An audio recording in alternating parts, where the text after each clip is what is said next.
Thinking as a science. The neglect of thinking. Every man knows there are evils in the world which need setting right. Every man has pretty definite ideas as to what these evils are. But to most men one in particular stands out vividly. To some, in fact, this stands out with such startling vividness that they lose sight of other evils, or look upon them as the natural consequences of their own particular evil in chief. To the socialist this evil is the capitalistic system. To the prohibitionist it is intemperance. To the feminist it is the subjection of women. To the clergyman it is the decline of religion. To Andrew Carnegie it is war. To the staunch Republican it is the Democratic Party, and so on ad infinitum. I, too, have a pet little evil, to which in more passionate moments I am apt to attribute all the others. This evil is the neglect of thinking. And when I say thinking, I mean real thinking, independent thinking, hard thinking. You protest.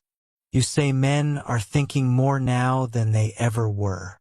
You bring out the almanac to prove by statistics that illiteracy is declining.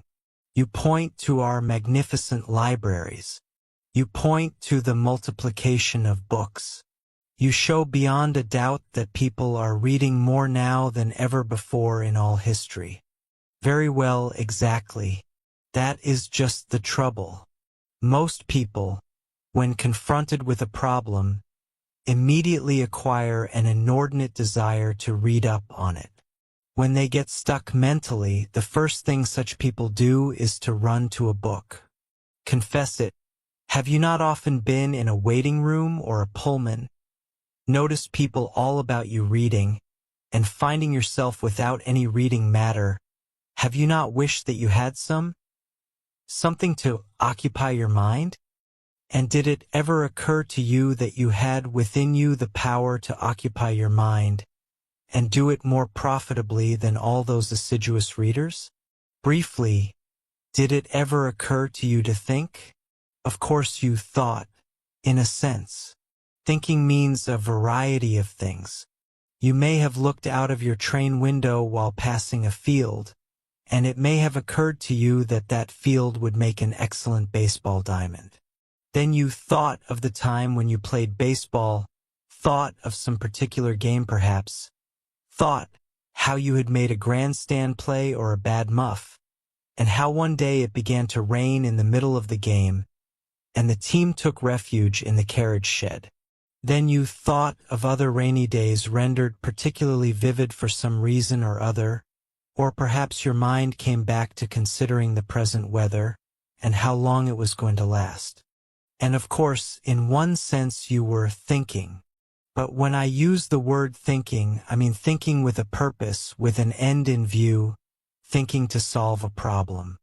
I mean the kind of thinking that is forced on us when we are deciding on a course to pursue, on a life work to take up perhaps. The kind of thinking that was forced on us in our younger days when we had to find a solution to a problem in mathematics, or when we tackled psychology in college. I do not mean thinking in snatches, or holding petty opinions on this subject and on that.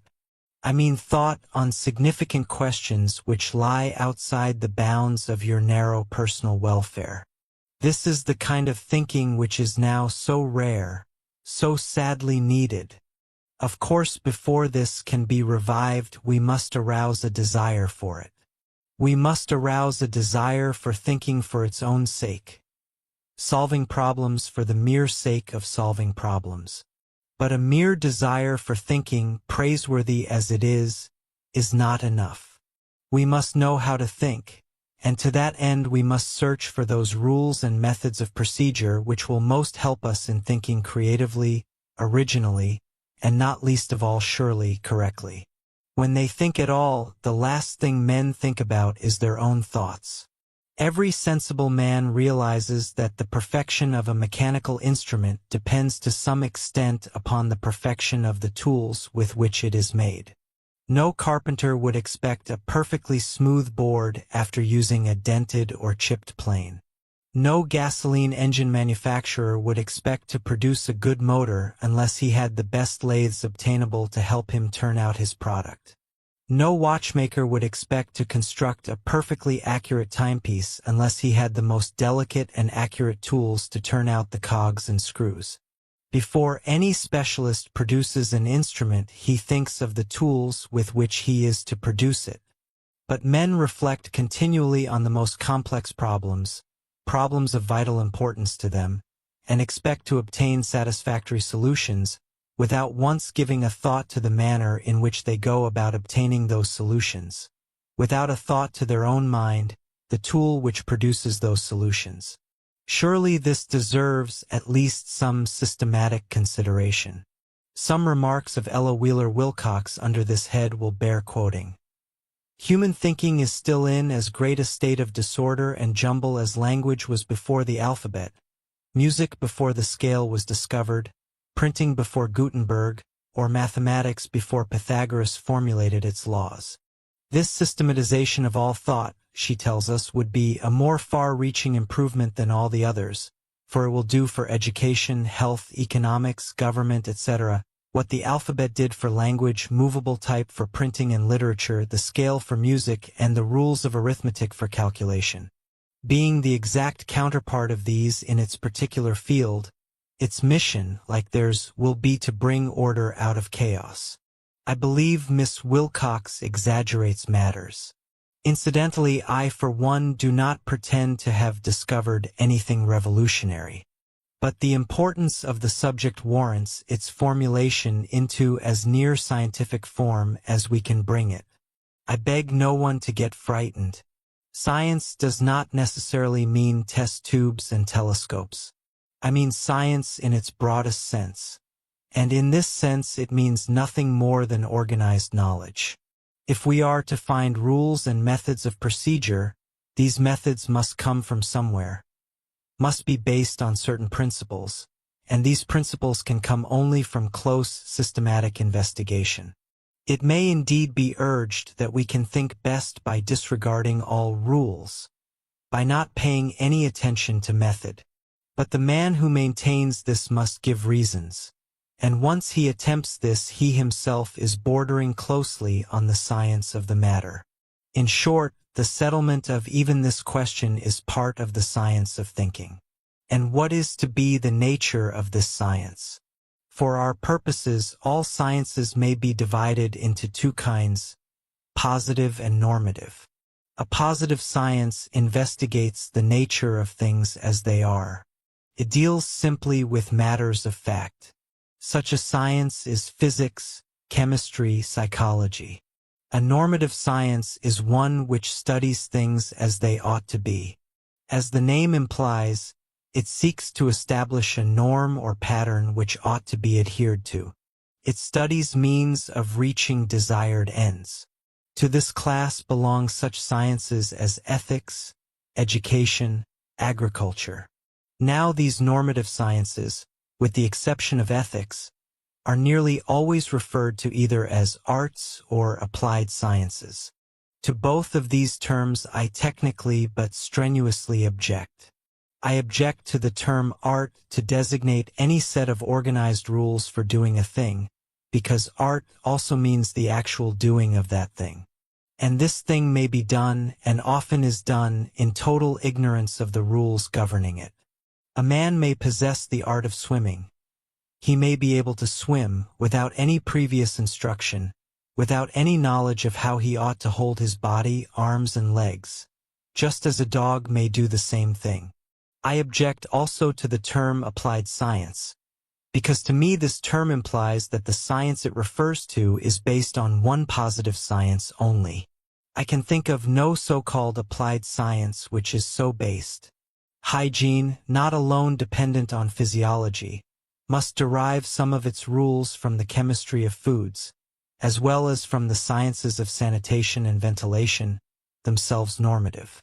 Agriculture is based not only on biology and botany, but on chemistry and meteorology. The science of thinking, then, if such a science there be, is normative. Its purpose is to find those methods which will help us to think constructively and correctly. One more distinction and our preliminaries are over.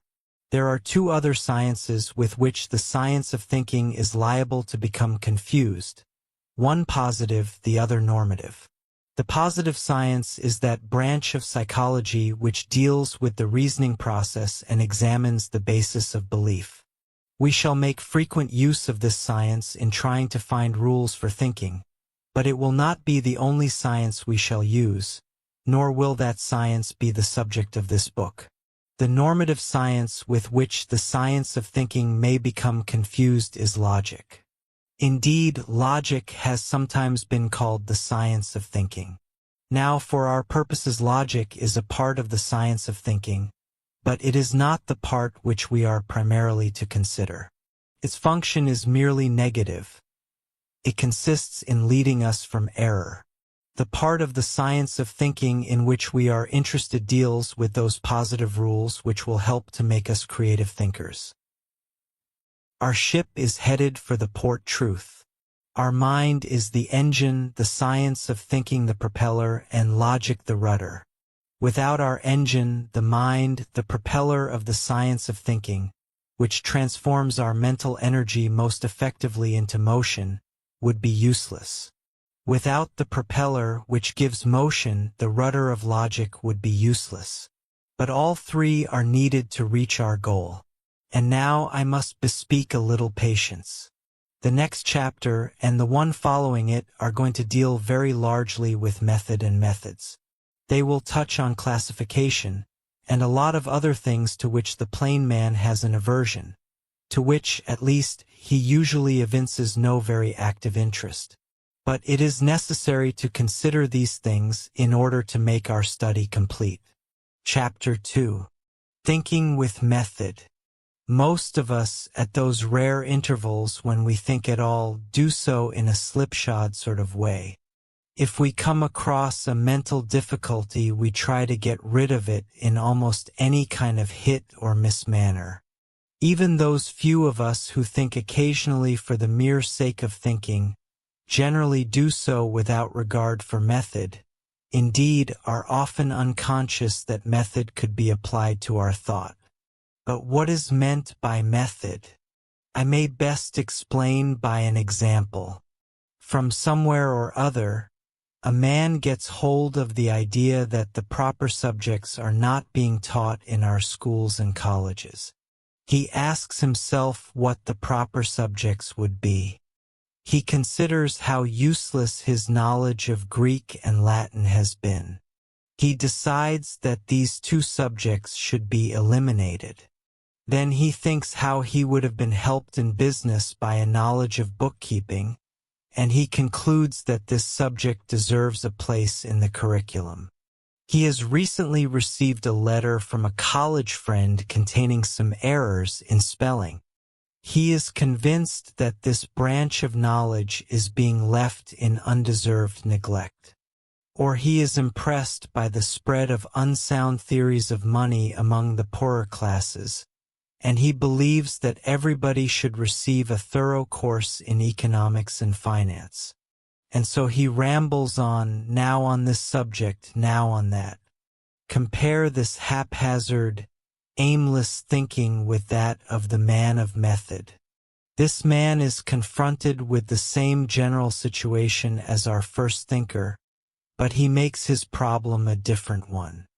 He first asks himself what end he has in view. He discovers that he is primarily trying to find out not so much what subjects should be taught in the schools, as what knowledge is of most worth. He puts the problem definitely before himself in this latter form. He then sees that the problem, what knowledge is of most worth, implies that what is desired is not to find what subjects are of worth and what are not, but what is the relative value of subjects. His next step, obviously, is to discover a standard by which the relative value of subjects can be determined. And this, let us say, he finds in the help a knowledge of these subjects gives to complete living. Having decided this, he next classifies in the order of their importance the activities which constitute human life, and follows this by classifying subjects as they prepare for these activities. Point 1. Needless to say, the results obtained by this thinker will be infinitely more satisfactory than those arrived at by his unsystematic brother. Method, then, is essential. But how are we to apply it in all cases? Now there are methods without number, and in many cases a problem will require a method all its own. But we here purpose to take up only those most general in application. Before considering these methods of thinking, however, it would be well to ask ourselves what thinking is. As stated before, the term is loosely used to cover a wide range of mental processes. These processes we may roughly divide into memory, imagination, and reasoning. It is the last only with which we have to deal. I admit that development of the memory is desirable. I admit that development of the imagination is equally desirable. But they are not the subject of this book. By thinking, I mean reasoning, and our present purpose is to find the nature of this process. Modern psychologists tell us that all reasoning begins in perplexity, hesitation, doubt. The process of reasoning is one of problem solving. The occasion for the reasoning is always a thwarted purpose. 2. It is essential we keep this in mind. It differs from the popular conception even more than may appear at first sight. If a man were to know everything he could not think, nothing would ever puzzle him. His purposes would never be thwarted. He would never experience perplexity or doubt. He would have no problems. If we are to conceive of God as an all-knower, we cannot conceive of him as a thinking being. Thinking is reserved for beings of finite intelligence. Were we to study the origin and evolution of thinking, we would doubtless find that thinking arose in just this way, from thwarted purposes. If our lives and the lives of our animal ancestors had always run smoothly, if our every desire were immediately satisfied, if we never met an obstacle in anything we tried to do, thinking would never have appeared on this planet. But adversity forced us to it. Tickle a frog's left leg, and his right leg will immediately fly up and scratch it. The action is merely what psychologists would call a reflex. Absolutely no thinking takes place. The frog would do the same thing if you removed its brain. And if you tickle its right leg, its left leg would fly up to scratch. But if you tickled both legs at once, they could not both fly up and scratch each other. It would be a physical impossibility. Here, then, is a difficulty. The frog hesitates. Thinking steps upon the scene. After mature deliberation, the frog solves his problem. He holds his left leg still while he scratches it with his right. Then he holds his right leg still and scratches that with his left. We cannot, then, think on general principles. To try this is like attempting to chew laughing gas. To think at all requires a purpose, no matter how vague. The best thinking, however, requires a definite purpose, and the more definite this purpose, the more definite will be our thinking. Therefore, in taking up any special line of thought, we must first find just what our end or purpose is, and thus get clearly in mind what our problems are. Advising a man to ask himself what his problems are may seem absurd. But it is just this confusion as to what they want to know which has driven men into error time and time again. The history of the never-ending philosophical controversy between materialism and idealism is largely a history of different ways of stating the issue. The progress made is mainly due to the increasing definiteness with which it has been stated. One of the most frequent sources of confusion in stating questions is in failure to distinguish between what is and what ought to be. Considering woman's suffrage, a man will ask himself, what is woman's sphere? When he really wants to know not what woman's sphere actually is, but what it ought to be. Our first step, then, is to get our problem or problems clearly in mind and to state them as definitely as possible. A problem properly stated is a problem partly solved. What we will do next depends on the nature of the question. In the example, what knowledge is of most worth? We proceeded to look for a criterion of worthiness. And this was really a restating of the question. For instead of asking ourselves, what knowledge is of most worth? We began asking what knowledge best prepares for complete living. Our next move was to classify. This is essential not only to systematic reasoning but to thinking of any kind. Classification is the process of grouping objects according to common qualities. But as almost all objects differ in some qualities and almost all have some qualities in common, it follows that, contrary to common belief, there is no one classification absolutely essential to any group of objects. An infinite number of classifications may be made, because every object has an infinite number of attributes, depending on the aspect we take of it. Nor is any one aspect of a thing truer than any other. The aspect we take depends entirely on the purpose we have in mind or the problem we wish to solve. As William James pointed out, now that I am writing, it is essential that I conceive my paper as a surface for inscription. If I failed to do that, I should have to stop my work. But if I wished to light a fire and no other materials were by, the essential way of conceiving the paper would be as combustible material, and I need then have no thought of any of its other destinations. It is really all that it is, a combustible, a writing surface, a thin thing, a hydrocarbonaceous thing, a thing 8 inches one way and 10 another, a thing just 1 furlong east of a certain stone in my neighbor's field, an American thing, etc., ad infinitum. 3. And if the reader insists that these qualities are merely accidental, and that what the thing really is just paper and nothing else, the reply is that the reader is intellectually petrified, that though paper may be our commonest title for it and may suggest our usual purpose with it, yet that purpose and this title and the properties which this title suggests have in reality nothing sacramental about them.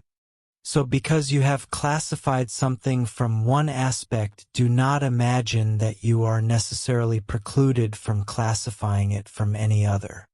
A man who is studying the theory of money may divide the medium of exchange into standard money and credit currency. But this need not keep him from viewing it as coins, government notes, and bank currency, nor should it prevent him from classifying it into, say, 1 hand-to-hand money, 2 written or printed orders of one party to pay specified sums to another, and 3 book accounts. Point 4. All these classifications will be true. All may be useful for a full comprehension. Every classification should of course be logical, but it is far more essential that it be utilizable. And while we are treating of utility, we might note that this pragmatic method can be applied with profit to nearly all our positive problems. Before starting to solve a question, while deciding, for instance, on the validity of some nice distinction in logic, we should ask ourselves, What practical difference will it make if I hold one opinion or the other? How will my belief influence my action? Using the word action in its broadest sense. This may often lead our line of inquiry into more fruitful channels, keep us from making fine but needless distinctions, help us to word our question more relevantly, and lead us to make distinctions where we really need them. We are now ready to consider in order a number of constructive methods in thinking. One method applicable to almost all problems is what we may call either the deductive or the a priori method. This method reaches a conclusion without observation or experiment. It consists in reasoning from previous experience or from established principles to particular facts. It may, however, be used to confirm observation and experiment as well as to take their place. Take the all-important questions in biology of whether or not specific characteristics acquired by an animal during its lifetime are inherited by offspring. The a priori method would examine the structures of the body, the germplasm from which the offspring develops, and the relation between them, and would ask just how a specific change in the body could affect the germ. If it were found that the tissues that are to continue the race were set off so completely from the structures of the body as to make inconceivable any manner by which they could be influenced by changes in these structures, then this method would decide that acquired characteristics are not transmitted. Let us take another example.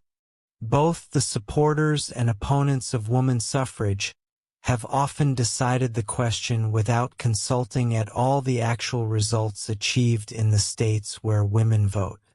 They have settled the question to their own satisfaction merely on a priori grounds. They have considered woman's supposed mental qualities as compared with man's, and have decided on her fitness for the ballot solely from these considerations. It must be remembered, however, that before women were admitted to suffrage anywhere, deductive or a priori reasoning was the only kind possible. It is often helpful to look at a problem from the viewpoint of different sciences. A problem in political science will very likely have an economic aspect, whether it concerns taxation, tariff, trusts, or the ownership of land, and so we may look at the question solely from the viewpoint of economics. But the problem may also have an ethical aspect. If it is proposed to pass a universal prohibition law, you may ask, has the government the right to interfere in this way with personal liberty? Again, we could take a psychological view. We would decide from our knowledge of human nature just what the effect of an alcohol prohibition law would be, whether it would not drive men to even more dangerous drugs such as morphine and opium. And now we come to a whole host of effective methods, all of which may be classed as comparative. The comparative method is as old as thought itself, but it is strange that even scientists did not begin to use it consciously and consistently until almost the present generation. Nowhere is it better illustrated than in modern psychology. Most of the so-called branches of psychology are merely different forms of the comparative method of treatment. Abnormal psychology is merely a comparison of abnormal mental types with normal mental types for the light they throw on each other. Child study is a comparison of the mind of the child with that of the adult. Animal psychology is a comparison of the actions of animals with each other and with those of man. And none of these methods is of any value except insofar as it makes use of comparison. Often consciously used in the consideration of problems is the so-called historical method. This method, as its name implies, consists in obtaining knowledge of a thing by considering its past record. The word history is popularly used in so narrow a sense, however, being restricted only to the history of nations, and often merely to the political history of nations, that we can avoid confusion by calling this method the evolutionary. In the final analysis, the method is comparative, for it really consists in comparing a thing at one period of development with itself at another period. Let us take our example from political science. The historical method, in its popular sense, has been so much used here, even to the exclusion of other methods, that it would seem needless to speak of it.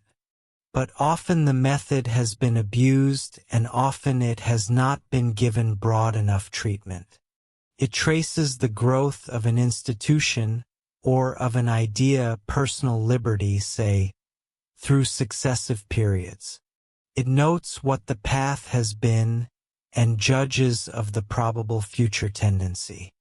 But a far broader outlook than we get from this narrowly conceived historical method is furnished by evolutionary sociology. Here we inquire into the origin of society and of the various trades, industries, professions, and pursuits of all kinds, and to do this we go far into prehistoric times. Nowhere is the evolutionary method more strikingly seen than in biology. Since Darwin's great theory was promulgated, the science has gone forward by leaps and bounds. We have derived untold benefit from a comparison of man and animals in the light of this hypothesis. Even study of the development of individual man has been aided.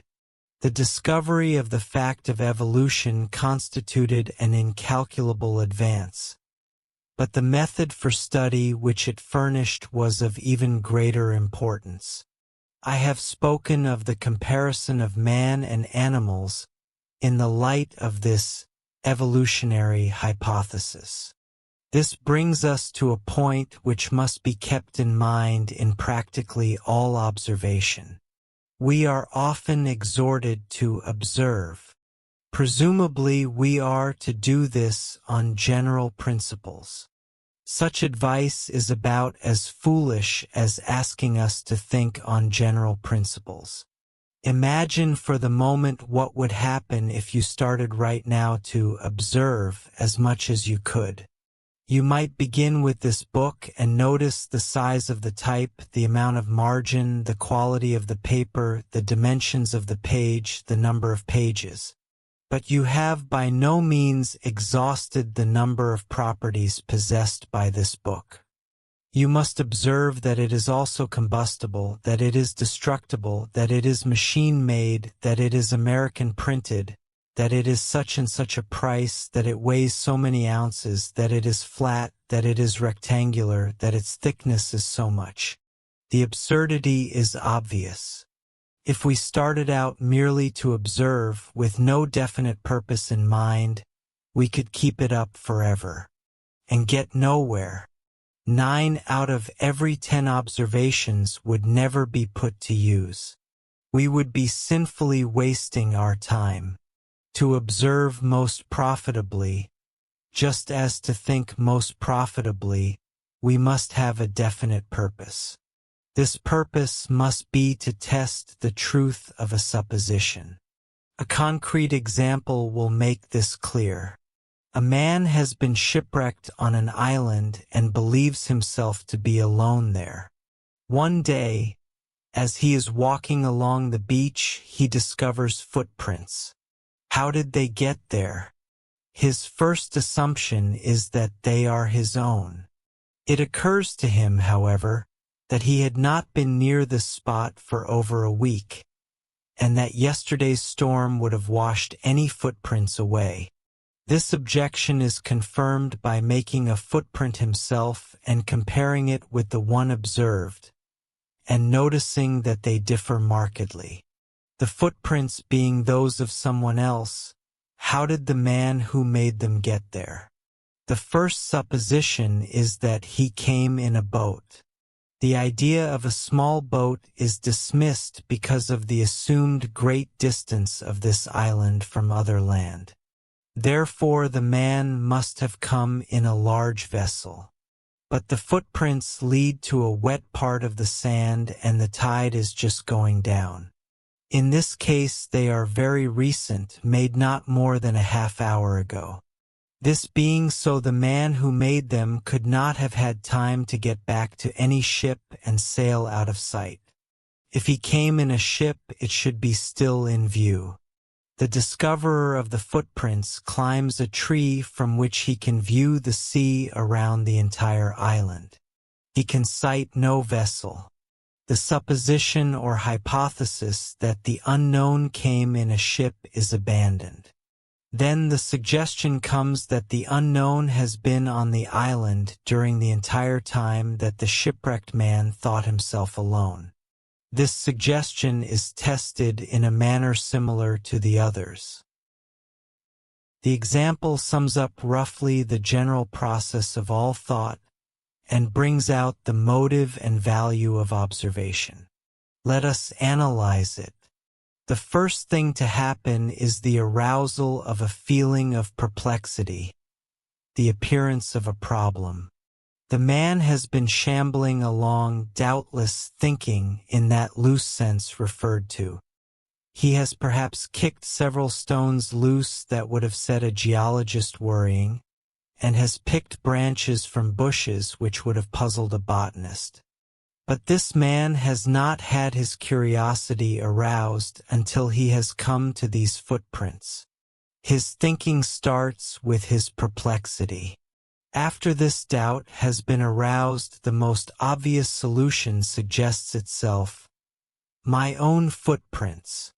But if true, this suggestion involves the coexistence of other facts, some of which are known and some of which may be determined. Thus, if they were his own footprints, it must, among other things, necessarily follow: 1. That he had been at that spot before, 2. That nothing had happened since that time to remove the prints, 3. That the footprints corresponded to his own. The first consequence involved, that he had been there before, was a fact, but the others were not, and so the suggestion was dropped. Then a second hypothesis occurred: the man came in a ship, and this was tried out in a similar way. Notice that in each case the consequences dependent on the truth of the suggestion are tried out: 1. By memory, 2. By observation or experiment. Memory came when he thought of the last time he had walked near the beach and of yesterday's storm. Observation came when he compared his footprint with the one seen, when he followed the footprints along the sand and noticed where they led, when he climbed a tree and looked for a ship. There were a number of other things which he could have observed. He might have noticed the texture of the sand, what kind of a tree he was climbing, what sort of clouds were in the sky. But he did not observe these interesting things simply because they would throw no light on the truth or falsity of his supposition. In another problem, one of these facts might have been of value.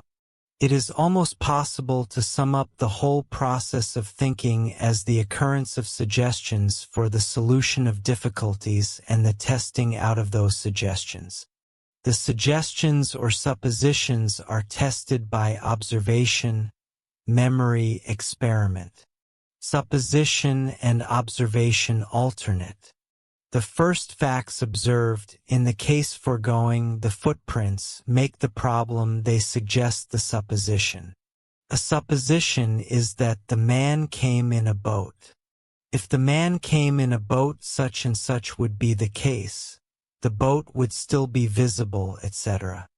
If the boat is not visible, the supposition is given up and another one made. If the boat is visible, the supposition is confirmed. This is a case of simple and rudimentary thinking, but it illustrates roughly the process of thought on even the most complicated problems of science. The methods we have been discussing may all be considered simply as means for helping good suggestions occur to us. Let us illustrate by considering a few methods of rather restricted application. We are often aided in the solution of a problem by asking its opposite. If we ask ourselves what constitutes gracefulness, we may find ourselves at a loss for suggestions because gracefulness always seems so natural. But if we ask its opposite, what constitutes awkwardness, suggestions are more apt to occur. If we find, for instance, that awkwardness consists in undue bodily effort in making a movement, we may assume that gracefulness consists in ease of movement. In the same way, the question of what makes us forget may be helped by asking ourselves what makes us remember, and light may be thrown on the causes of success in business and in life by a study of the causes of failure. The method of analogy likewise encourages suggestions. Analogy consists in noting certain likenesses between things and assuming that they also possess other common qualities. Striking use of analogy is made in dealing with the planet Mars. At each pole there are great white patches. The size of these varies markedly with the seasons, which suggests that, like the Earth, Mars has great areas of ice and snow at its two poles which melt and reform.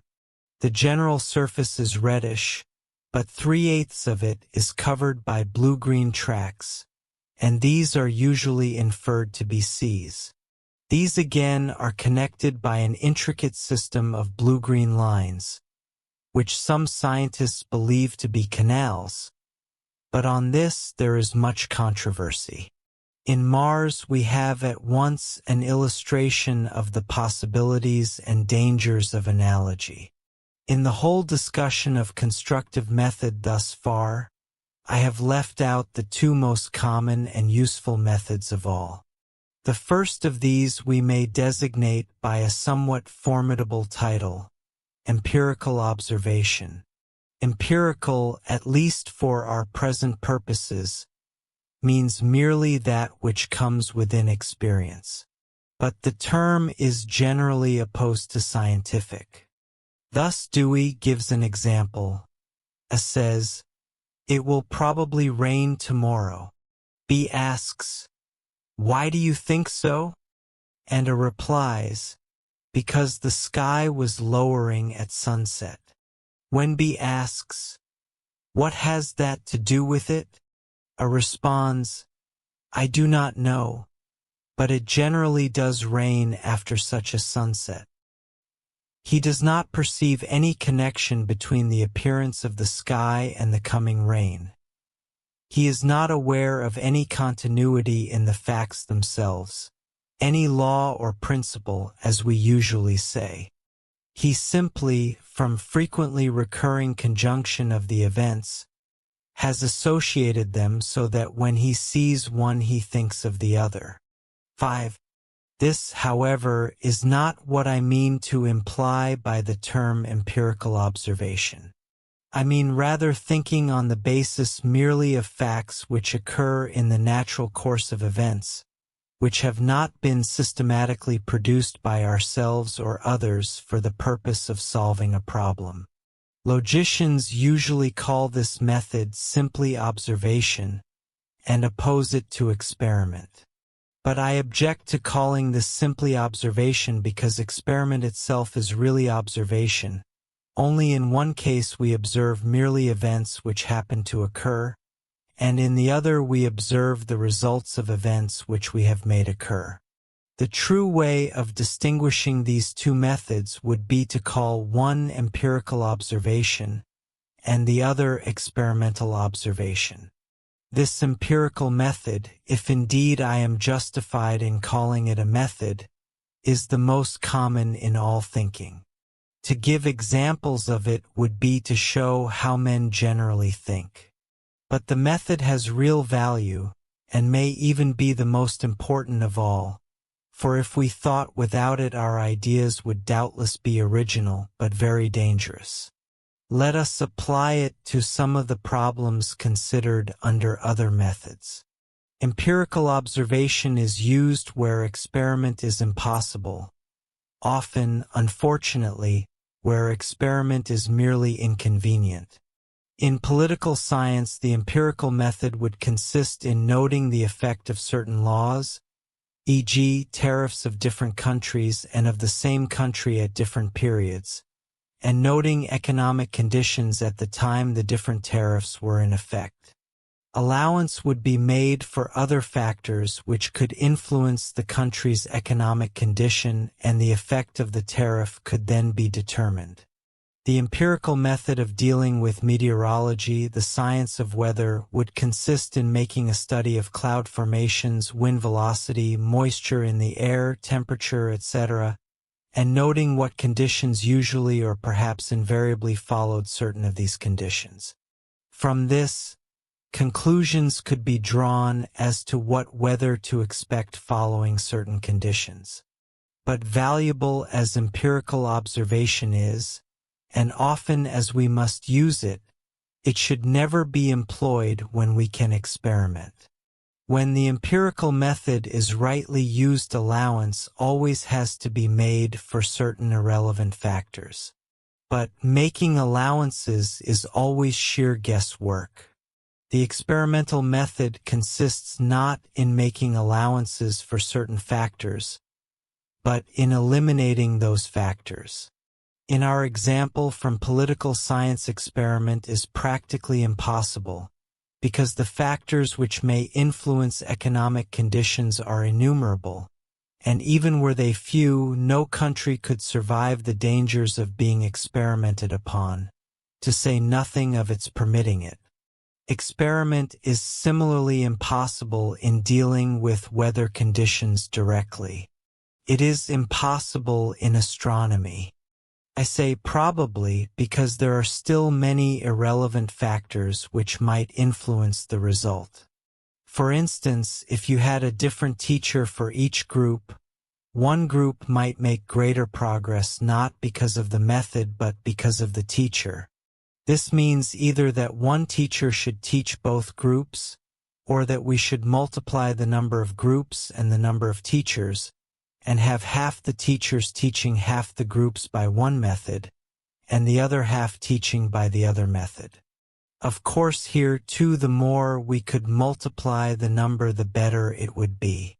Even then, there might be some reasonable question as to the validity of the experiment, for it might be that one method would tend to encourage faster progress at the beginning, but that the other would lead to greater progress in the long run.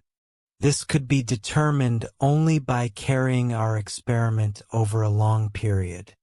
And we might still have irrelevant factors, for the machines on which one group learnt to typewrite might be superior to those on which the other group learnt, and this factor would have to be eliminated in a similar way to the others.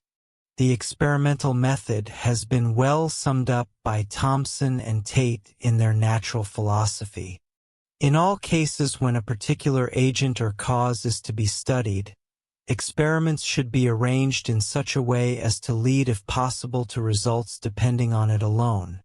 Or, if this cannot be done, they should be arranged so as to increase the effects due to the cause to be studied, till these so far exceed the unavoidable concomitants, that the latter may be considered as only disturbing, not essentially modifying the effects of the principal agent. In all experiments, one must exercise ingenuity in finding other causes besides the one to be studied which may possibly influence a result, and in eliminating these.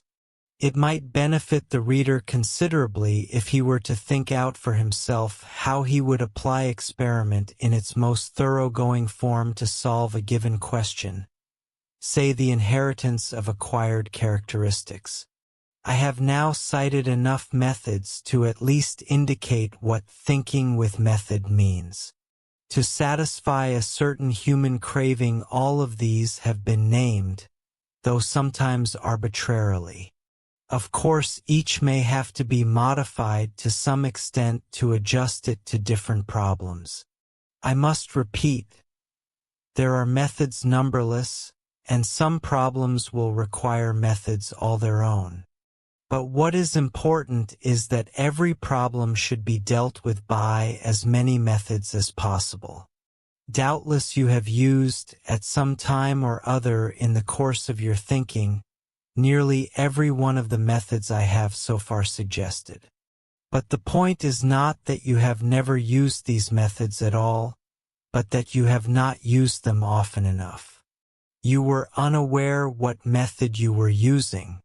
Consequently, you used it only occasionally.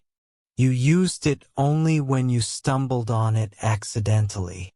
To formulate methods is to bring them to your attention, so that you may use them always, thoroughly, correctly, consistently. We have treated political science from most angles. We have applied more than one method to several other problems. To still further clarify, exemplify, and impress this point, I shall show the application of method to one more subject. Suppose you wanted to invent a system of shorthand and wanted to make it as perfect as possible. How would you go about it? Your first step should be to restate your question most advantageously. You want to create certain characters or symbols which will 1. Take the shortest time to write, 2. Will be easily recognized by yourself or others, even if written carelessly, and 3. Which will not be so numerous or so complex as to be difficult to learn. You may decide that such symbols would have even further requirements. Next, you should decide on the methods to use in attacking your problem, this in order not to forget any. Now assume you have decided on these methods and that the first is the a priori. Your conclusion might be that it would be impossible to have a different symbol for every word, and that it is necessary to have some sort of alphabet. Should this alphabet be based on that used in longhand? That is, should merely a simpler symbol stand in place of each letter? Or should a different symbol represent each sound? Or would it be possible to have a different elementary symbol for each syllable? Having decided the basis for your symbols or characters, you will know at least approximately the number required. Your problem will then become that of making the characters as simple as possible, so that they may be written most quickly, and yet as different from each other as possible so that if written carelessly, as they will be when written swiftly, they may be easily recognized. You might try writing down all the simplest symbols you can think of. Or you might ask yourself whether there is any fundamental geometrical figure from which you can derive your symbols. Or you might study the simplest and easiest movements of the hand and base your characters on these. This a priori method is most apt of all to provoke real thinking. It should therefore be taken up before any of the others. Not only is it best for making you think deeply, but it will be more likely than any of the others to make you think originally. However, whether attended by great or little success, this method should be followed by others. Not the least fruitful of these would be the evolutionary. This, of course, would consist in studying the history of shorthand, finding out the direction in which it has been tending, and thus anticipating in some degree its future development. As this method is comparative, we would naturally be led from it to comparing the shorthand systems of today and assaying the good and bad qualities of each. These could only be assayed if we knew something of shorthand theory, and thus our experience with the deductive or a priori method would be of service. Implied in here is a method of different nature than any we have yet discussed, but one of immense help.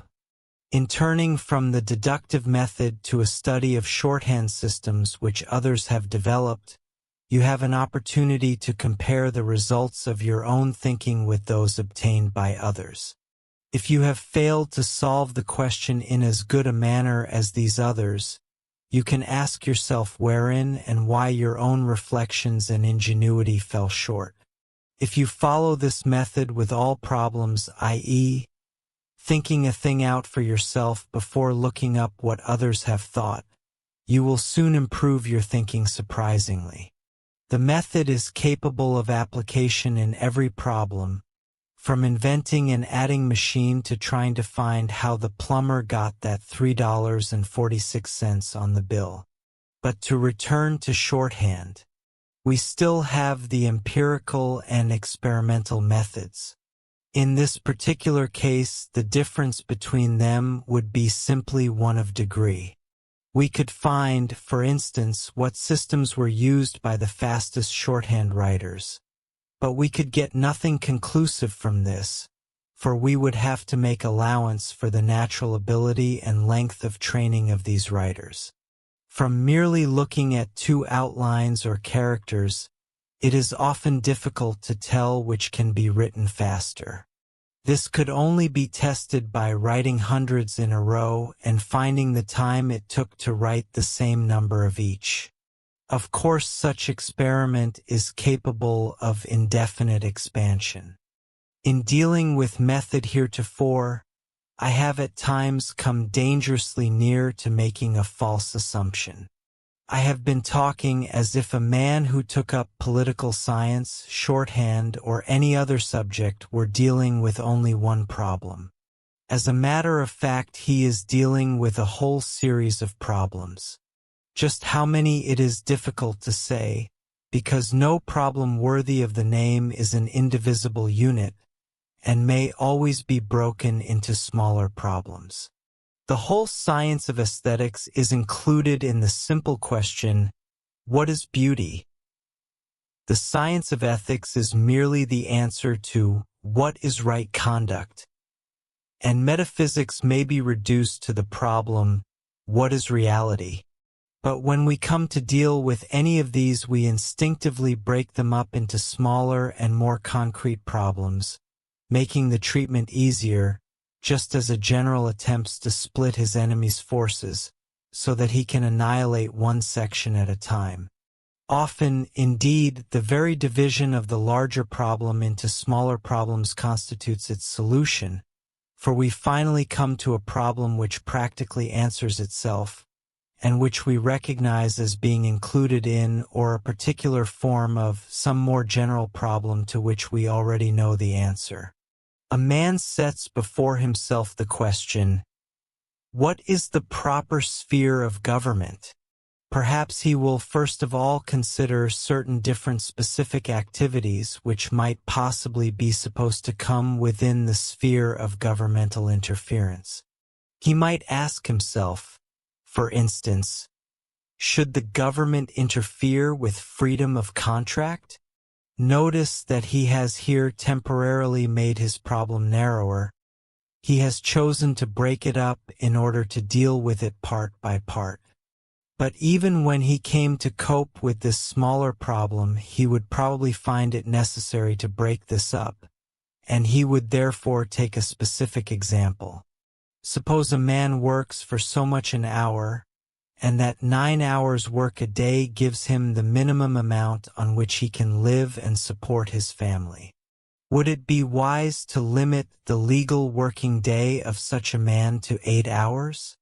This problem practically answers itself, and so further division is unnecessary. Of course, the answer to this does not determine the answer to the original question, for other parts still remain to be considered. In fact, much of the success of our thinking will depend upon just how we divide our big problems into subsidiary problems, and just what our subsidiary or subordinate problems are. This will depend to some extent on our own natural sagacity, and to some extent on mere chance. No rigid rules can be laid down. The only advice which can be offered is that when a thinker breaks up a problem he should do so with an eye to utility and definiteness. John Stuart Mill, in an essay on Jeremy Bentham, pointed out that the secret of the latter's strength and originality of thought lay in his method, which may be shortly described as the method of detail, of treating wholes by separating them into their parts, abstractions by resolving them into things, classes and generalities by distinguishing them into the individuals of which they are made up, and breaking every question into pieces before attempting to solve it. The method was not absolutely original with Bentham, but whatever originality there was in the method, in the subjects he applied it to, and in the rigidity with which he adhered to it, there was the greatest. The systematic thinker is careful of the manner in which he marshals his difficulties. He knows that certain problems should properly be considered before certain others, and he saves himself labor and sometimes error by considering them in that order. Before asking himself how government should cure a given social evil, he first asks whether it is the duty or even the right of the state to attend to that particular evil at all. In other words, before asking what the state should do in any particular case, he considers first what the proper sphere of government is. It must be admitted that a previous question often cannot be discovered until one has actually attempted the solution of a problem. In the foregoing instance, it would be difficult to determine the proper sphere of government by any other method than a consideration of particular cases where government interference suggests itself. In fact, it is only by deep reflection on a subject that we come to realize most of the problems involved. You walk along the road with your friend the botanist and he stops to pick what looks to you to be a common wildflower. He muses. I wonder how that got in this part of the country?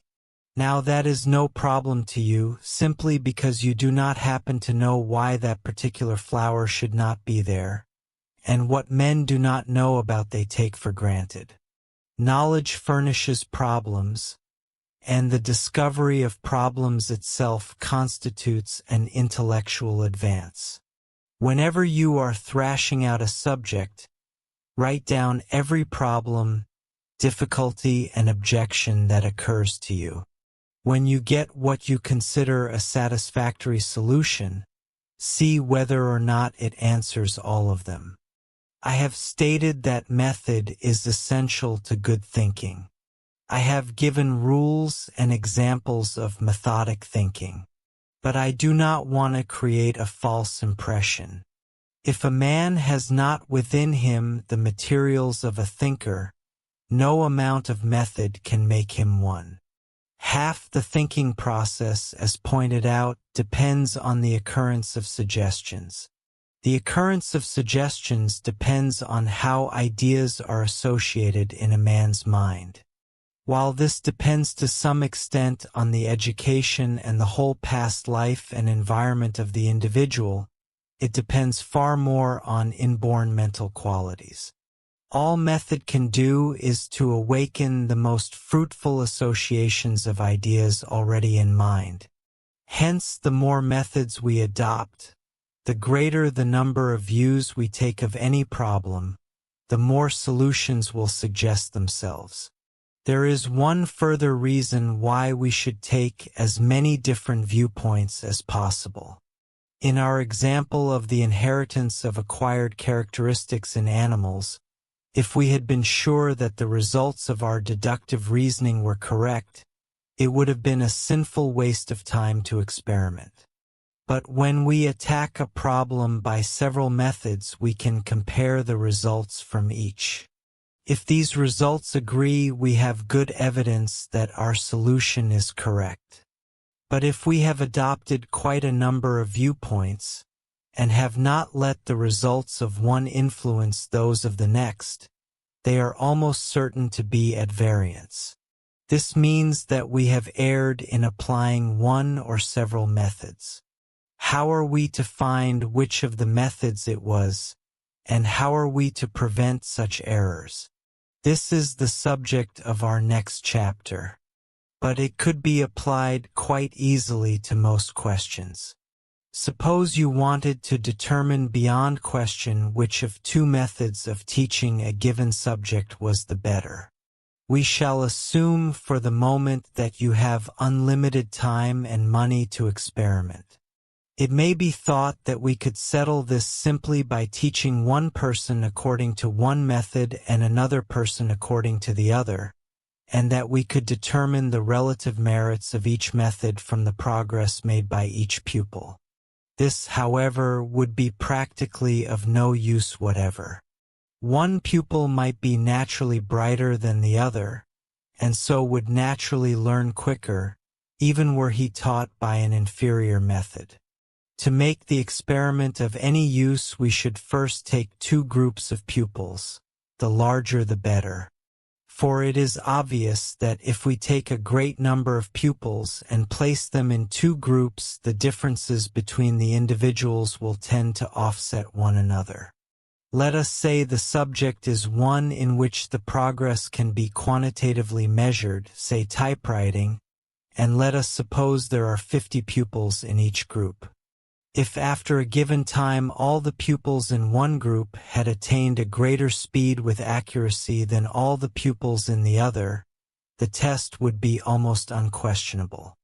This would be even more conclusive if the groups were reasonably well balanced. For if all of one group were men and all of the other were boys, the men might make more rapid progress than the boys even with a less efficient system. But it should be easy to divide classes and groups so as to have a reasonable balance of intelligence between them. The probable result of any experiment would be that in neither class would all the pupils make more progress than all the pupils of the other, though you might find that the preponderating majority in one class improved faster than those in the other, and this would probably be sufficient to indicate the superiority of one method, even though one or two pupils in the second group progressed faster than one or two in the first. Chapter 3. A few cautions. Thus far we have considered only positive and constructive thinking, and means for obtaining relevant suggestions. We have had almost nothing to do with cautions, means for avoiding fallacy and error, and means for testing the truth and value of suggestions. Most writers who have discussed thinking have dwelt so much on the negative aspect, so much on what we should not do, and have so slighted the question of what we should do, that I have perhaps been led to adopt this order, more from a feeling of revolt than because it is logically better. But I believe I have logic on my side. Constructive methods make thinking go. Cautions steer it in the right path. An automobile without a steering gear is almost as useless as one without a motor. But an automobile can go without being steered, whereas it cannot be steered unless it is going. But while with automobiles we can clearly divide moving from steering, we cannot do this with thinking. The two processes are so inextricably bound up that we cannot engage in one without engaging in the other. We cannot even speak of one without implying the other. I have divided them for convenience of exposition. But in the last chapter we were forced to deal slightly with cautions, and here we shall have to consider constructive methods to some extent. A case in point is classification. In taking this up from a constructive standpoint, I remarked that all classifications ought to be logical. But I did not say what I meant by logical, nor did I tell how a logical classification could be secured. The two most prominent errors made in classifying are 1. Not making classifications mutually exclusive, 2. Not making them cover all the objects or phenomena supposed to be classified. The first error is the less common, for though occurring among all thinkers, It is comparatively infrequent among those who proceed with caution. It is, moreover, more easily discovered than the second. Consider the classification of constructive methods into comparison, observation, and experiment. It is apparent that these methods overlap. We cannot compare without observing. Much of our observation involves comparison. When we experiment, we must of course observe the results obtained, and the results are usually always compared. All three methods could be classed under observation. It is well to remember, however, that the first classification may be useful, even more so than one strictly logical, and that the nature of a subject will often make impracticable divisions which do not overlap in some degree. The second error, that of not making a classification cover all the objects or phenomena it is supposed to cover, is not so easy to detect. It is one to which the greatest philosophers have been heir.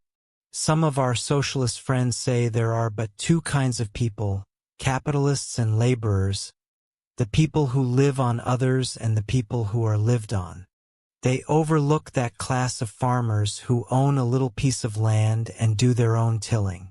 Even if they insist that such a class is rapidly becoming extinct, the fact remains that it is still with us and must be taken into account. All classifications are made with a certain number of facts in mind, and fortunate is he who happens to have just the right facts. We cannot hold many facts in mind at once, and we often generalize upon thousands of things by taking a supposedly representative dozen. To avoid error, all we can do is to keep constantly on the lookout for examples, especially those which apparently will not fit into our generalization. If they go in without straining anything, our classification receives added warrant. But sometimes you will find that where you have three classes, a new fact will necessitate a fourth, and that often it will overturn your whole beautiful structure. There is another phase of thinking which, while chiefly cautionary, is also in part constructive. We have so often been warned to avoid the treachery of words, and to define all our terms, that a repetition of the advice seems unnecessary. But we cannot overlook the excellent counsel of Blaise Pascal. He urges that we not only define our terms, but that whenever we use them we mentally substitute the definition. However, this needs to be qualified. If every time we used a term we stopped to substitute its definition, our thought might be exact but would hardly move forward very rapidly. It will usually be sufficient simply to substitute the definition a few times, for after doing this we shall gradually come to know exactly what we mean by a term, and further substitution would merely waste time. Of course, all this need be applied only to terms new, technical, or equivocal, or those used in a mooted proposition. I have spoken of analogy as a constructive method. This, however, should be used only for suggestion, for it is most dangerous. Often we use an analogy and are quite unaware of it. Thus many social and political thinkers have called society an organism, and have proceeded to deal with it as if it were a large animal. They have thought not in terms of the actual phenomena under consideration, but in terms of the analogy. Insofar as the terms of the analogy were more concrete than those of the phenomena, their thinking has been made easier. But no analogy will ever hold good throughout, and consequently these thinkers have often fallen into error. The quickest way to detect error in analogy is to carry it out as far as it will go, and further. Every analogy will break down somewhere. Any analogy, if carried out far enough, becomes absurd. We are most likely to err when we carry an analogy too far, but not to the point where the absurdity is apparent. Take the analogy employed in our first chapter, comparing thinking and a ship. For the sake of the image, I shall make this a motorboat. We might carry this out further. We might compare the effect on the mind of books and experience to the fuel used for the engine. The brain, transforming outward experience into thought, might be paralleled with a carburetor transforming fuel into usable form. An idea may be compared to a spark. All this is very fascinating. It may even lead to suggestions of real value. But it is bound soon or late to develop into the ludicrous. The analogy in question, however, does not need to be developed to be confuted. For unless a boat has a propeller and a rudder, its engine is useless. A mind is capable of attaining truth without even being aware of the existence of a science of thinking or of logic. Another way to find whether an analogy is fallacious is to see whether you can discover a counter-analogy. Surely this is the most effective practice in refuting analogy in argument. This suggests the case of the man who had a ticket from New York to Chicago and tried to use it from Chicago to New York. The railroad refused to accept it, whereupon the man brought suit. The lawyer for the defendant, in the heat of the debate, said, "Why? A man might just as well pay for a barrel of potatoes and then demand a barrel of apples." Whereupon the attorney for the plaintiff replied, "It would be rather like a grocer selling a man a barrel of potatoes and then trying to compel him to eat them from the top down, refusing to allow him to turn the barrel upside down and begin eating them from the bottom up. It is best to avoid analogy except for purposes of suggestion, or as a rhetorical device for explaining an idea already arrived at by other means. I have been forced to defend my advice to take as many viewpoints as possible, by pointing out that the conclusions obtained from these viewpoints might disagree, in fact would be almost sure to disagree. Of course, this disagreement might be avoided if we allowed the conclusions reached by one method or viewpoint to influence our conclusions in another. But if we do this, we give our problem more shallow treatment, and we are not so sure of a result when we get it. When a mathematician adds a column of figures from the top down, he confirms by re-adding from the bottom up. He knows that if he added in the same manner the second time, he would be liable to fall into the same errors. And in thinking, when we leave one method and take up another, we should try to forget entirely the first conclusion and begin on the problem as if we had never taken it up before. After we have taken up all the applicable methods, then, and then only, should we begin to compare conclusions. Time forbids doing this with all problems. Time forbids even attacking all problems from different points of view. But there are some problems where this unquestionably ought to be done. The problem of whether or not characteristics acquired during the lifetime of one individual may be inherited by his offspring, if dealt with at all, is too important to be left to the a priori method alone. This problem asks whether the children of educated parents will necessarily be innately superior to the children of uneducated parents. It asks whether the man of today is superior to the ancient Greek, or even the present-day savage. Or, assuming that the Negro race is inferior to the white race, it asks whether generations of education will bring it to the white race level or leave it unchanged. It asks whether the hope of improving the human race lies in education or eugenics. No question can be more important than this in its practical bearings. The answer to it will profoundly influence our opinions in education, psychology, ethics, economics, political science, even philosophy and metaphysics. The answer we obtain to this question from deductive reasoning, no matter how unanswerable or conclusive it may seem, should be checked up by nothing short of the most thoroughgoing experiment.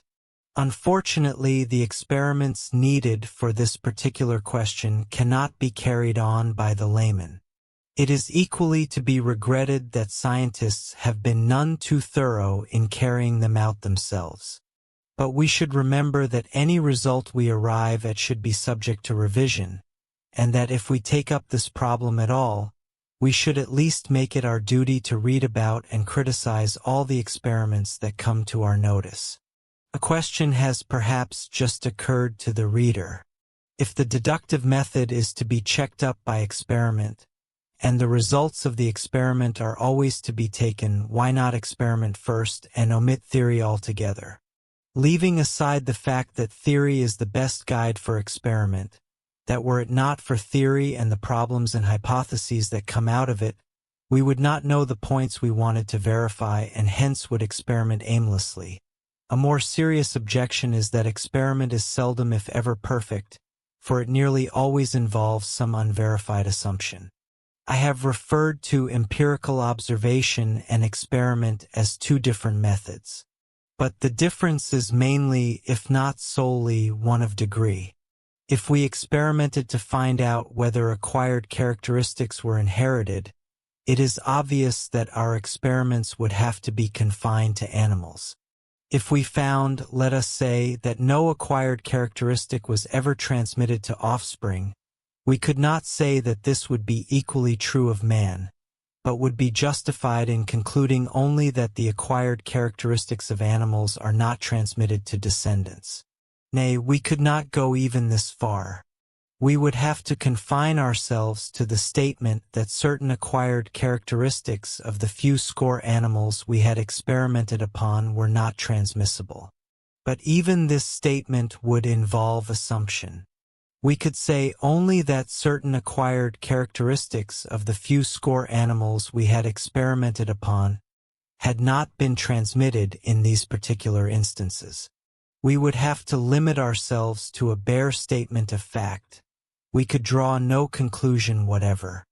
But if we had attacked this problem from the deductive standpoint, and had concluded that owing to certain conditions holding alike in all animals and in man, acquired characteristics could not possibly be transmitted, we would have sufficient ground for deriving from our experiments a broad generalization. Experiment and deduction are not the only methods which can be checked up against each other. We can do likewise with the comparative and the experimental, the historical and the theoretical, in fact, all viewpoints applicable to any one problem. When you encounter a question about which there is a controversy, and where the adherents of both sides nearly equal each other in number and intellectual status, you may be almost certain that each side has caught sight of some truth, but that neither has seen the whole truth, and you should endeavor to unite both sides by a broader and deeper solution. A classic philosophical example of this method is Herbert Spencer's attempt to reconcile science and religion, and his effort to unite the intuitional and experiential schools of thought. The intuitionists maintained that the mind had from birth intuitions by which it knew certain truths independently of experience. Such truths as the axiom that a straight line is the shortest distance between 2 points, or that it is morally wrong to do certain acts, were regarded as among these intuitions. The empiricists or sensationalists, on the other hand, maintained that all our knowledge, even of such a fact, for instance, as that 2 and 2 are 4, where we cannot conceive otherwise, is learned solely from the individual's experience, taken in its broadest sense. Herbert Spencer thought he recognized some truth in both these doctrines, and came forward with the theory that there are certain truths which are intuitions so far as the individual is concerned, but that these intuitions have been inherited from our ancestors, were originally built up through the ages, and represent the accumulated experience of the race. Whatever may be thought of Spencer's success in this case, the value of the method itself is undoubted. It was frequently used by Kant, Hegel, Fichte, and other German philosophers. I have remarked that it is almost possible to sum up the entire process of thinking as the occurrence of suggestions for the solution of difficulties and the testing out of those suggestions. The constructive methods discussed were called means for making good suggestions occur to us. From this standpoint, the cautions with which we have just been dealing may be considered as tests of suggestions. Let us refer back to the analysis of thinking given in the case of the man who discovered footprints on the beach. Even there, in order to give any adequate idea of his thought process, I was obliged to show that for various reasons he rejected certain suggested solutions. But this negative method could be more fully developed. Because the man rejected a certain solution, it does not follow that it was necessarily wrong. Suppose the final suggestion, that the unknown had been on the island all the time, were to have been tested out, and that certain further facts were discovered which tended to disprove it. The man might find it necessary to look for still another solution. But suppose this were not forthcoming, suppose that all the possibilities had been exhausted. It would be necessary to return to some of the original suggestions. He would have to see whether an error had been made in testing them. In rejecting the suggestion of a small boat, he may have overestimated the distance of this island from other land. He may have underestimated the difficulties that a man in a small boat is capable of surmounting. In rejecting the supposition of a ship, he may have erred in his judgment of the time the footprints had been on the beach, or of the time it would take a large vessel to get out of sight. What is essential is that all suggestions be tested out, either by memory, observation, or experiment, in all their implications, and that the tendency be resisted to accept the first solution that suggests itself. For the uncritical thinker will always jump at the first suggestion, unless an objection actually forces itself into view. Remaining in a state of doubt is unpleasant. The longer the doubt remains, the more unpleasant it becomes. But the man who is willing to accept this unpleasantness, the man who is willing carefully to observe, or experiment if need be, to test the validity of his suggestions, will finally arrive at a solution much deeper, and one which will give him far more satisfaction than the superficial answer obtained by the man of careless habits of thought. Thomas A. Edison says he always rejects an easy solution of any problem and looks for something difficult. But the inventor has one great advantage over any other kind of thinker. He can test his conclusion in a tangible way. If his device works, his thinking was right. If his device doesn't work, his thinking was wrong. But the philosopher, the scientist, the social reformer has no such satisfactory test. His only satisfaction is the feeling that his results harmonize with all his experience. The more critical he has been in arriving at those results, the more deep and permanent will be that feeling, the more valuable will be his thoughts to himself and to the world. Even in the first chapter, one intimated that logic would constitute a part of the science of thinking. I intimated, moreover, that it would constitute almost the whole of what may be called the negative side of thinking, those rules which serve to steer thought aright. Though cautionary, the advice given in this chapter is not usually given in books on logic. But though I cannot overemphasize the importance of a knowledge of logic, I cannot deal with it here. The science can receive justice only in a book devoted entirely to it. If he has not already done so, the would-be thinker should study a work on logic, for unless the present book is supplemented by some treatise on that science, it cannot be regarded as complete. In order not to confuse the reader, I shall recommend only one book. In order to encourage him, I shall recommend a small book, one not so deep as to be incomprehensible or repulsive to the beginner, but at the same time one which is recognized as a standard treatise.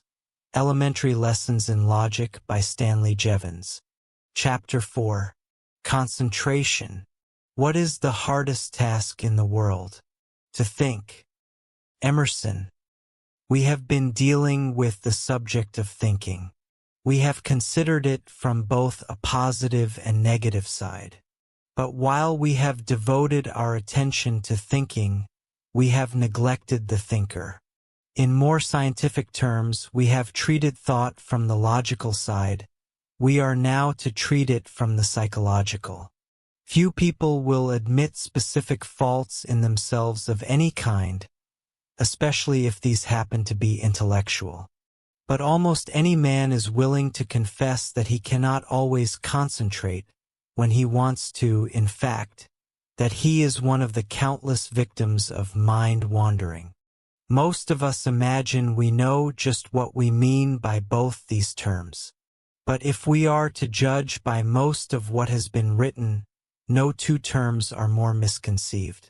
Before trying to find the best means of concentrating, we must first find just what we mean by concentration. In a previous chapter, one said that suggestions for solutions occurred. I did not say how or why. To discover this, we must refer to the famous psychological principle of association. Any train of thought is made possible by previous connections of ideas in our minds. While a girl sits at her window, a parade passes along a nearby street. The band is playing, and ere the tune is completed, the band has gone so far that the music is no longer audible. But the tune still goes along in her mind, and she completes it herself. It suggests a dance she had been to where it was played, and this suggests that she danced the two-step to it.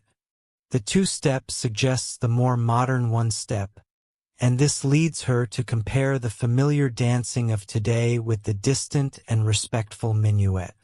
This is an example of a random train of ideas. It is that loose thinking referred to in our first chapter. But even this is made possible only by the connection of ideas in our mind at some previous period. No thought can enter our minds unless it is associated in some way with the previous thought. Psychologists have traditionally classified associations into four kinds: association by succession, by contiguity, by similarity, and by contrast. The example just given involves all four. Association by succession means that when two ideas or impressions of objects have entered the mind in succession, the second is likely to be suggested whenever the first is thought of. A tune consists in a succession of notes, and when the first notes are brought to mind, as by a passing band, the rest will follow, sometimes in spite of ourselves. Association by contiguity means that when two objects or ideas have been in consciousness together, one is always likely to suggest the other thereafter. This was the case with the music and the dance, or the music and the two-step. Association by similarity occurs when two ideas resemble each other in some particular. They need not have occurred together at any past time, nor after each other. The fact that they have a common element suffices to bring up one idea when the other is in mind. Thus the two-step suggested the one-step. Association by contrast needs no explanation. It is exemplified when the idea of present-day dancing brings up the idea of distant dancing.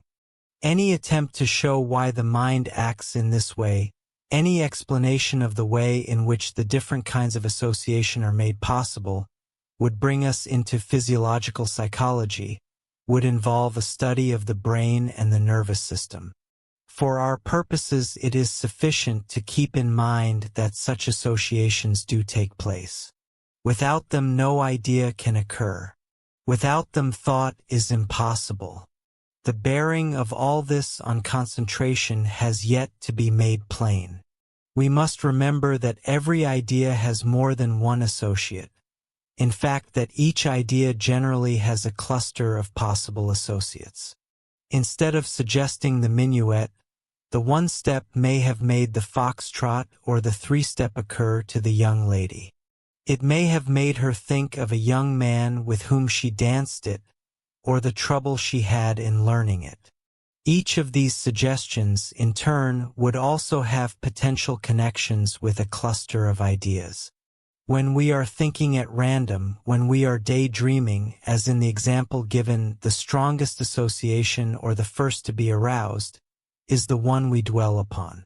But when we are thinking with a purpose, in a word, when we are reasoning, we reject all associations which have no bearing on our purpose, and select only those which serve it.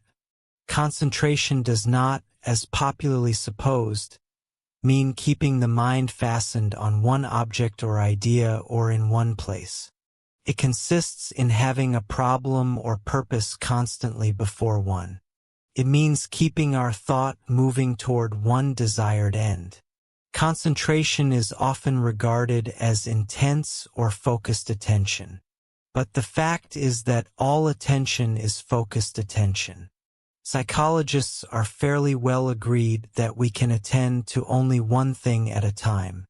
Mind wandering and so-called distributed attention is really attention directed first to one thing, then to another, or first to one thing, then to another, and then back again to the original object, resting but a few moments on each idea. Concentration may best be defined as prolonged or sustained attention. It means keeping the mind on one subject or problem for a relatively long period, or at least continually reverting to some problem whenever one's thoughts momentarily leave it. Having decided just what we mean by concentration, our next step is to inquire whether concentration is worthwhile. The reader may smile at this question, or he may be shocked, according to his temperament. But if most men were so convinced that concentration is such an unquestionable virtue, they would practice it a little more. At least they would make greater efforts to practice it than they do at present. The truth is that concentration, per se, is of little value. The value of concentration depends almost entirely on the subject concentrated on. Almost anyone will agree that even were a man to allow his mind to dwell now on one important problem and now on another, without stopping a very appreciable time at any, he might nevertheless be improving his time far more than a man who concentrated continually on some insignificant and inconsequential question. But of course this is not really an argument against concentration. It has no application when you concentrate on the proper subject. For if you start to concentrate on some question which you have decided is really important, you should keep at it, allowing no deviation. It may be that during the course of your thought associations will be aroused which will suggest or bear upon important problems more important perhaps than the one you originally started to concentrate on. But if you immediately abandoned every problem you started to think of, whenever you came across one which you imagined was just as important, you would probably never really solve any big question. Our attention is guided by interest. If a man merely allows his thoughts to flow at random, thinking only of those things which spontaneously arouse his interest, he may or may not attend to things worth thinking about. All will depend upon the path in which his natural interests run. But the point is that if the subject he thinks about is valuable, it will be so only by accident. Whether or not his thinking is useful will depend upon mere chance.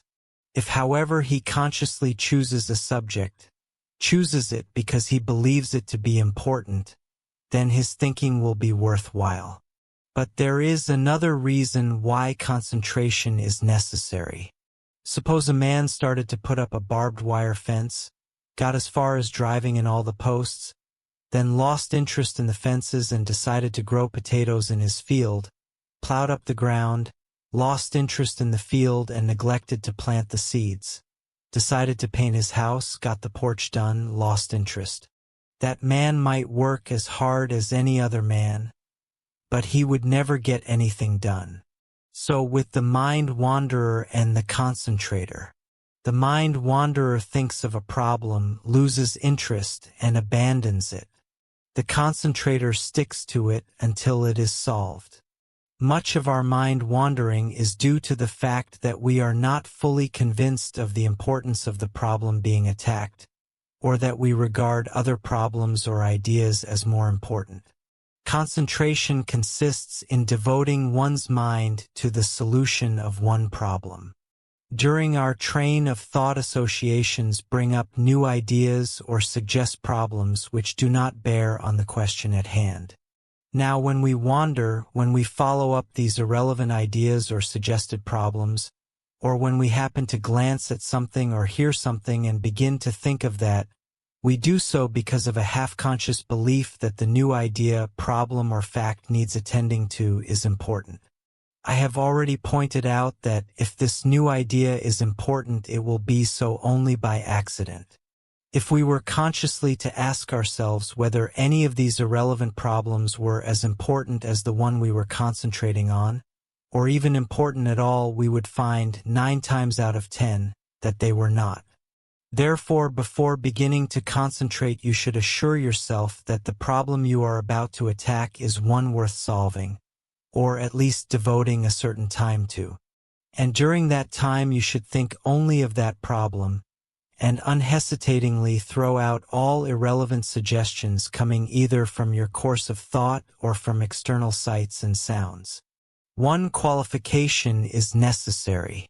Sometimes an irrelevant suggestion occurs which is nevertheless really important and worth developing. As this might be forgotten, and as it might never occur again, it would be poor counsel indeed to ask that it be thrown aside forever. The best move in such a case would be to make written note of the suggestion or problem, so that it could be referred to at some future time. Having written the idea, you will have it off your mind, and will be able to continue your line of thought without perturbation. It has been suggested that a great aid to concentration is writing one's thoughts. It must be admitted that this certainly helps one to keep much closer to a subject. Ordinarily, we wander without being aware of it, and bring our minds back to a subject only after sudden intermittent realizations that we have gone astray. When we write our thoughts, however, we doubly secure ourselves against mind wandering. All writing requires a certain effort, and this alone is sufficient to keep most of us from writing irrelevant thoughts, or anything not directly bearing upon the subject in hand. When we write, too, we capture our thoughts in tangible symbols. We make them less elusive than in their original form. Finally, we keep our entire past train of thought in view. Like an oarsman who cannot look ahead, but guides himself by the objects he is constantly leaving further behind, we keep to our original course of thought by a survey of the ideas already written. In spite of these great advantages, writing has certain serious handicaps as a practical method for concentrating. First among these is its slowness. Thoughts flash through our minds much faster than we can write them. We either lose many ideas by the wayside, or fail to go as far in our subject as we otherwise would. Another disadvantage is that we are forced to give part of our attention to the physical act of writing, and thus cannot concentrate entirely on our subject. There are 2 methods of writing comparatively free of at least one of these handicaps. Both shorthand and typewriting, if mastered to any degree, are much faster than ordinary writing. This is especially true, of course, of shorthand. But even with a good stenographer, shorthand has serious defects. Unless one is quite expert, it requires even more attention than longhand, and at that is often unable to keep pace with thought. Typewriting requires almost no attention from a touch operator, but it too is open to the charge of slowness, coming in this respect about midway between short and longhand. But to those so unfortunate as not to know either shorthand or typewriting, the necessity for still another method is evident. Indeed, even those acquainted with these 2 arts cannot always use them. If every time we were to think we had to have with us a typewriter, or even a pencil and notebook, we would not engage in any too much reflection. Fortunately, there is one method superior to any yet named, which requires no study before its application, and no paraphernalia during it. It consists in simply talking your thoughts as you think them. One who has not tried this can have no idea of its effect. It possesses almost all the advantages of writing. You cannot wander without realizing the fact immediately. It makes your thinking much less vague than if you thought silently, increases your vocabulary, always keeps pace with your ideas, and requires practically no attention. It may be objected that silent thinking itself is put in unspoken words. But this is not true. Part of silent thinking consists of unspoken words, but part of it consists of images, concepts and attitudes which pass through our minds and which we do not take the trouble to name. In silent thinking, too, there are also what appear to be occasional dead stops. All these processes drift into each other indefinably and are unrecognizable. When we talk, we realize whether our images or concepts are vague or definite by our ability to name them, and we realize when our thought comes to a dead stop by the fact that we miss the sound of our own voice. Another practice can be used with talking. The degree of concentration we give to any subject depends upon the degree of natural interest we take in it. Mind wandering comes because we are also interested in other subjects. No matter how slight our interest in a thing, we would always concentrate on it if we were interested in nothing else. To secure sustained attention, then we should 1. Stimulate or increase interest in problems we want to concentrate on, 2. Decrease or remove temporarily any interest in the things we do not want to think about. Men often complain that noises distract their attention. While not impossible, it is inconvenient and unpleasant to shut off our ears. But men are far more distracted by sights than they are by sounds. And they never think of merely shutting their eyes. The next time you attempt to concentrate, silently or by talking, try shutting your eyes and see whether or not you are helped. Talking has one disadvantage: it cannot always be used. To practice it, you must either lock yourself up in your room, or sit alone in a forest or field, or walk along unfrequented streets and byways. You can by no means allow anyone to hear or see you talking to yourself. If you are caught doing this, some asinine idiot is sure to mistake you for one. We are brought back again, then, to the necessity of occasionally thinking in silence.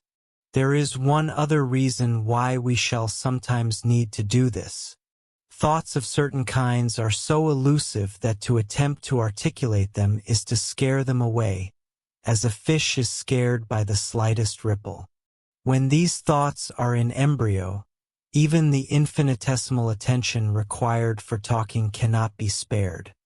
But later, as they take more definite and coherent form, they can and should be put into words, for otherwise they will be incommunicable and useless.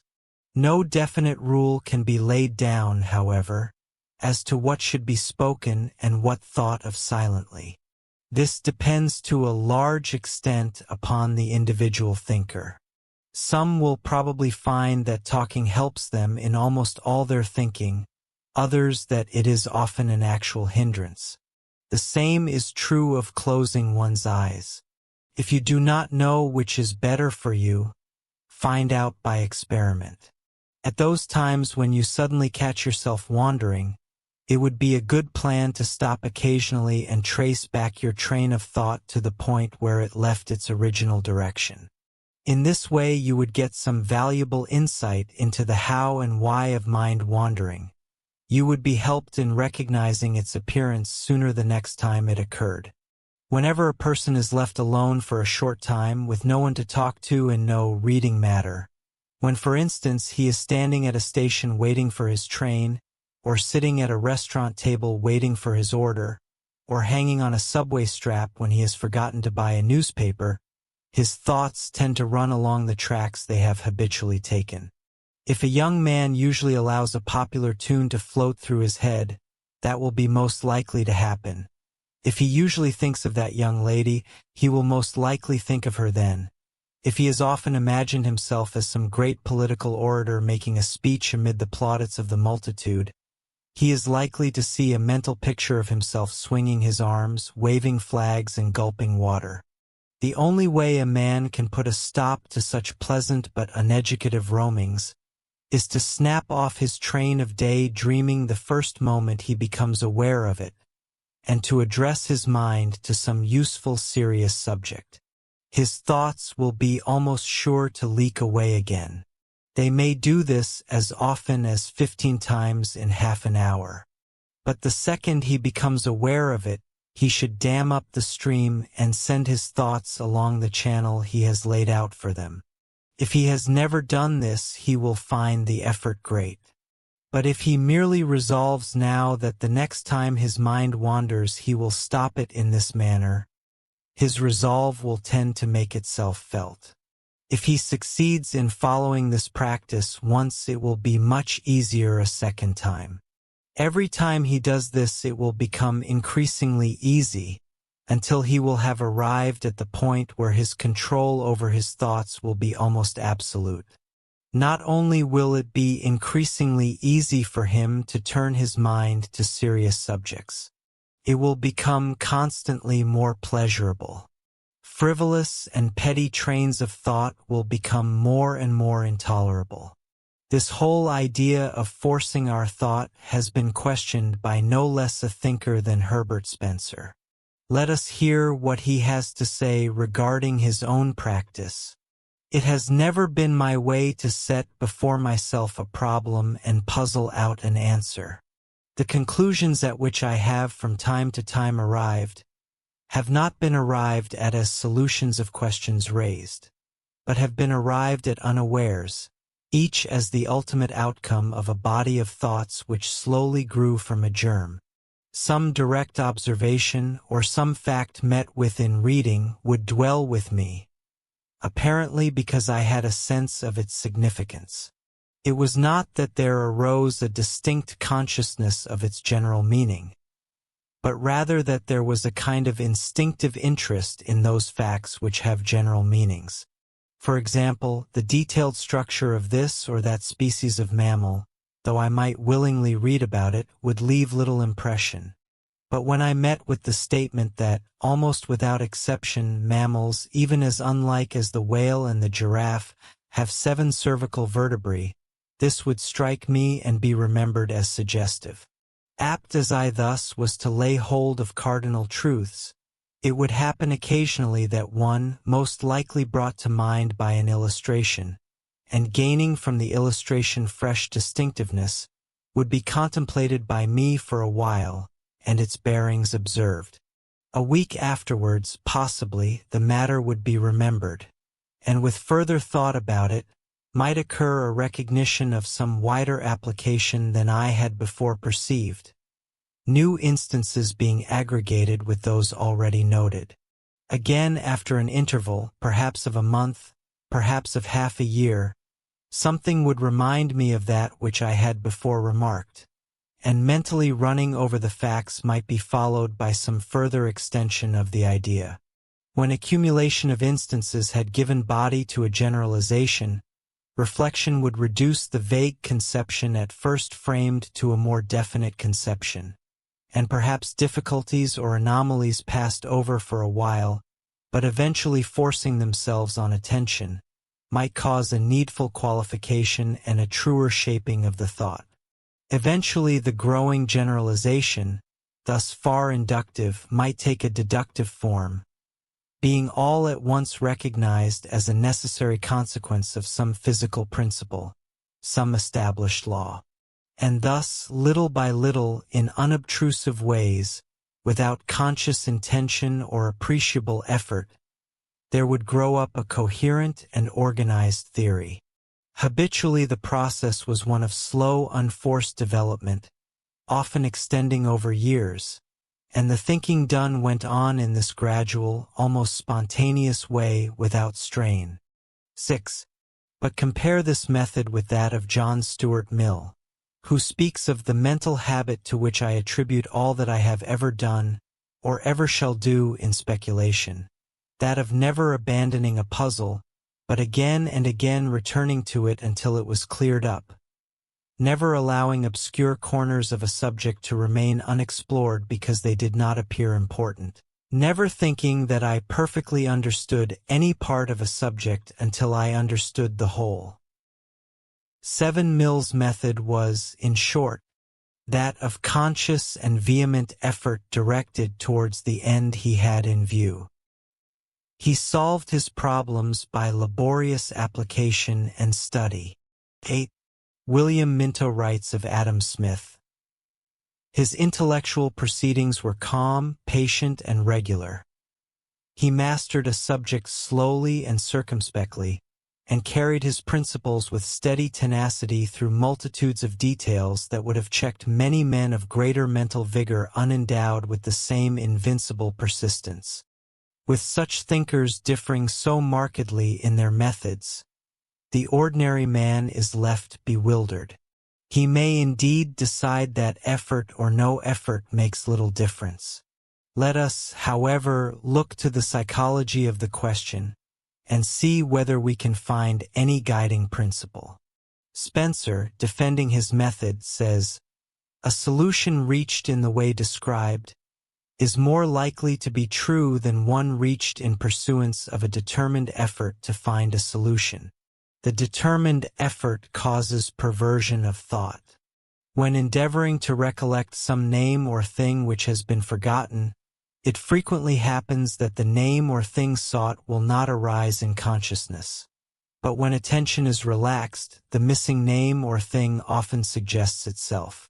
While thought continues to be forced down certain wrong turnings which had originally been taken, the search is vain.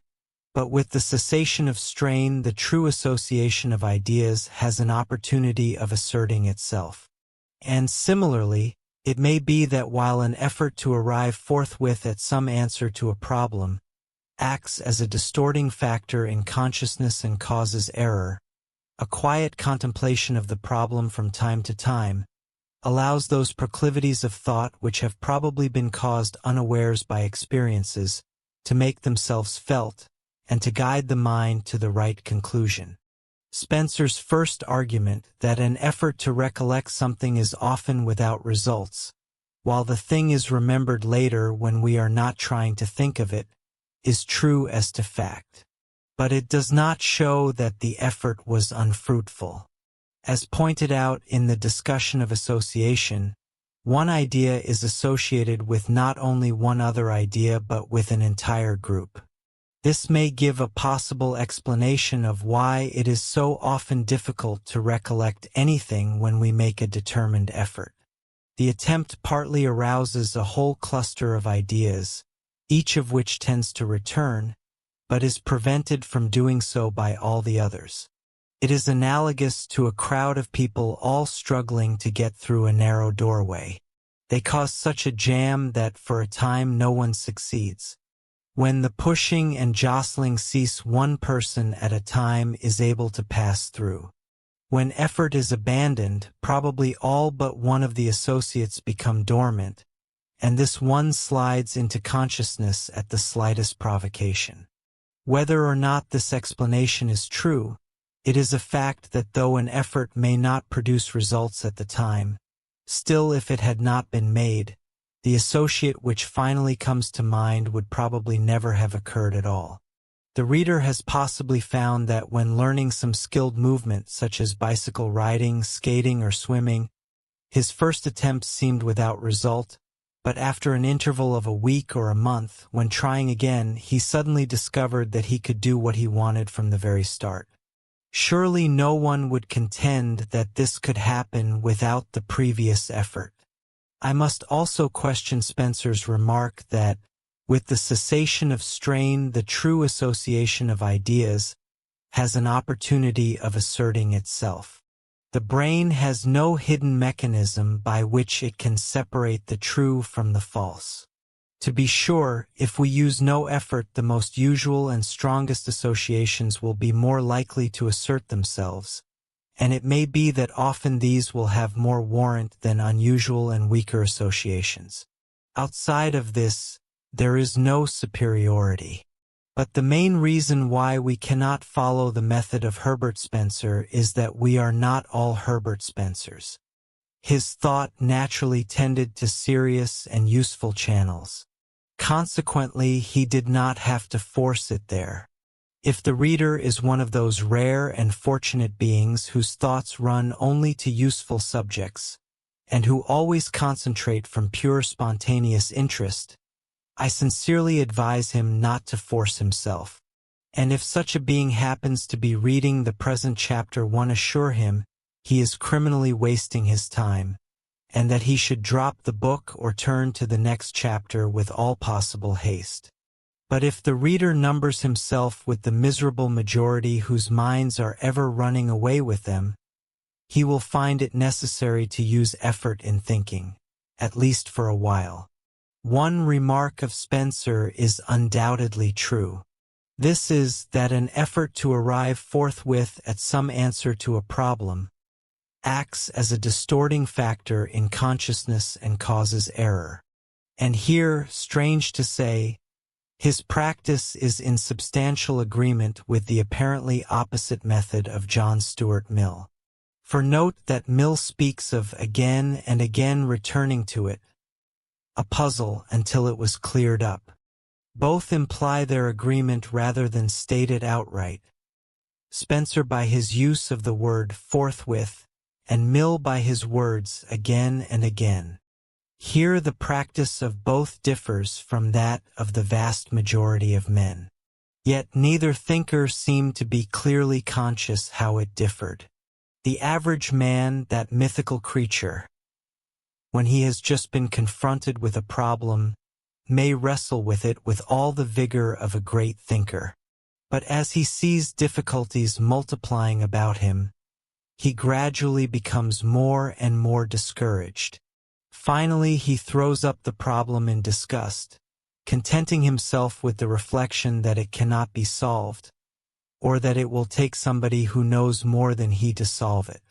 A real thinker, however, if confronted with the same problem, will look for a solution from every possible viewpoint.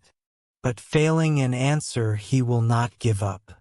Instead, he will let the subject drop for a while, say a couple of weeks or perhaps longer, and then refer to it again. This time he will find that certain obscurities have become a little clearer, that certain questions have been answered. He will again attack his puzzle with energy. And if he does not obtain a complete solution, he will once more put it aside, returning to it after another interval, until finally a satisfactory solution presents itself. You may fail to see any difference between thinking for 2 hours separated by 2 weeks and thinking for 2 consecutive hours. As an experiment, then, the next time you come across a puzzle which you fail to solve at first tilt, write down all the unsatisfactory solutions suggested and all the questions, difficulties, and objections met with. You may leave this for a few weeks. When you return to it, a few of the difficulties will look less formidable, and some of the questions will have practically answered themselves. Of course, some of the difficulties may look more formidable, and a few new questions may have arisen. If a solution is not found at the second attempt, the problem may again be sent to your mental waiting room. But if it is only of reasonable difficulty, a solution is bound, soon or late, to be discovered. It is difficult to say just what affects this change in thought, when apparently one has engaged in no reflection during the interval. The attempted solution probably gives a certain set to our minds. Without being aware of it, we observe facts relating to our problem. Ideas which occur to us in other connections are unconsciously seen in their bearing on the unsolved question. In short, Those proclivities of thought which have probably been caused unawares by experience make themselves felt. It may be imagined that if we think too much we will be liable permanently to injure our mighty intellects. This has sometimes happened, but there is no serious danger of it. Thinking on one useful subject for a long while will not hurt you any more than thinking on 1,000 different useless subjects for the same period. But of course you should not try to concentrate when you are sleepy, when you have a headache, when some other bodily pain distracts your attention, or when your mind is in any way tired. If you attempt to concentrate at these times, you will endanger your mental and physical health. Not only this, but the thinking done during such periods will be of such poor quality that it will be practically useless if not harmful. This applies even to cases where mental fatigue is almost inappreciable. Thinking done in the evening seldom approaches in efficacy the thinking done in the first hours of the morning. But you should always make sure your mind is actually tired. It may merely be tired of a particular subject. An objection of a different kind may be raised against concentrating at every opportunity. It has often been noticed that names have been recalled and problems solved when we were thinking of something else. It may be urged that such solutions would not have occurred when concentrating, because the exact associations which led up to them would not have been present. This is occasionally true, but there are still reasons why I must maintain my position. No matter how well a man may have trained himself to concentrate, there will always be short periods when his mind will wander, and these will suffice for any accidental associations. Moreover, the fact that these mind-wandering periods occasionally do good does not excuse their existence. The most fallacious ideas, the most demoniacal practices, the most despicable characters of history have occasionally done good. The fact is that for every useful association which occurs during mind wandering, 10 associations just as useful will occur during concentration. The only reason useful mind-wandering associations appear frequent is that they are unexpected, therefore more noticed when they come. It has been frequently said that many of the world's greatest inventions were due to accident. In a sense, this is true, but the accident was prepared for by previous hard thinking. It would never have occurred had not this thinking taken place. It is said that the idea of gravitation came to Newton because an apple fell on his head. Perhaps. But apples had been falling ever since there were apple trees, and had probably been falling on men's heads ever since men had acquired the habit of getting their heads in the way. The idea of the steam engine is supposed to have come to what while observing a tea kettle. But how many thousands before him had not seen steam coming out of kettles? The idea of the pendulum for regulating time occurred to Galileo from observing a swinging lantern in a cathedral. Think how many others must have seen that lantern swinging. It is probable that in all these cases the invention or idea had been prepared for, had been all but formed, by downright hard thinking in previous periods of concentration. All that was needed was the slightest unusual occurrence to make the idea complete and conscious. The unusual occurrence, the accident, which has so often received the credit for the invention or the idea, merely made it come sooner, for with the thinking these men did, it was bound to come eventually. Of course, I really do not seriously expect anybody to concentrate at every opportunity. I don't myself. I merely wanted to establish the fact that it's the best thing. But every man, even the tired business variety, should set aside at least half an hour a day, or 3.5 hours a week. I realize what a great hardship it is for some people to devote 1/48 of their time to such a useless pastime as thinking. But if they will make the sacrifice for 7 consecutive days, they will find themselves bearing up nobly at the end. There is even a possibility that they may be encouraged to extend the time. Chapter 5. Prejudice and Uncertainty. From time to time there returns upon the cautious thinker the conclusion that, considered simply as a question of probabilities, it is decidedly unlikely that his views upon any debatable topic are correct. Here, he reflects, are thousands around me holding on this or that point opinions differing from mine, wholly in most cases, partially in the rest. Each is as confident as I am of the truth of his convictions. Many of them are possessed of great intelligence. And rank myself high as I may, I must admit that some are my equals, perhaps my superiors. Yet, while every one of us is sure he is right, unquestionably most of us are wrong. Why should not I be among the mistaken? True, I cannot realize the likelihood that I am so. But this proves nothing. For though the majority of us are necessarily in error, we all labor under the inability to think we are in error. Is it not then foolish thus to trust myself? When I look back into the past, I find nations, sects, philosophers, cherishing beliefs in science, morals, politics, and religion, which we decisively reject. Yet they held them with a faith quite as strong as ours. Nay, stronger if their intolerance of dissent is any criterion. Of what little worth, therefore, seems this strength of my conviction that I am right. A like warrant has been felt by men all the world through, and, in 9 cases out of 10, has proved a delusive warrant.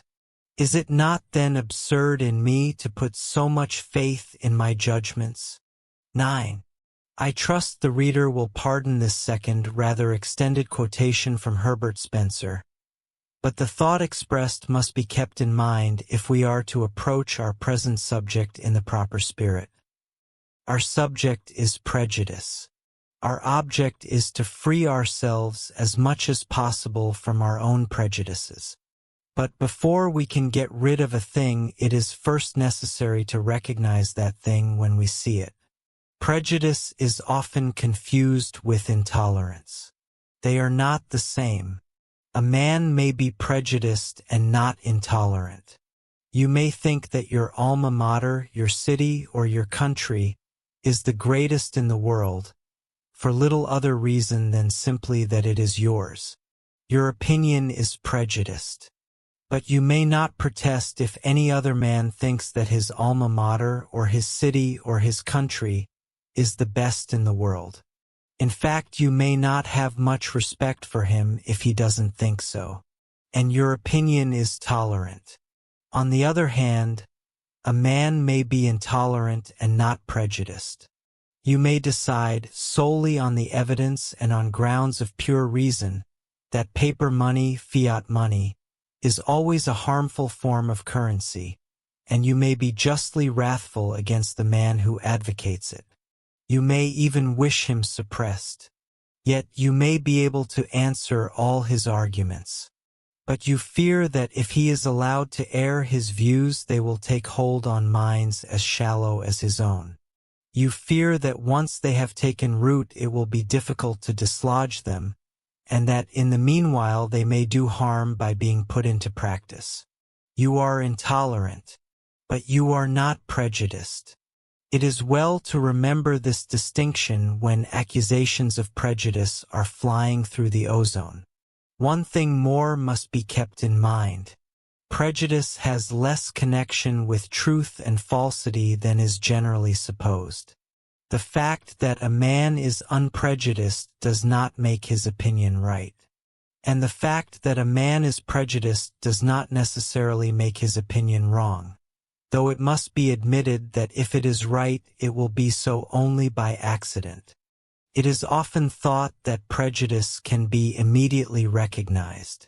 Locke says, "Everyone is forward to complain of the prejudices that mislead other men or parties, as if he were free and had none of his own. This is the mote which every one sees in his brother's eye, but never regards the beam in his own. 10. However, slight consideration will convince us that because one man accuses another of prejudice, it does not follow that the accused is guilty. The general practice is to accuse of prejudice anyone whose views happen to differ from our own. Let us consider a formal dictionary definition of prejudice. Judgment formed without due examination. Opinion adverse to anything without just grounds or sufficient knowledge. This is not altogether satisfactory. A man may form a judgment without sufficient knowledge and still be unprejudiced. He may be perfectly open-minded and willing to change his opinion if other evidence is adduced. But even if the formation of a judgment without sufficient knowledge is prejudice, it is often justified. At all events, everyone will agree that the foregoing definition helps us little in discovering our own prejudices. All of us, for instance, believe our judgment on any given question has been formed with due examination, each being his own judge of what constitutes due. It is difficult to find any satisfactory definition. Perhaps the best I can do is to point out various specific forms of prejudice and their causes. The first form of prejudice I shall name consists in a love for, and a desire to hold, some opinion. We may roughly ascribe this desire to 3 causes. 1. We desire an opinion to be right because we would be personally benefited if it were. Promise a man that if he invests his money in the look-good gold mine he will receive dividends of over 40% annually, and he is in danger of becoming extremely gullible.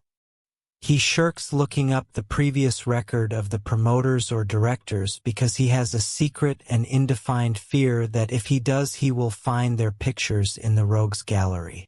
Advertise in a magazine that any thin man can gain 7 to 14 pounds a week by drinking Fadilac, and you will receive hundreds of answers enclosing the 50 cents for a trial bottle.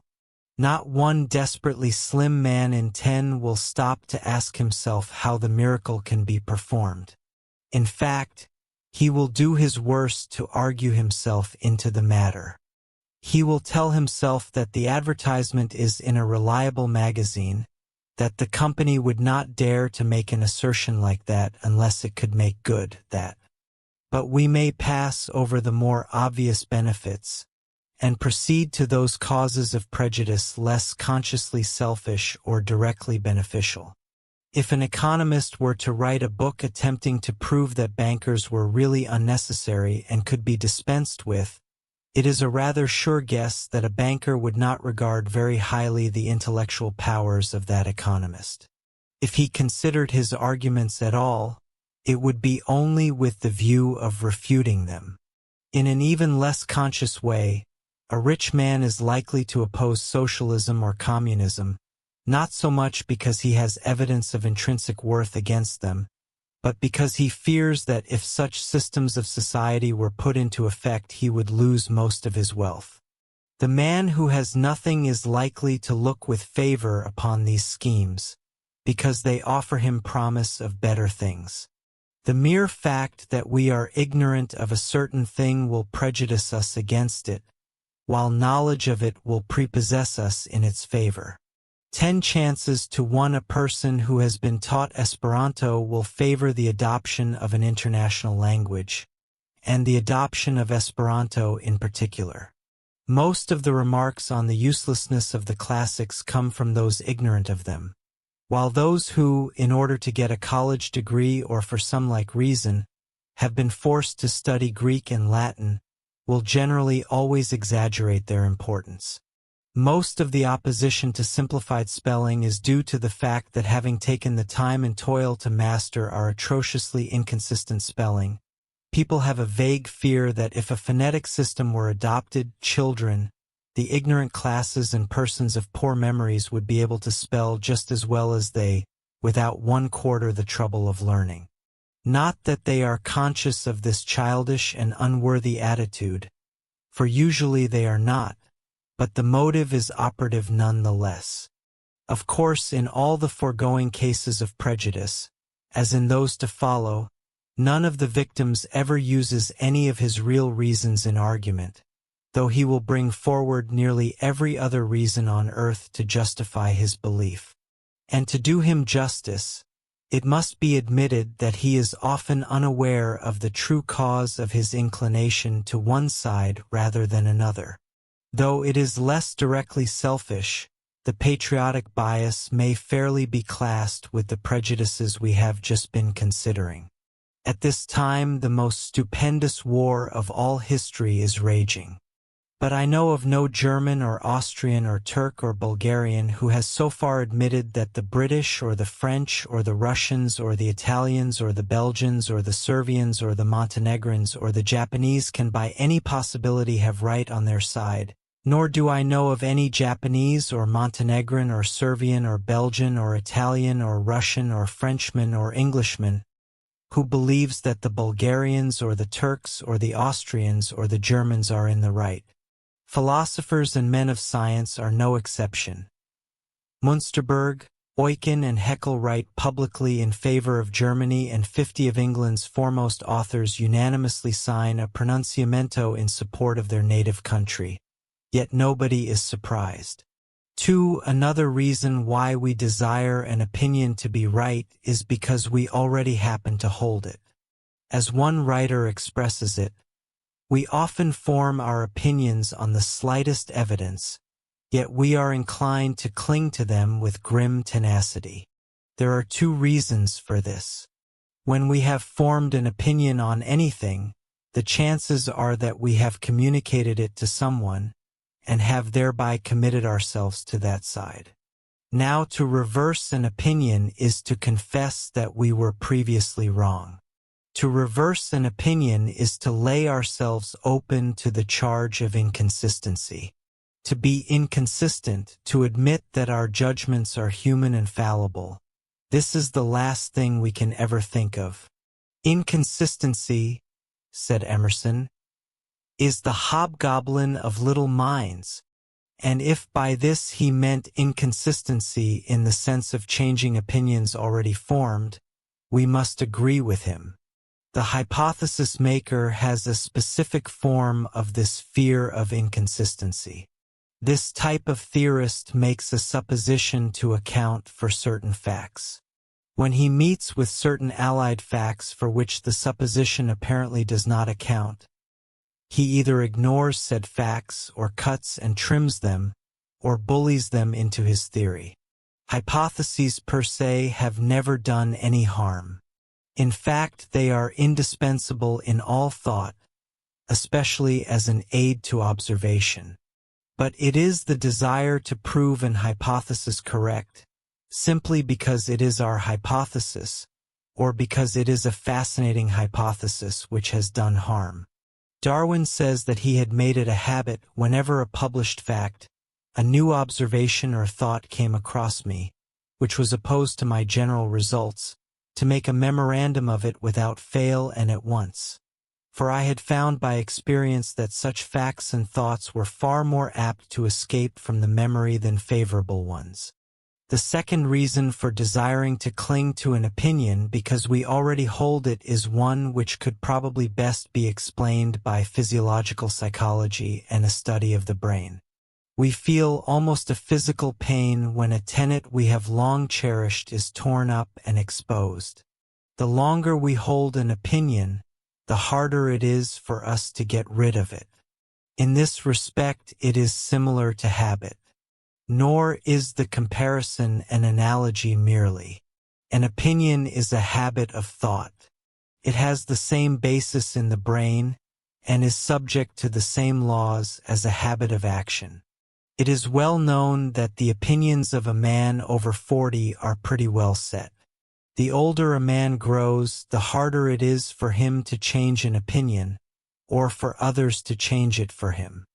The side of a controversy we see first is usually the side we see last. This is because the arguments we meet do not have to shake up or dislodge anything in our brain, unless we are very critical, and we generally aren't. But once let an opinion gain entrance, and any opinion contrary to it will have to dislodge the old one before it can find a place for itself. And as Mark Twain has remarked, when even the brightest mind in our world has been trained from childhood in a superstition of any kind, it will never be possible for that mind, in its maturity, to examine sincerely, dispassionately, and conscientiously any evidence or any circumstance which shall seem to cast a doubt upon the validity of that superstition. Of course, Mark Twain was wrong.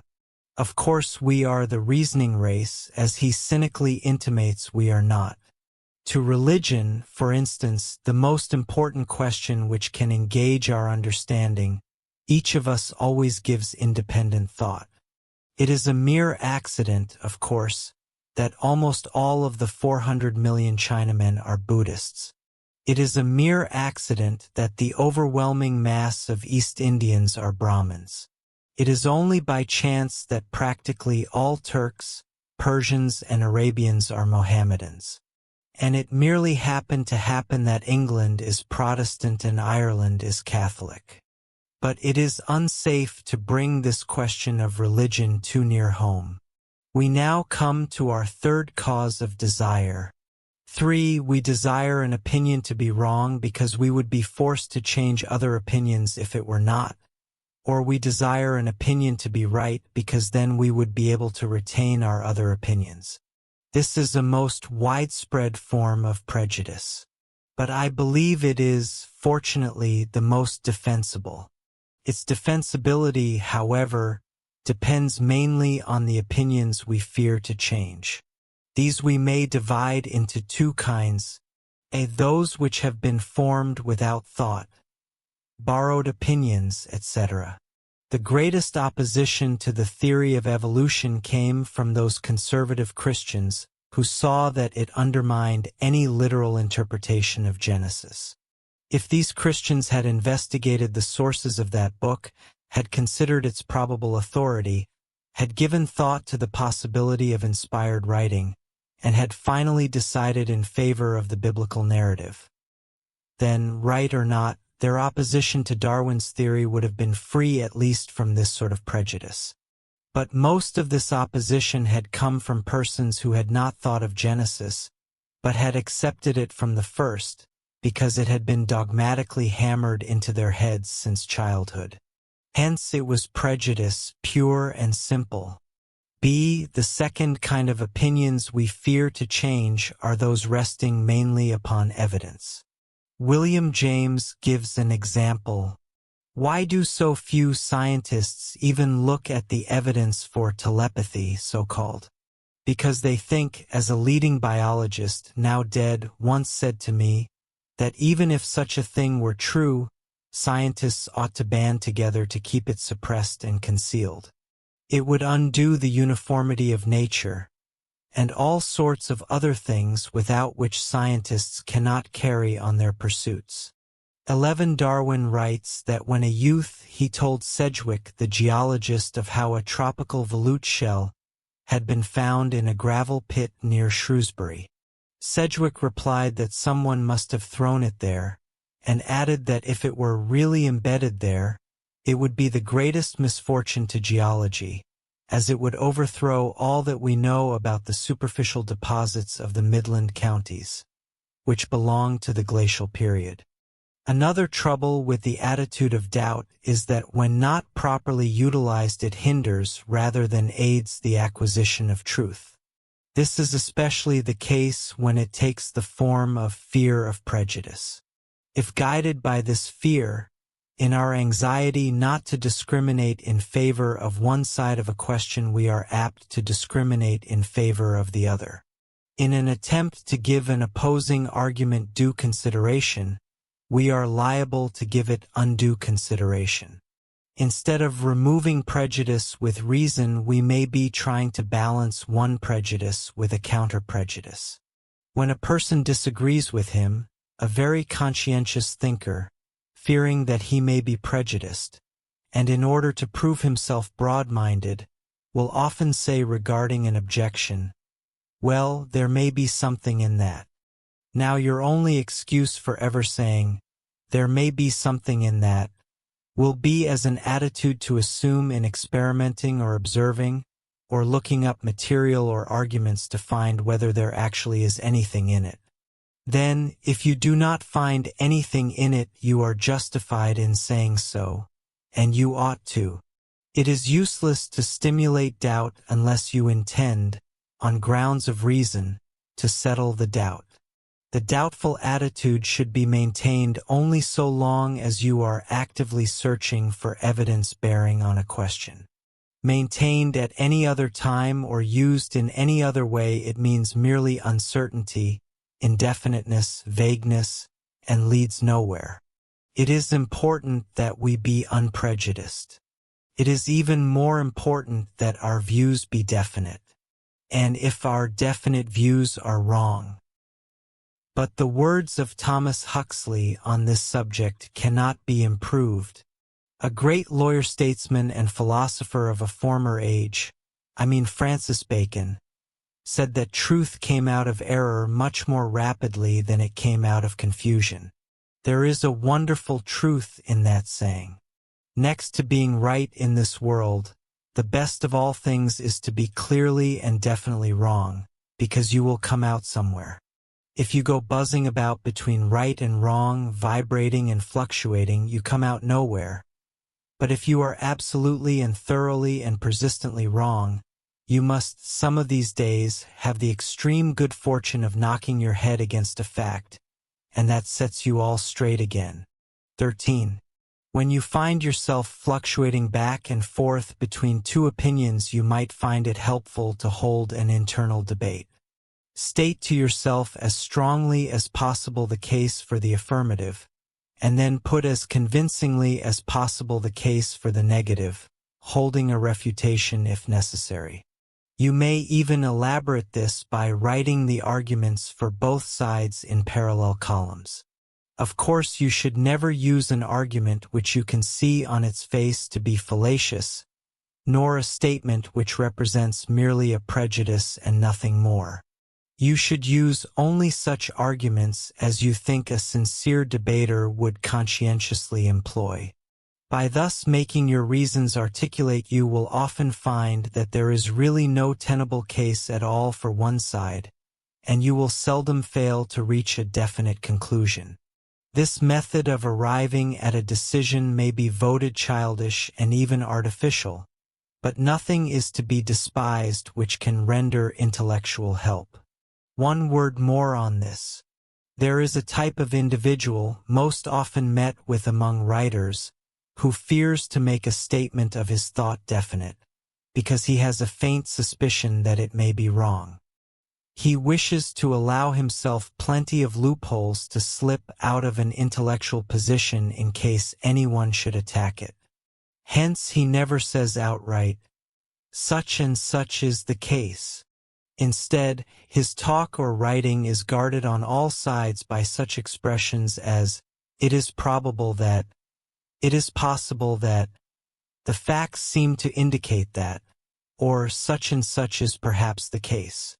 Not satisfied with this, he makes his statement less positive by preceding it with an "I believe," or worse yet, with an "I am inclined to believe." This is often done under the impression that it is something noble, that it signifies broad-mindedness, lack of dogmatism, and modesty. It may. If it does, so much the worse for broad-mindedness, lack of dogmatism, and modesty. Never yield to the temptation to word your thoughts in this manner. If you truly and firmly believe that such and such is the case, say such and such is the case. Not "It is possible that such and such is the case," or "Such and such is perhaps the case," or "It is my belief that such and such is the case." People will assume that it is your belief and not somebody else's. Suppose you have made a positive statement, and suppose you later find it to be wrong? Well then, acknowledge that it is wrong. Acknowledge that you have done something human, that you have done something which every man before you has done, that you have made a mistake. I realize such a confession is hard. It is the severest blow you can deal to yourself, and few people will think the better of you for doing it. Most of them will say, "See, he acknowledges himself that he was wrong." And with these people, both you and your theory will be far more discredited than if you had clung to it until the end of your life, no matter how obviously, how flagrantly it opposed itself to facts. But a few people will appreciate your sacrifice. A few people will admire your bigness. And you will grow. You will grow as a thinker. What is more, you will grow morally. And the time will come when you will have fewer and fewer occasions to reverse yourself, for you will learn to think longer before you advocate an opinion. The question of the avoidance of prejudice and the necessity of breaking off doubt remains still unsettled. There can be no doubt that the two desideratums conflict, that to cut off doubt, or even to refrain from stimulating it, is to encourage by so much the dominance of prejudice.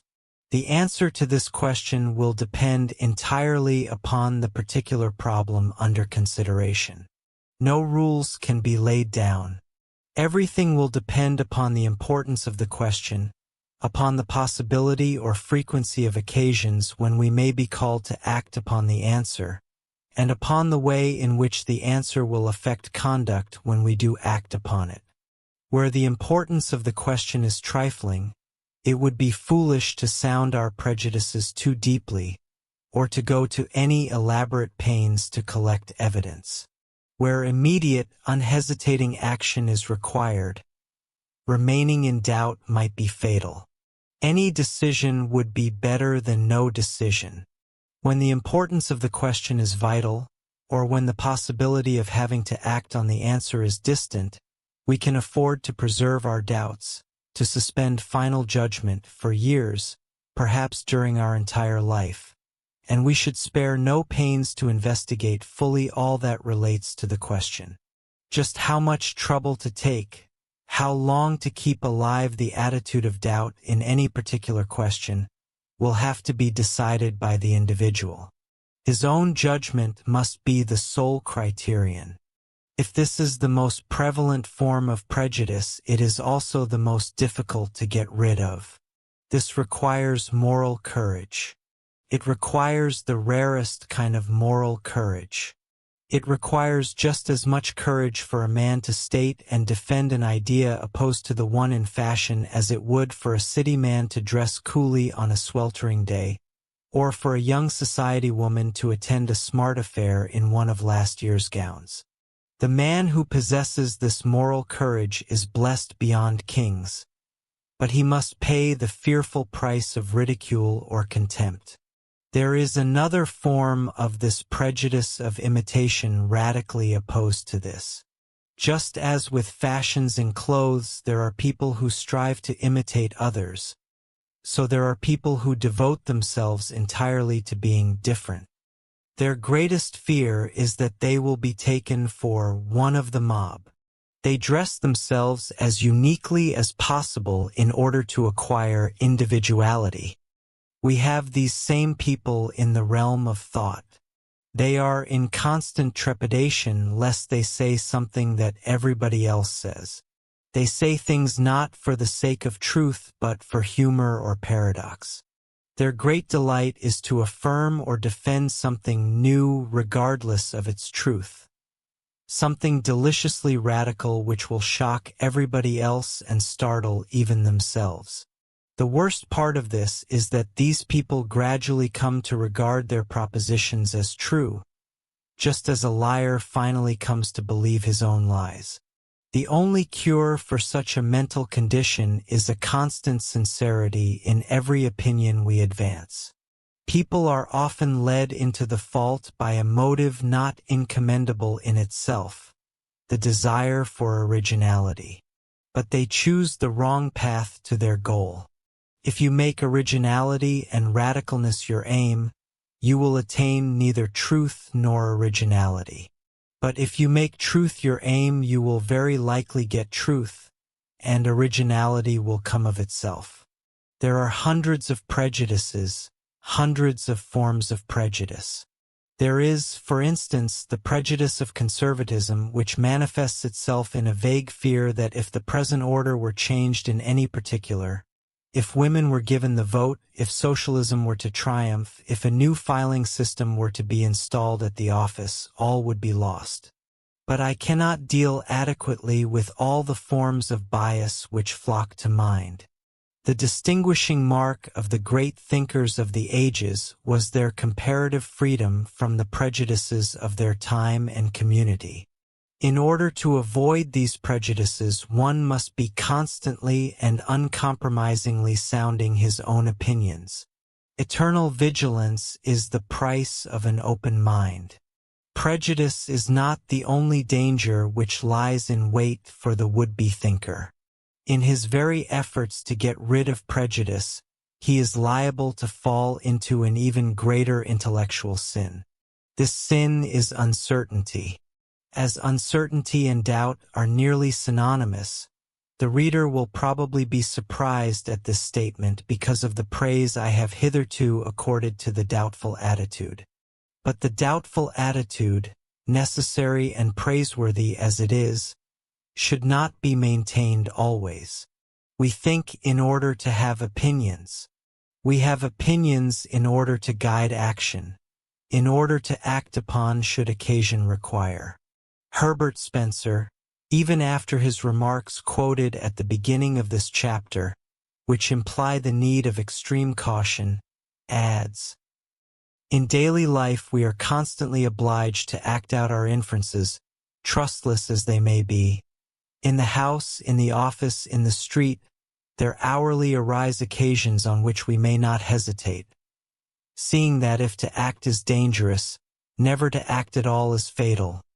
There are other reasons why we cannot afford to keep the doubtful attitude.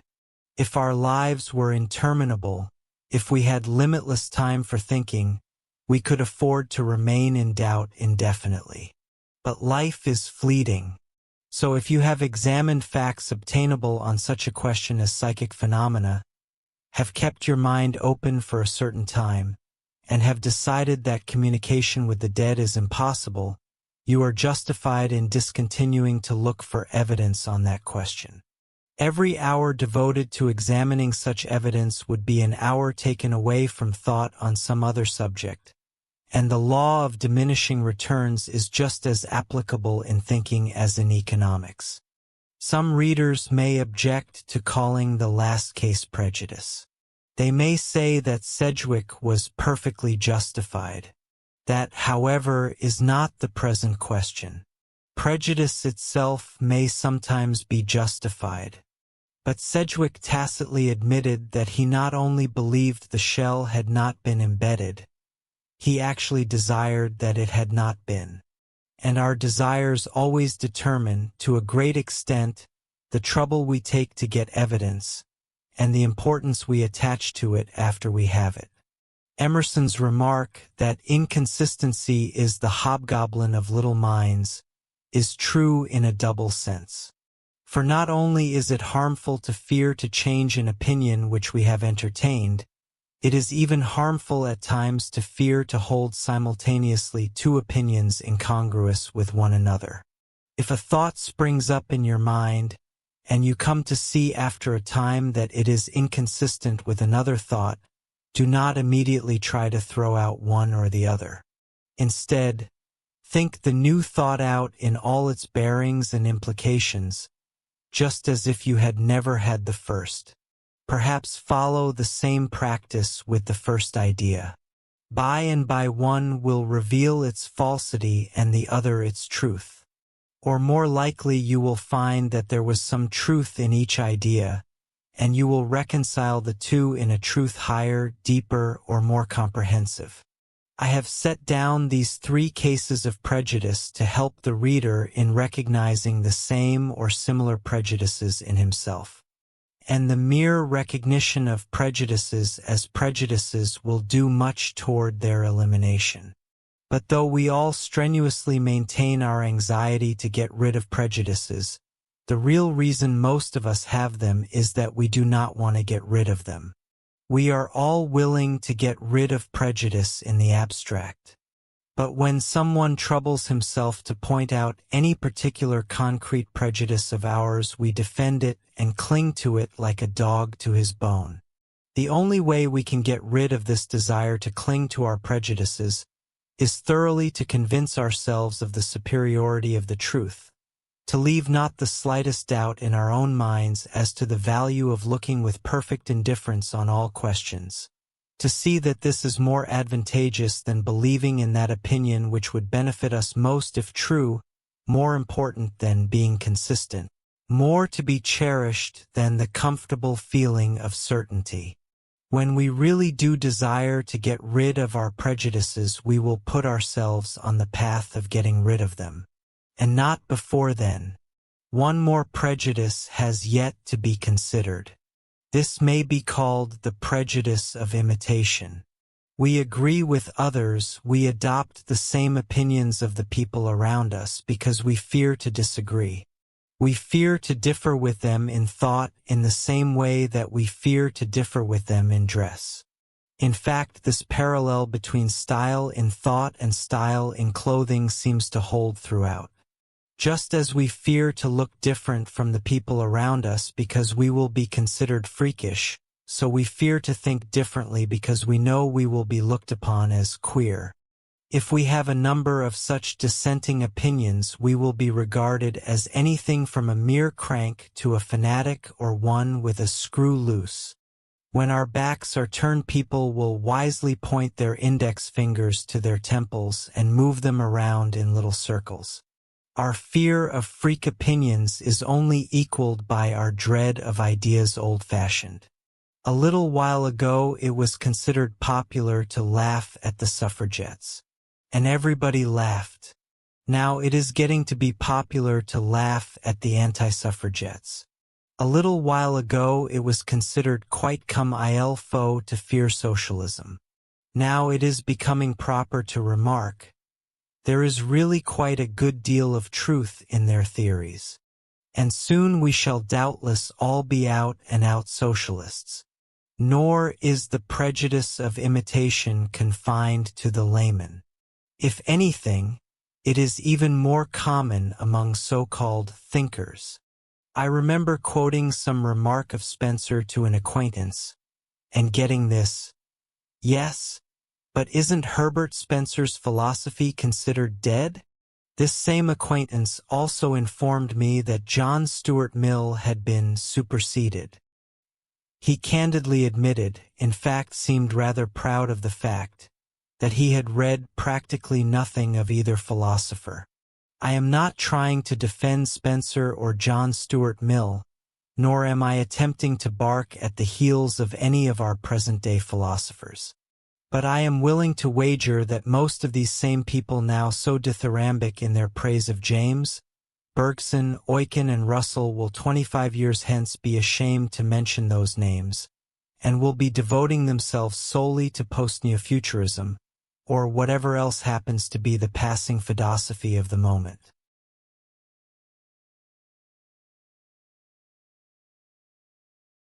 Chapter 6.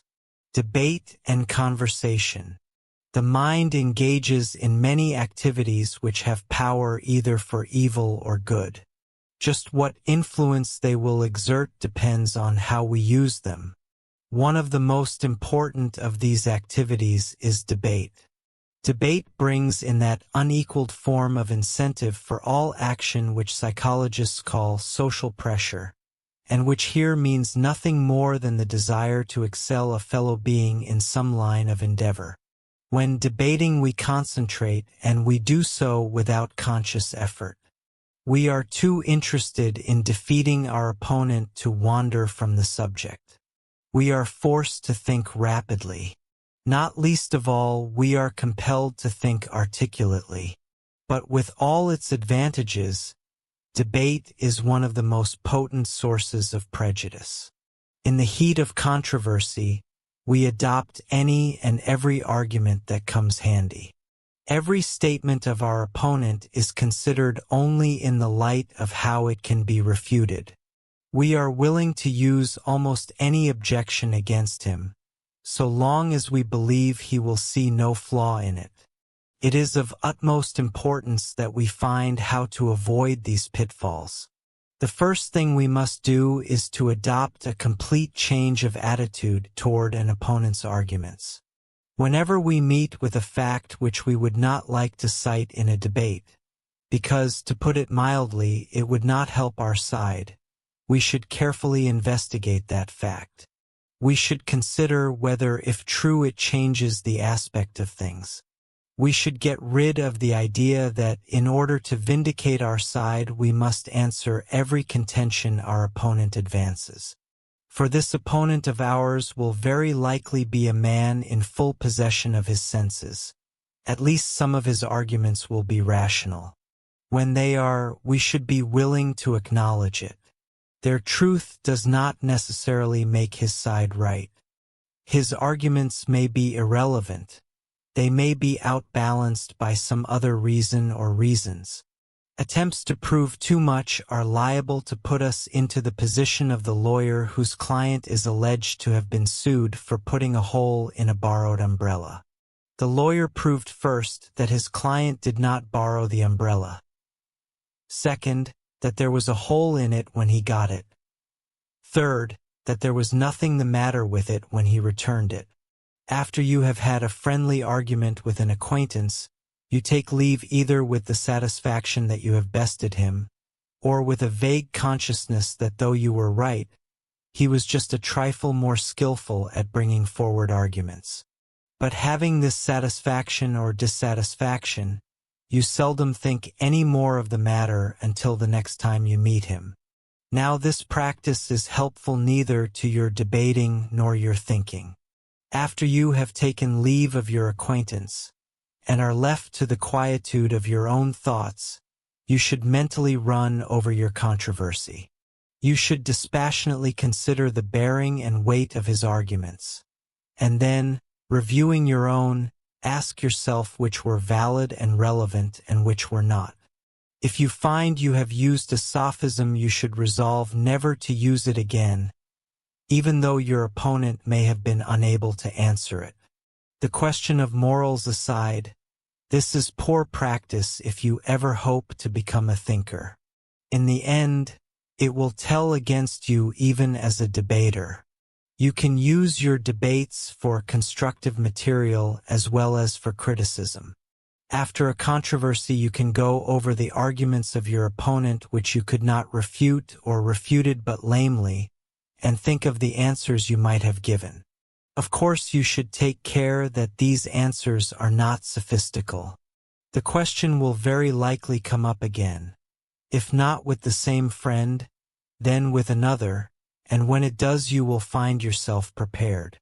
But the best debater, or at least he who gets the most from debating, is the man who looks for evidence and thinks not for debate, but to obtain a correct conclusion. After he has reached a conclusion in this manner, he does not advance every possible reason to support it. He does not even utilize the reasons on which others base a similar belief if he does not himself accept these reasons. He states merely that evidence and those reasons which have led him to accept his conclusion, nothing more. While we are considering debate, I may well say a few words about conversation in general. We do not and cannot always argue with our friends, even though we scorn the dictums of formal etiquette. But because we do not argue, it does not follow that we gain nothing. In fact, ordinary conversation has advantages numerous over debate, not the least of which is the comparative freedom it gives from prejudice. But the value of conversation depends both on what we talk about and whom we talk with. Too much of our talk is on petty matters, is uneducative. And even if we converse on worthy topics, it will profit us little if we do not talk with worthy people. When we commune with a dull mind, Our thoughts are forced, in some degree, down to the level of that mind. But dull people do not usually talk of weighty matters, nor do active intellects dwell long on trifles. Therefore, if we rightly choose our companion, we can conscientiously leave our path of conversation to choose itself. One aspect of conversation remains to be treated, its corrective power. There is a sort of mental exposure in talking to a companion. We drag our thoughts out of their hiding places, naked as it were, and occasionally we are not a little startled at the exhibition. Unexpressed ideas are often carefully cherished until, placed before other eyes as well as our own, we see them as they really are. Chapter 7: Thinking and Reading. Up to now I have dealt with thinking almost as if it could be carried on without external aid. As with cautionary and constructive thought, I have perhaps been led to do this because of a reaction from the usual insistence upon reading as indispensable to mental improvement, and the corresponding neglect of the need for independent thinking. Men thought before there were books, and men can still think without reading, but they cannot. I was about to remark that they could not read without thinking, but on second thought I am inclined to doubt it. However, we have clung to the natural order, for we first considered unaided thinking, then the help given by conversation and dispute, and finally we are to examine the aid rendered by reading. There can be no doubt that this order follows the development of thought both in the individual and in the human race. While no complaint can be made of lack of quantity in what has been written on reading, most of it has not taken up the subject from the proper standpoint. Still less has dealt with it in the right manner.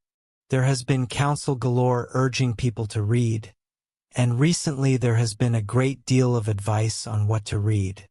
But comparatively very little has been said on how to read.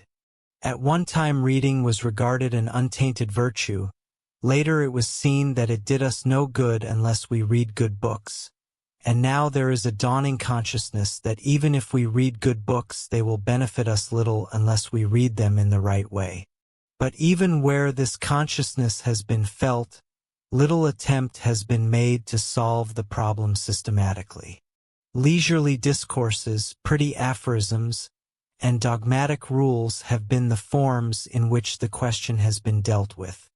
Such conflicting adages as a good book should be read over and over again, and the art of reading is the art of skipping, are not very serviceable. The necessity of some sort of orderly treatment is evident. Before we consider how to read, some queer person may ask us to put the previous question: should we read at all? Now the value of reading has, in times past, been seriously doubted by thinkers and non-thinkers. The philosopher Democritus put out his eyes so that, ceasing to read, he might think. We are not going to follow his example, but we can readily sympathize with him when we think of the many learned men who have read themselves into dreamy stupidity. Men who know what everybody else thought, but who never have any thoughts of their own. We must admit that the arguments of these cranks are at least good medicine for the prevalent belief that the more a man reads, the more he will know and the better thinker he will become. Learning to think by reading is like learning to draw by tracing. In each case, we make the work of another man our basis, instead of observing directly from nature. The practice has its value, it is true. But no man ever became a great artist by tracing, and no man will ever become a great thinker by reading, can never become a substitute for thought. At best, as John Locke says, reading furnishes the mind only with materials of knowledge. It is thinking makes what we read ours. 15. Our problem may be divided in two parts.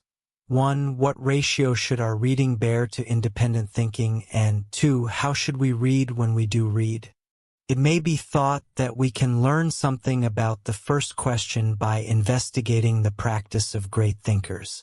But the outcome of such an investigation is likely to be disappointment. Kant, for instance, was an omnivorous reader. So were Huxley and Sir William Hamilton. And outside the circle of philosophers, men as unlike as Gibbon, Macaulay, Milton, and Thomas A. Edison. On the other hand, Spencer seldom ever read, and Hobbes is famous for his remark that if he had read as much as other men he would have known as little. Auguste Comte was unique in that he read copiously until he conceived his positive philosophy, and then hardly at all until the end of his life. We come to the second step outlined in our plan of study, the selection of a comprehensive textbook. Every large subject has gathered about it a vast literature, more than one man can ever hope to cover completely. This literature may be said to consist wholly of two things: information as to facts and opinions on those facts. In other words, any book you read on that subject will probably contain some facts new to you and will contain also the thoughts and reflections of the author. Of course, you should endeavor to learn as many facts as possible. But it is not necessary to know all that has been thought about the subject. You are supposed to have a mind of your own. You are supposed to do some thinking for yourself. But though it is not necessary that you know all that has been thought, it is well that you know at least part of what has been thought, and so far as possible the best part. For as just pointed out, if you attempt to think out an entire subject for yourself, you will expend great energy and time in arriving at conclusions which have probably already been arrived at during the generations that the subject has had its being. Therefore, you should endeavor to get, in as short a time as possible, the greatest number of important facts and the main outlines of the best that has been thought. So if you sincerely intend to master any subject, the best way to begin is by the selection of the most comprehensive and authoritative work you can secure. The man who desires to study any subject is commonly advised to read first a small introductory book, then a larger one, and finally the largest and most authoritative volumes. The trouble with this practice is that you will have to study each book in turn. If you take up the most thorough book first, you need merely glance through the smaller books, for the chances are that they will contain little that is new to you, unless they happen to be more recent. The only justification for reading a small book first is that the larger books are apt to be technical and to assume a certain knowledge of the subject. However, the authoritative treatise or treatises on a subject usually refer far less to the smaller books than the smaller books do to them. Any greater depth of thought which the larger works may possess can be made up for by increased concentration on the part of the reader. Of course, if a man does not intend to master a subject thoroughly, but only to get some idea of its broad outlines, the case is different. He would then be justified in reading a small work. Another advantage of beginning a subject with the study of a comprehensive and authoritative volume or main textbook is that you avoid confusion. The man who has mastered one foreign language, say French, will always find his knowledge of great benefit to him for the study of another language, such as Spanish. But anyone who has begun at about the same time the study of two or more foreign languages must remember his confusion, and how his vague knowledge of one tongue hindered him in the acquisition of the other. So with reading, when we peruse a book in the usual casual way, we do not master it. And when we read a book on the same subject immediately after it, the different viewpoint is liable to cause bewilderment and make us worse off than before the second book was started. We do not like to devote a lot of time to one book, but would rather run through several books in the same time, believing that we thereby gain more ideas. We are just as mistaken as a beginner in swimming who would attempt to learn several strokes before having mastered one well enough to keep afloat. A main text being of such importance, its choice involves responsibility. But how are we to know whether one book is superior to another until we have read both?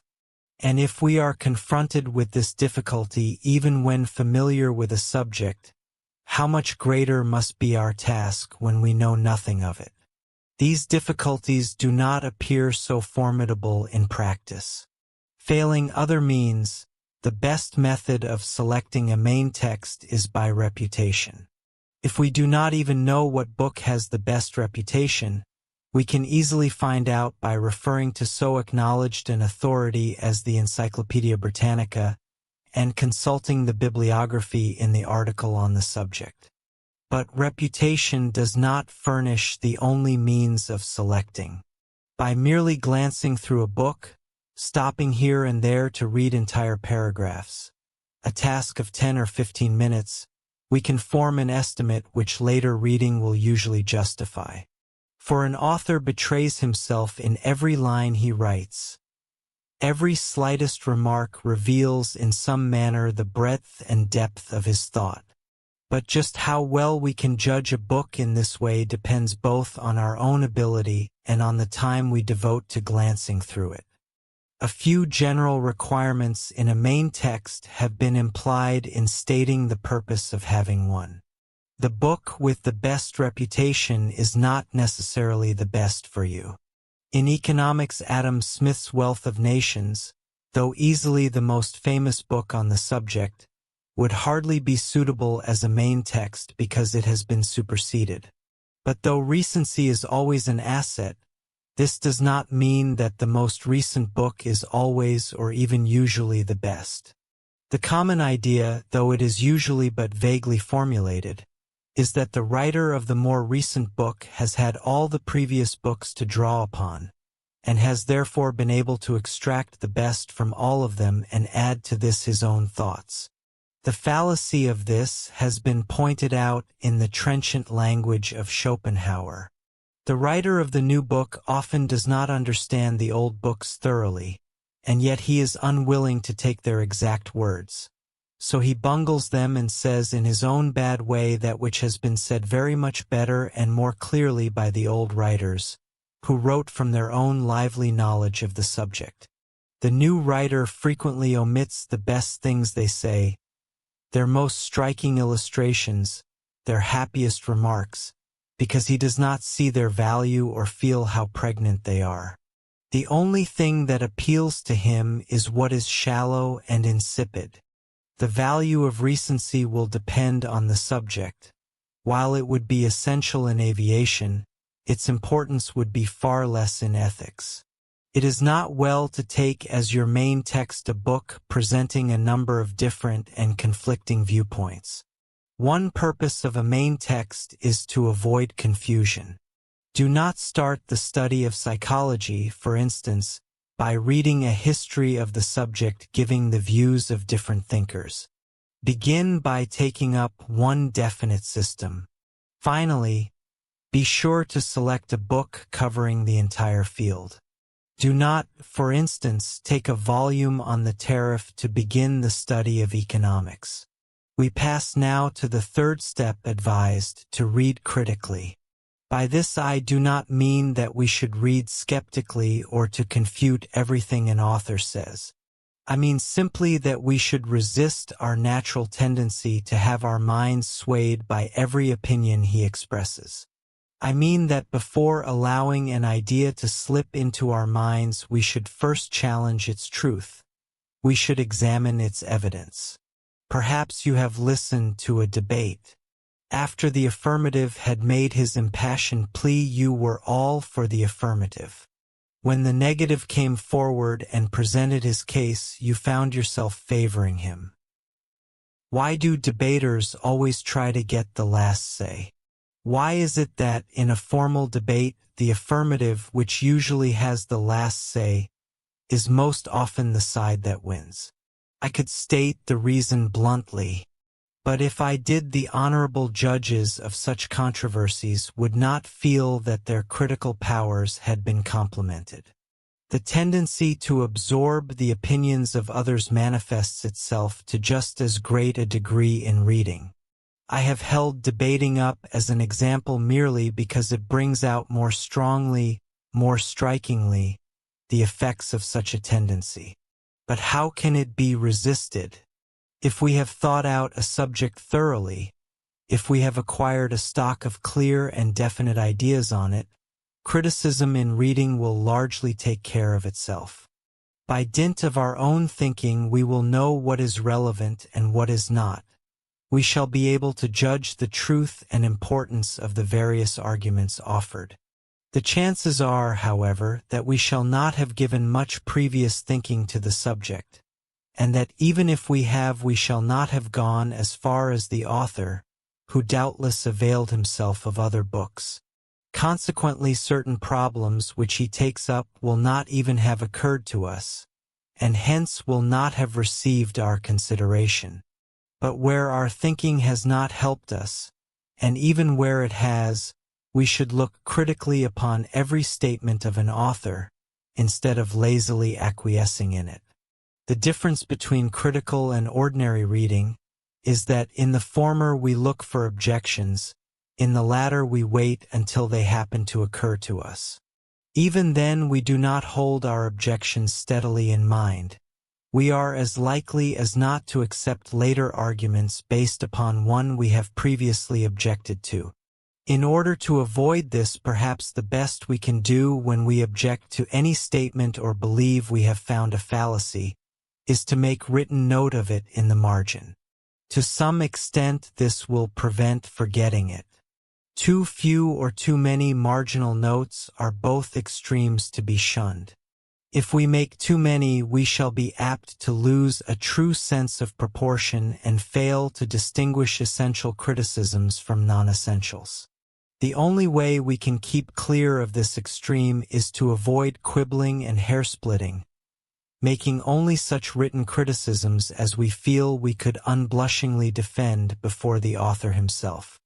Often, however, we may feel that a statement is untrue, or that an argument is fallacious, and yet be unable to point out just where or how it is so.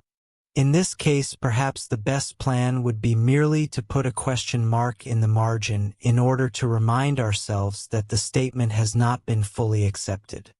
When we were children first learning to read, we had to look at every letter in a word, then spell it out. Finally, its meaning dawned upon us. As we became more proficient, we did not have to look at every letter. We could read words as wholes with the same rapidity as the separate letters. Accurate psychological tests have determined that a man can read such words as and they with even greater rapidity than any single letter composing them. We finally reached the point where we can read short phrases at the same rate as we formerly could single words. But the secret of the scholar who can cover efficiently much more ground than ordinary men is not so much that he reads faster, as that he reads less. In other words, instead of reading every word, he glances down a page and sees certain cue words, or rather cue phrases, for the eye and mind take in phrases as wholes. If he is familiar with the subject, and he is not to employ this method unless and until he is, he knows immediately, by a sort of instinct as Buckle called it, whether any new or valuable thought is on that page. When he finds that there is, he involuntarily slackens his pace and reads that thought at ordinary reading pace or even slower. Sometimes indeed he will read whole chapters slowly, word for word, if the contents are sufficiently novel and important to warrant it. Read by this hop, skip and jump fashion, a book the size of the present volume might take an hour or even less. But it is almost impossible to give even an approximate estimate of the time such reading ought to take. Of course, the longer you spend, the more you will get out of a book, but the return per time invested will be less and less. On the other hand, if you read the book too fast, you may be wasting your time altogether. You may end by understanding nothing at all. Much will depend upon the originality and depth of the book, upon the reader's familiarity with the subject, and upon his native mental qualities. Many may object to practicing the foregoing method because they have a vague feeling that it is their duty to read every word in a book. I suspect that the real reason for this is simply so that when asked they can conscientiously say they have read the book. Whereas if they had followed this skipping method, they would be able to say only that they had glanced through it, or at best that they had read parts of it. To this objection I have nothing to say, for I am confining my remarks to those in search of truth and knowledge rather than conversation and the good opinion of those who believe that reading from cover to cover is the only path to wisdom. I might point out in passing, however, that if we do follow this method, there will be a half-dozen books which we can say we have glanced through, to one which we would otherwise have been able to say we had read.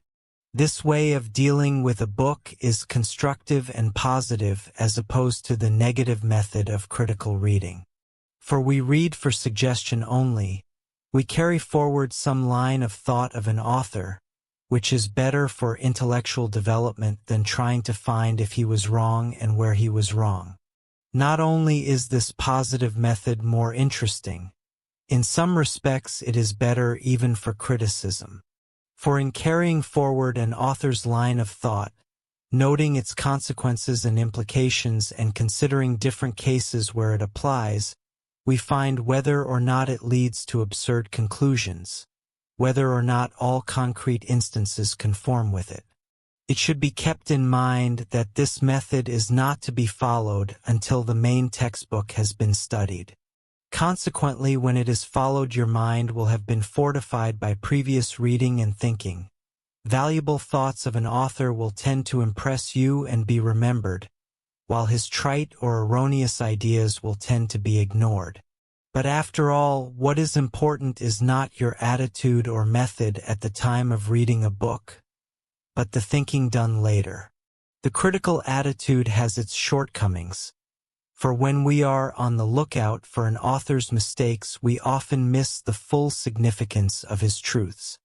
On the other hand, when reading for suggestion, we may too often allow an error to pass unquestioned. But both these disadvantages may be overcome if we do enough thinking afterward. Only one thing I must insist on: make sure you understand every sentence of a book. Do not guess you understand it. Do not slide over it in the hope that the author will explain it later. Do not work yourself into the belief that, after all, it is not really important. Rather than this, better by far do not read the book at all. Not only will you get little or nothing from it, but you will be forming the worst of intellectual habits, that of thinking you understand when you do not. If you have made every reasonable effort to understand an author and then have not succeeded, write in the margin, "I do not understand this," or draw a line alongside the sentence or passage. If you have to do this too often, you should put the volume aside for a time. It is either too advanced for you or it is not worth reading. As to the thinking you do after reading, often problems connected with the subject of a book you have read may arise spontaneously in mind, or an objection to a statement may suddenly occur to you when thinking on some other topic. Of course, when this happens, you should not stifle your thoughts. But besides this, definite periods should be put aside for thinking on what you have read and on the problems you have written. I cannot insist on this too strenuously or too often. A good task to set before yourself is to take every idea you agree with in a book and try to treat it as a germ. Tell yourself that you will develop it beyond the point where the author left off. Of course, this will not always be possible. You will seldom succeed. But there is nothing like hitching your wagon to a star, and it will do no harm to set this up as an ideal. A few miscellaneous problems remain to be considered. How should we deal with authors with whom we disagree fundamentally? Herbert Spencer relates that he twice started Kant's Critique of Pure Reason, but disagreeing fundamentally with the first and main proposition he ceased reading. Now to do this is to give an author too much credit for consistency. For even if every other proposition he sets forth is ostensibly a corollary from his leading one, some of them will contain much truth. It is impossible to be consistently wrong. Add to this the possibility that the author may be right on his first proposition after all. However, no book with a viewpoint radically different from our own should be used as a main text, for we would get little benefit from it. If the book is by an obscure author, we may safely lay it aside altogether. But if it is by so famous and so bepraised a philosopher as Kant, we should at least glance through the entire volume for suggestions. How many times ought we to read a book? I have already partly answered this in formulating the law of diminishing returns. Few books are worth rereading. Rather than read one book twice on any given subject, it will most often be more profitable to read another book on it. For the second will not only serve as a review of previous knowledge, but will furnish you with new ideas, different aspects, and new problems. Certain books, however, can never be replaced by others. They occupy this position either because they deal with a subject not elsewhere dealt with, or because they take an entirely novel aspect, or solely because they are the works of supreme genius. For while the main conclusions reached in works of this last type may be found elsewhere, the manner of thinking can never be. These books should be read twice. The main textbook selected on any subject will usually be chosen because it is the best and most comprehensive work on that subject. For this reason, it should be read a second time, even if such reading is only of the hop, skip, and jump variety.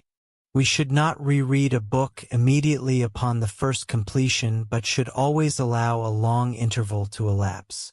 There are several reasons for this. After an interval we acquire perspective. We are in a position to know whether a book has done us any good and just about how much. We may find after this interval that a work of which we thought quite highly at the time of reading has really not helped us appreciably either in thought or action. We may find that we have outgrown the need of it.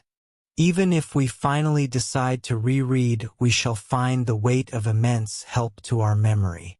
If we reread a book after an interval of 6 months, 3 years after our second reading, we will remember its contents much better than if we had read it 3 times in unbroken succession. Add to this that in the lapse of time we shall have forgotten most of the work, and shall therefore approach it the second time with greater interest than if it were still fresh in mind. That our experience, reading and thinking in the meantime, will make us see every sentence in a different light, enabling us to judge our own marginal criticisms, if we have made any, as well as the book, and the advantage of waiting cannot be doubted. I do not believe it will ever be necessary to read a book more than twice, that is, so far as thought and knowledge are concerned. With books read for their style or for mere amusement, the case is different. How long should one read at a sitting? Some men find that their thought is choked by reading. Some find it stimulated. But results vary according to the length of time reading is carried on. Reading for very long periods at a stretch often deadens original thought.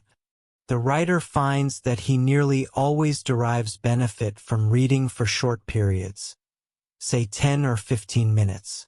This is in some measure due to the increased concentration which short periods allow. On the other hand, some people find that a certain momentum is acquired during long reading periods. The reader can only experiment to find how long a period best suits his individual case. Even were it found that most great thinkers adhered to nearly the same practice, it would prove little. For how could we tell whether they were good thinkers on account of, or in spite of it? We can agree a priori, however, with the remark of Schopenhauer that the safest way to have no thoughts of one's own is to take up a book every moment one has nothing else to do. And we may agree with him further. A man should read only when his thoughts stagnate at their source, which will happen often enough even with the best of minds. On the other hand, to take up a book for the purpose of scaring away one's own original thoughts is a sin against the Holy Spirit. It is like running away from nature to look at a museum of dried plants, or gaze at a landscape in copperplate. 16. It would be folly to lay down any fixed mathematical ratio between the time we should devote to reading and the time we should give to thinking. But 1 hour given to reading plus 1 hour given to thinking would be certainly more beneficial than 2 hours devoted entirely to reading. You can find quite a number of serious-minded men who put by a certain period each day for reading. But how many of them put by any time at all for thinking? It would be unjust to say they do not think. But at best their thinking is merely accidental and apparently considered so. Surely it is as important that we lay aside a definite period each day for thinking as it is that we lay aside some time for reading. But how much this time should be and whether it should bear any specific ratio to the time given to reading can best be decided after a consideration of the problem of how to read. This problem has unfortunately been much misconceived. Those who have laid stress on the maxim, "A good book should be read over and over again," have done so in the belief that this is the best way to get the most out of a particular book. But the object of reading is not to get the best out of any one book, but out of reading in general. A realization of this end will change our problem somewhat. It will bring us to a consideration, for example, of the law of diminishing returns. While the more we reread a book, the more we get out of it, it must be remembered that, with a few possible exceptions, every time we reread it we add less to our knowledge than we did the previous time. This means that we can usually make much faster progress by reading other books, in which case we do not merely read over what we already know for the most part. Whether rereading is ever justified, and when, is a question which will be considered a little later.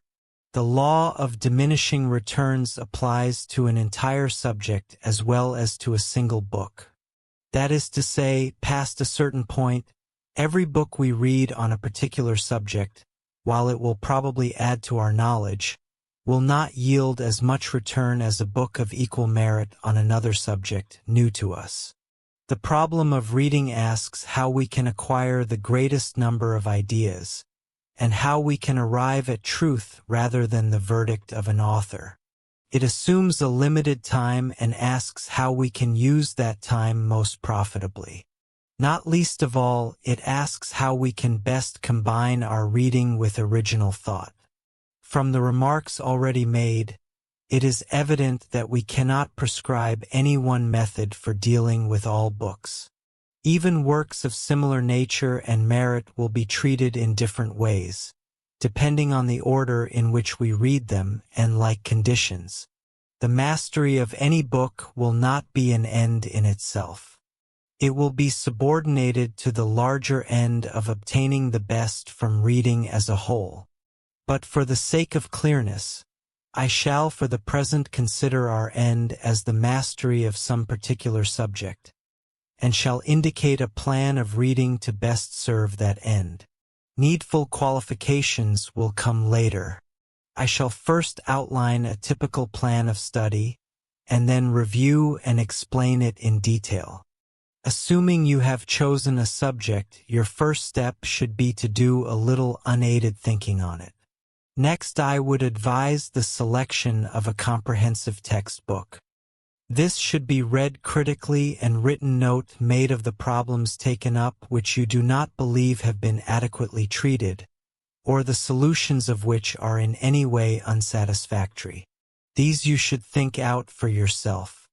A second book may in some cases be read in the same thorough manner as this first one, and the problems recorded in the same way. After that, all books on that subject may be read hop, skip, and jump fashion, for the new problems or solutions they suggest. I do not expect the foregoing plan to be strictly adhered to, for the nature of the subject studied will make certain changes necessary. However, it demands more detailed explanation and perhaps defense. Let us take up the first step advised, giving a little unaided thought to the subject. My only reason for advising a little thinking is that I know if I asked more the reader would probably do nothing at all. Indeed, many readers will fail to see the necessity of thinking about a subject before studying it. Many may even question the possibility of doing so. How is a man to think about a subject on which he knows nothing? You ask. Let us, however, consider. The very fact that you want to study a subject implies that the phenomena with which it deals are not clear to you. You desire to study economics, for instance, because you feel that you do not understand everything you should about the production, distribution, and consumption of wealth. In other words, something about these phenomena puzzles you have some unsolved problems. Very well. These problems are your materials. Try to solve them. But how can I solve them when I know nothing of economics? Kindly consider what a science is. A science is nothing more than the organized solution of a number of related problems. These problems and their answers have been changed and added to the ages through. But when the science first started, there was no literature on it. It originated from the attempts of men to solve those problems which spontaneously occurred to them. Before they started thinking, these men knew nothing of the science. The men who came after them availed themselves of the thoughts of those before, and added to these. The whole process has been one of thought added to thought. Yet, in spite of this, people still cling to the belief, even if they do not openly avow it, that we never can make any headway by thinking, but that in order to be educated or cultured or to have any knowledge, we must be reading. Point 17. I almost blush for this elaborate defense. Everybody will admit the necessity for thinking in the abstract. But how do we regard it in the concrete? When we see a man reading a good book, we think of him as educating himself. When we perceive a man without a book, even though we may happen to know that he is engaged in reflection, we do not look upon him as educating himself, though we may regard him as intelligent. In short, our habitual idea of thought is that it is a process of reviewing what we already know, but not of adding anything to our knowledge. Of course, no one would openly avow this opinion, but it is the common acting belief nonetheless. The objections to thought are inarticulate and half-conscious. I am trying to make them articulate in order to answer them. To return, then, to the remark that we should use as materials for unaided thinking the problems which occur spontaneously. You will find when you begin to solve these that other problems will arise, and that up to a certain point, the deeper you go into a subject, the more critical you are in your thinking, the more problems will occur. Perhaps it would be too much to ask you to solve all of these. Yet even a little of this preliminary thinking will be of immense help in reading. It will give you a far better sense of the importance of different problems which a book considers, and you will not judge their significance merely by the space it devotes to them. An author may indeed bring before us certain problems which had not hitherto occurred, and stimulate in us a sense of their importance. But this artificial stimulation can never take the place of natural and spontaneous wonder. Once we have obtained a solution of a problem which has arisen spontaneously and from within, we do not easily forget it. Our independent thinking, too, will have given us an idea of the difficulties presented by problems, and will make us more critical in reading and more appreciative of the solutions of an author. Not least of all, if we read first, we are extremely liable to fall into the routine and traditional ways of considering a subject, whereas if we first think, we are more likely in our insophistication to hit upon an idea of real originality. One last objection to thinking before reading remains. Schopenhauer has answered it in his forcible manner. A man may have discovered some portion of truth or wisdom after spending a great deal of time and trouble in thinking it over for himself, adding thought to thought, and it may sometimes happen that he could have found it all ready to hand in a book and spared himself the trouble.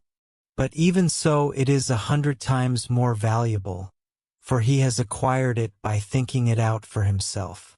For it is only when we gain our knowledge in this way that it enters as an integral part, a living member, into the whole system of our thought, that it stands in complete and firm relation with what we know, that it is understood with all that underlies it and follows from it, that it wears the color, the precise shade, the distinguishing mark of our own way of thinking, that it comes exactly at the right time, just as we felt the need for it, that it stands fast and cannot be forgotten. 10. Despite the strong case that Schopenhauer makes out, I am satisfied with my former advice, that a little thinking will suffice. Not only because, as already said, the reader will probably do nothing if advised to do more, but because after a certain amount of thinking has been done, it is more profitable to avail ourselves of the wisdom of the ages, stored in books, and to do our thinking after we have acquired the main outlines of this wisdom. For when we think a problem out, with the feeling that even after we have obtained a solution we shall probably find it in a book later, we have not the incentive that we have when we feel we have covered most of the old ground and that thinking may bring us into new territory. The practice of Gibbon remains to be considered.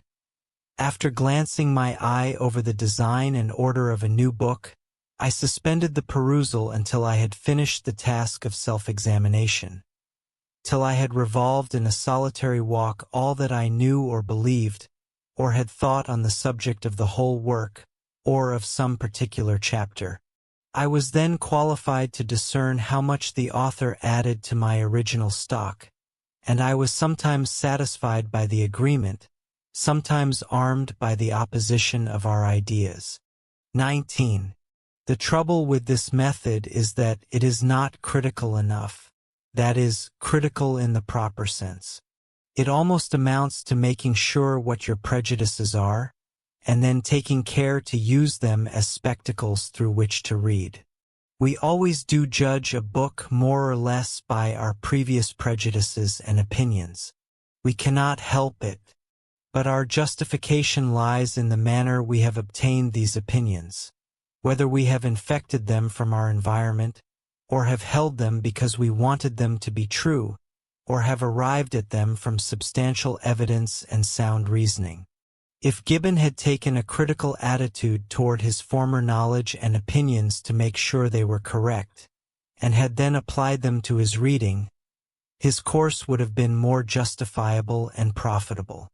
In certain subjects, however, Gibbon's is the only method which can with profit be used. In the study of geography, grammar, a foreign language, or the facts of history, it is well, before reading, simply to review what we already know. Here we cannot be critical because there is really nothing to reason about.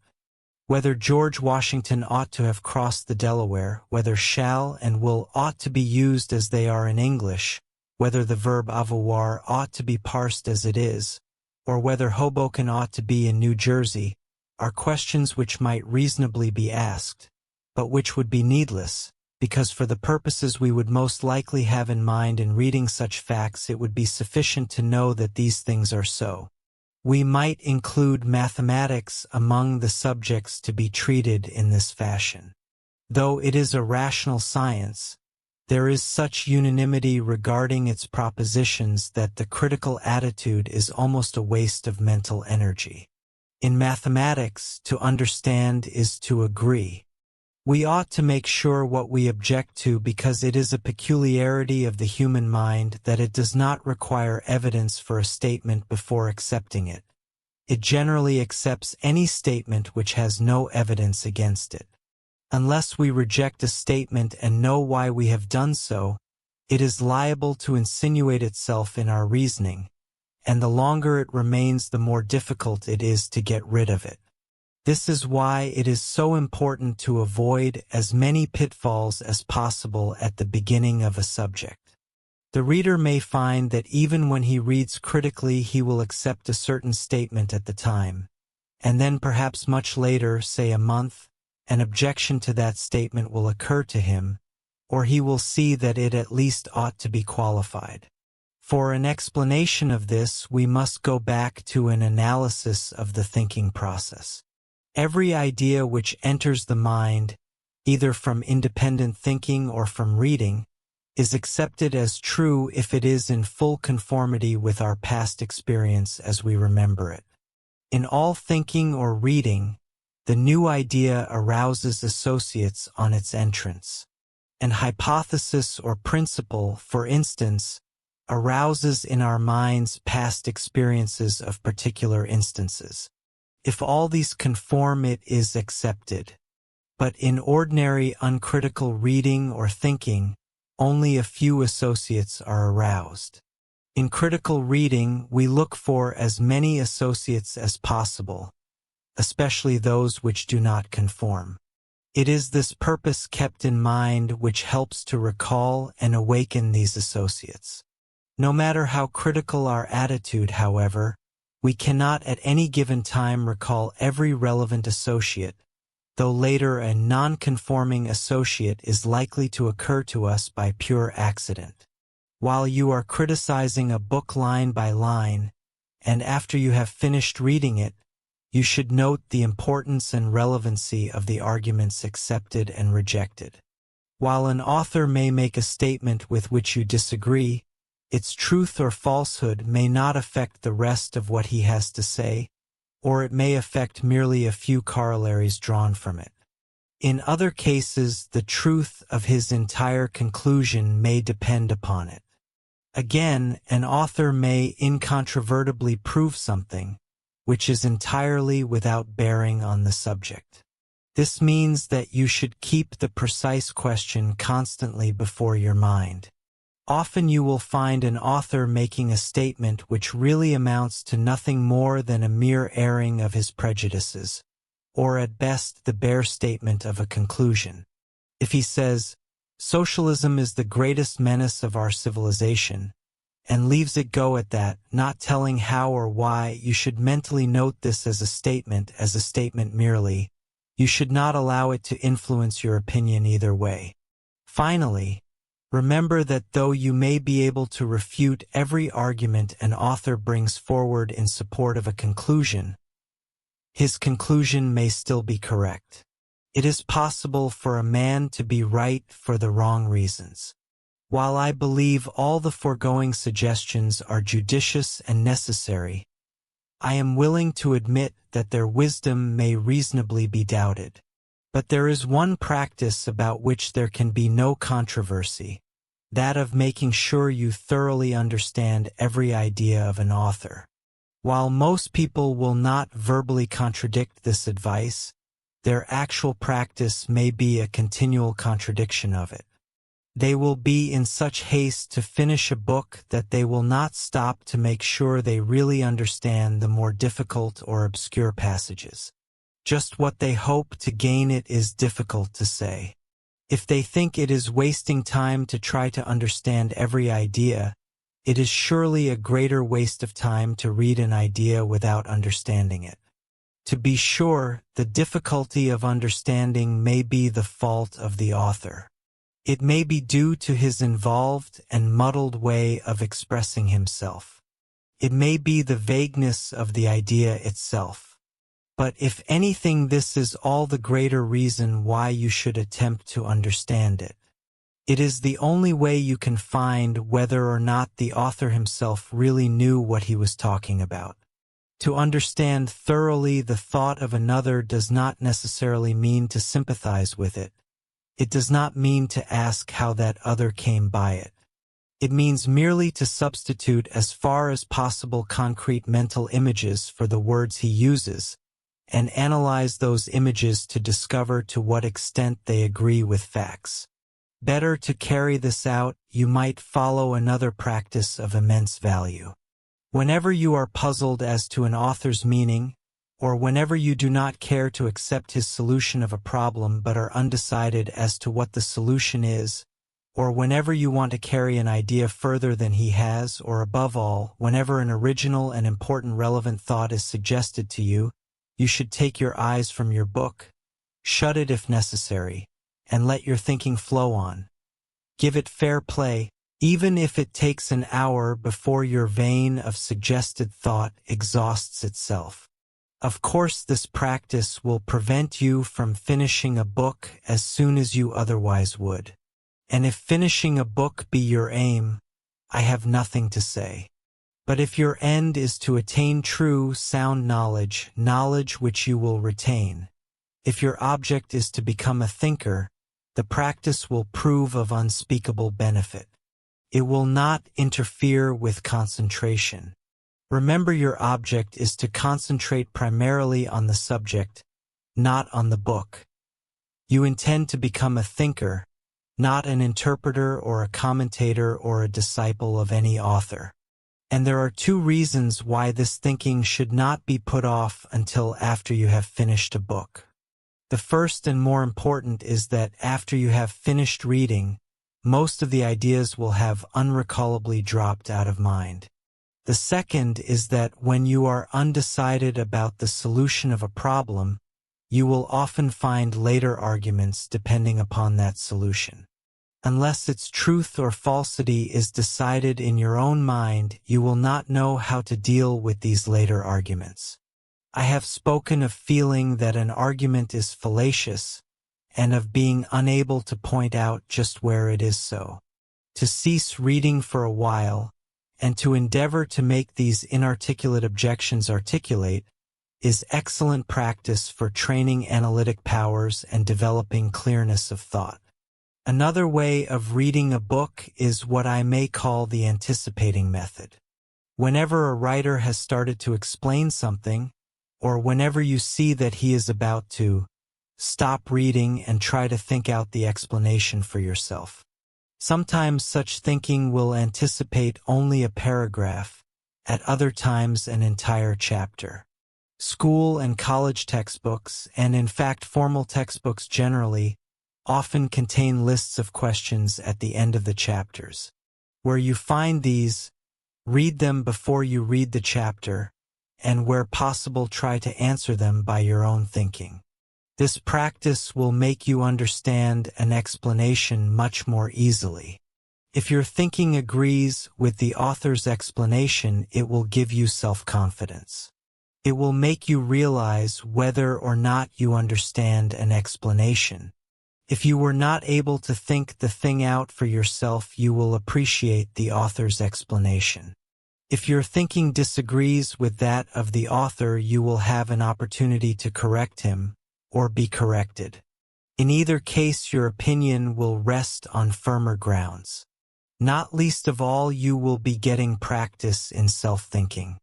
After reading and criticizing a book, it is a good practice to study one taking a different viewpoint, or written even in direct opposition.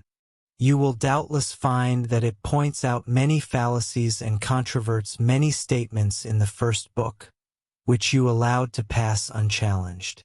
Ask yourself what the trouble was. Was your attitude too receptive? Did you swallow words without substituting clear mental images? Did you fail to trace out the consequences of a statement? All these questions will help you do better the next time. Because of your ignorance of the facts, your failure to refute a conclusion will sometimes not be your fault.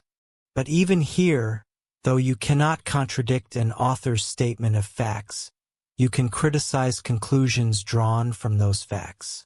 Take an instance. In making an inquiry into the causes of fatigue, Professor Mosso of Turin selected 2 dogs as nearly alike as possible. One he kept tied, and the other he exercised until it was thoroughly tired. He then transfused blood of the tired dog into the veins of the rested one, and produced in the latter every sign of fatigue. From this he concluded that fatigue was due to certain poisons in the blood. Now we cannot contradict the fact of this experiment, that the rested animal was made to look tired, but we can question the inference drawn. The truth of the conclusion aside, was the evidence sufficient to establish it? Might not, for instance, similar results have been produced upon the rested dog if blood of another rested dog had been transfused into it? Had Mosso made such an experiment? Other objections should easily occur to one. Questions which admit of treatment by studying both sides are too numerous to mention. The literature of philosophy furnishes particularly good material. Examples which at present occur to me are Sir William Hamilton's Philosophy versus Mill's Examination of Sir William Hamilton's Philosophy, and Herbert Spencer's First Principles versus William James' Essay, Herbert Spencer's Autobiography, and Henri Bergson's criticism of Spencer in his Creative Evolution. Uncritical students of the history of philosophy often find themselves agreeing with each thinker in turn, no matter how much he contradicts previous thinkers, and end by acquiescing in the last system they read about. I remember a philosophy class which completed its studies with pragmatism. Of course, it was merely a coincidence, but at the end of the course fully 9/10 of the students declared themselves pragmatists. It is almost needless to remark that an author who pretends to point out fallacies in another is not necessarily right. There are men who pride themselves on reading both sides of a subject, but unless they have been critical, their knowledge is not half as clear or as likely to be true as that of a man who has read only one side, but who has read it critically. We have now to consider the next step outlined in the suggested plan of reading. Written note should be made of the problems taken up which you do not believe have been adequately treated, or the solutions of which are in any way unsatisfactory. These you should think out for yourself. When reading a book you will often come across a statement, perhaps an entire chapter, with which you disagree. This disagreement should be recorded in the form of a question. As for instance, is such and such the case? You may doubt whether an author's explanation really explains. You may have a vague, inarticulate suspicion that he is sliding over facts, or that his solution is too superficial. This suspicion should also be recorded in the form of a question. Often again, while reading, a problem connected with the subject will occur to you which the author has not even considered. This too should be recorded. All these questions should unfailingly be written, either in the margin or on a piece of paper or notebook kept always at hand. You should then set aside a definite time for thinking and attempt to solve the questions for yourself. And in thinking for yourself, you should not make the author's remarks the basis of your thinking. You should deal with a problem almost as if it had never occurred to anyone else but you.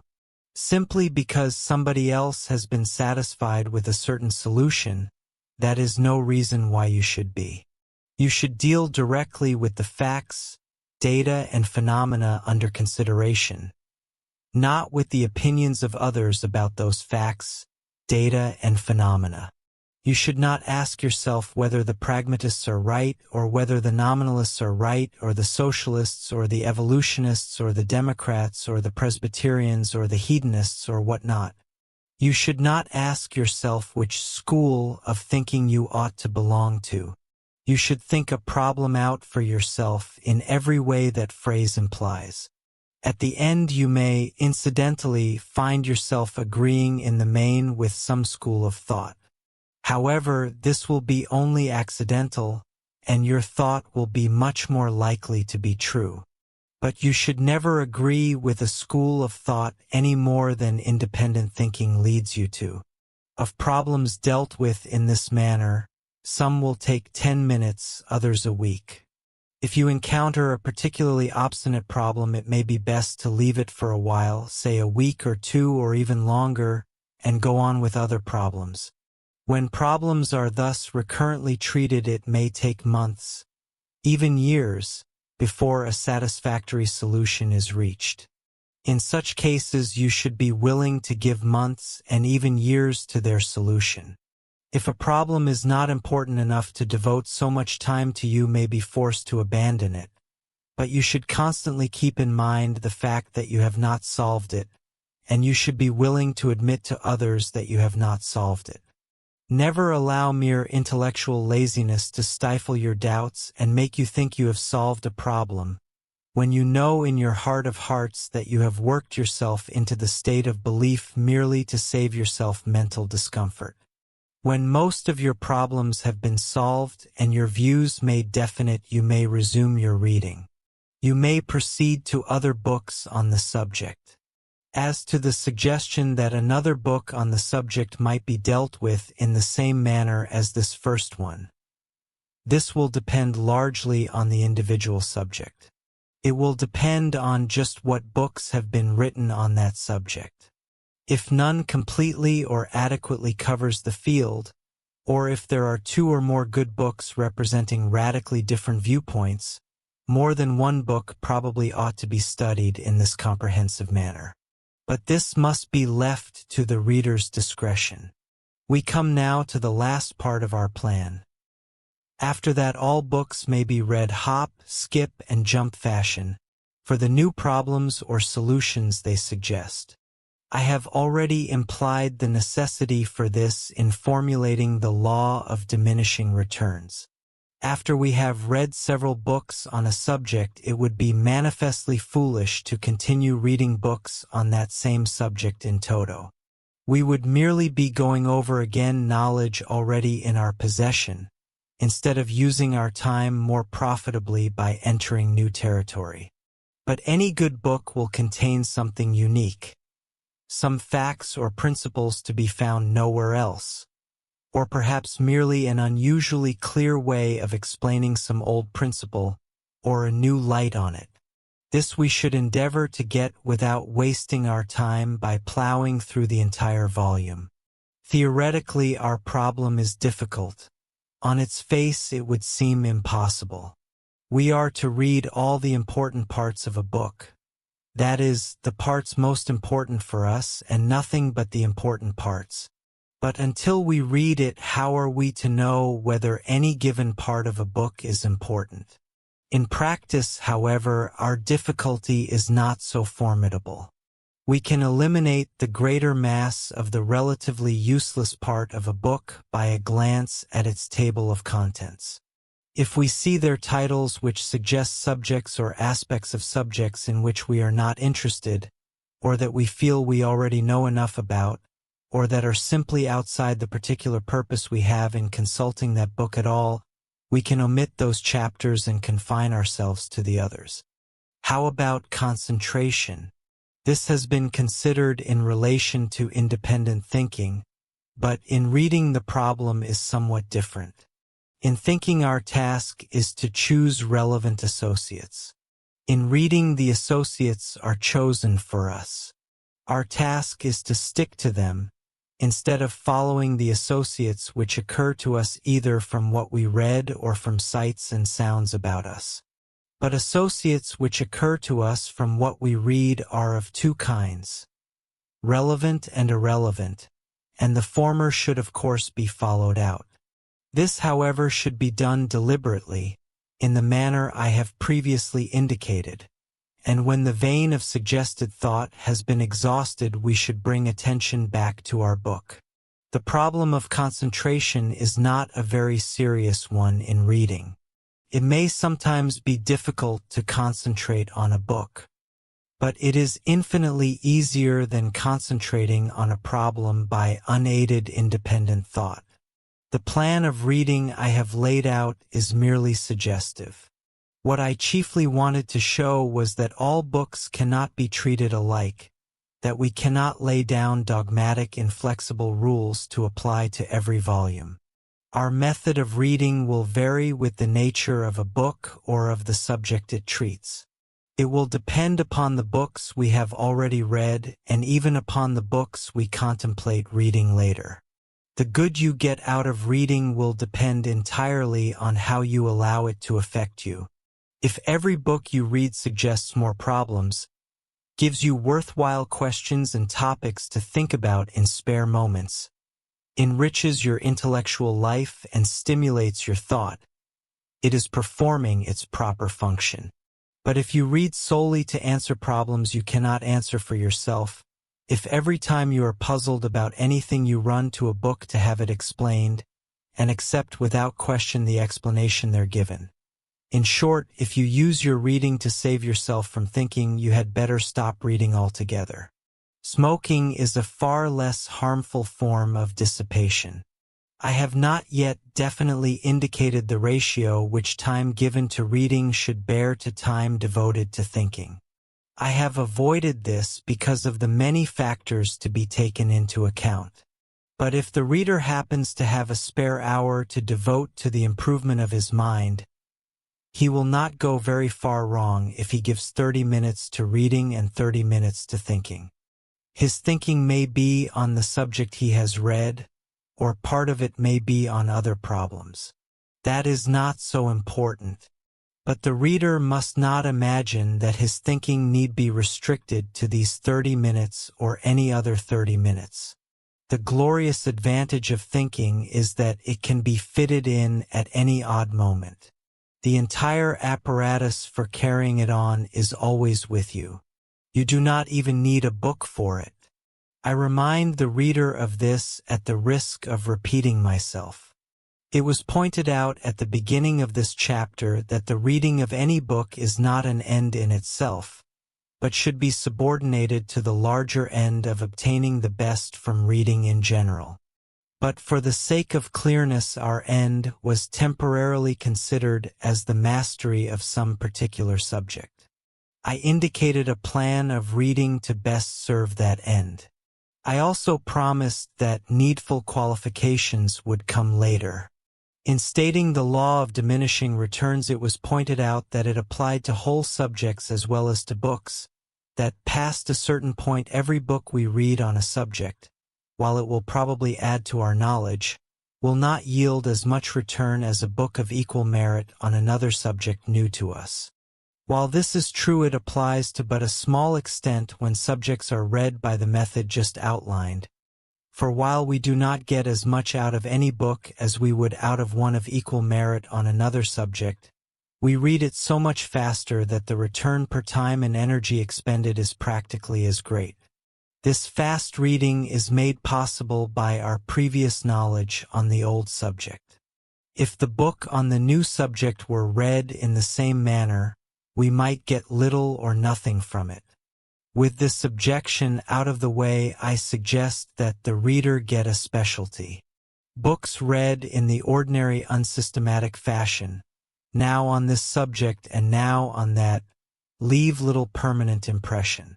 Even if they do, we feel that though our range of reading may be wide, we have at best but a smattering of many things. In the final analysis, a smattering of knowledge is in most cases of no more use than total ignorance.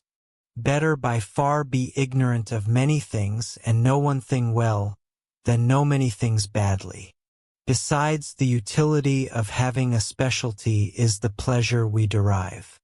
There is always an intense satisfaction in feeling that one is an expert, an authority in some subject. When some congressman makes an inaccurate remark which trespasses on your specialty, you can write a letter to the Times or the Sun explaining the error of his ways, and incidentally exhibiting your own limitless erudition. When your friends get into an argument on some question within your chosen field, they will remark, Ask John Jones.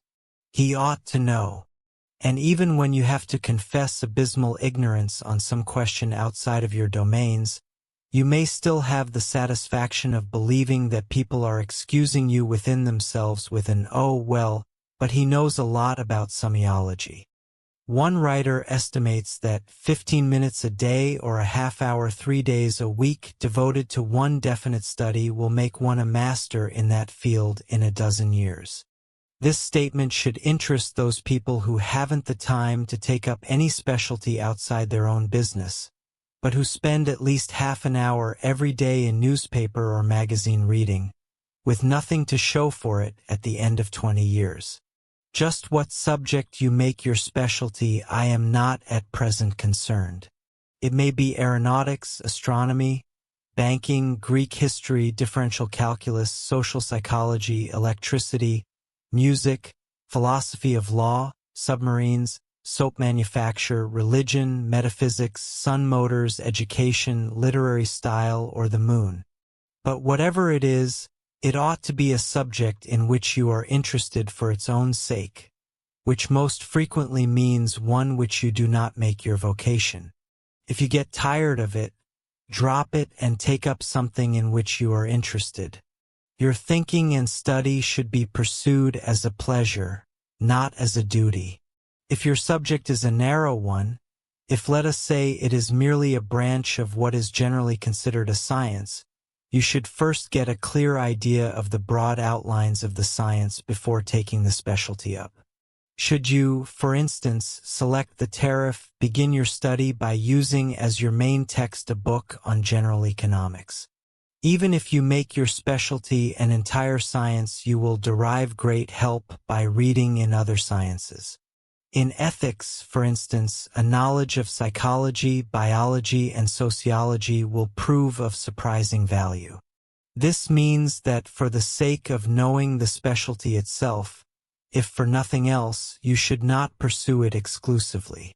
If ever you find yourself in danger of doing this, it would be well to lay down a rule that every third or fourth book you read must be one which does not deal with the subject you have chosen as your own.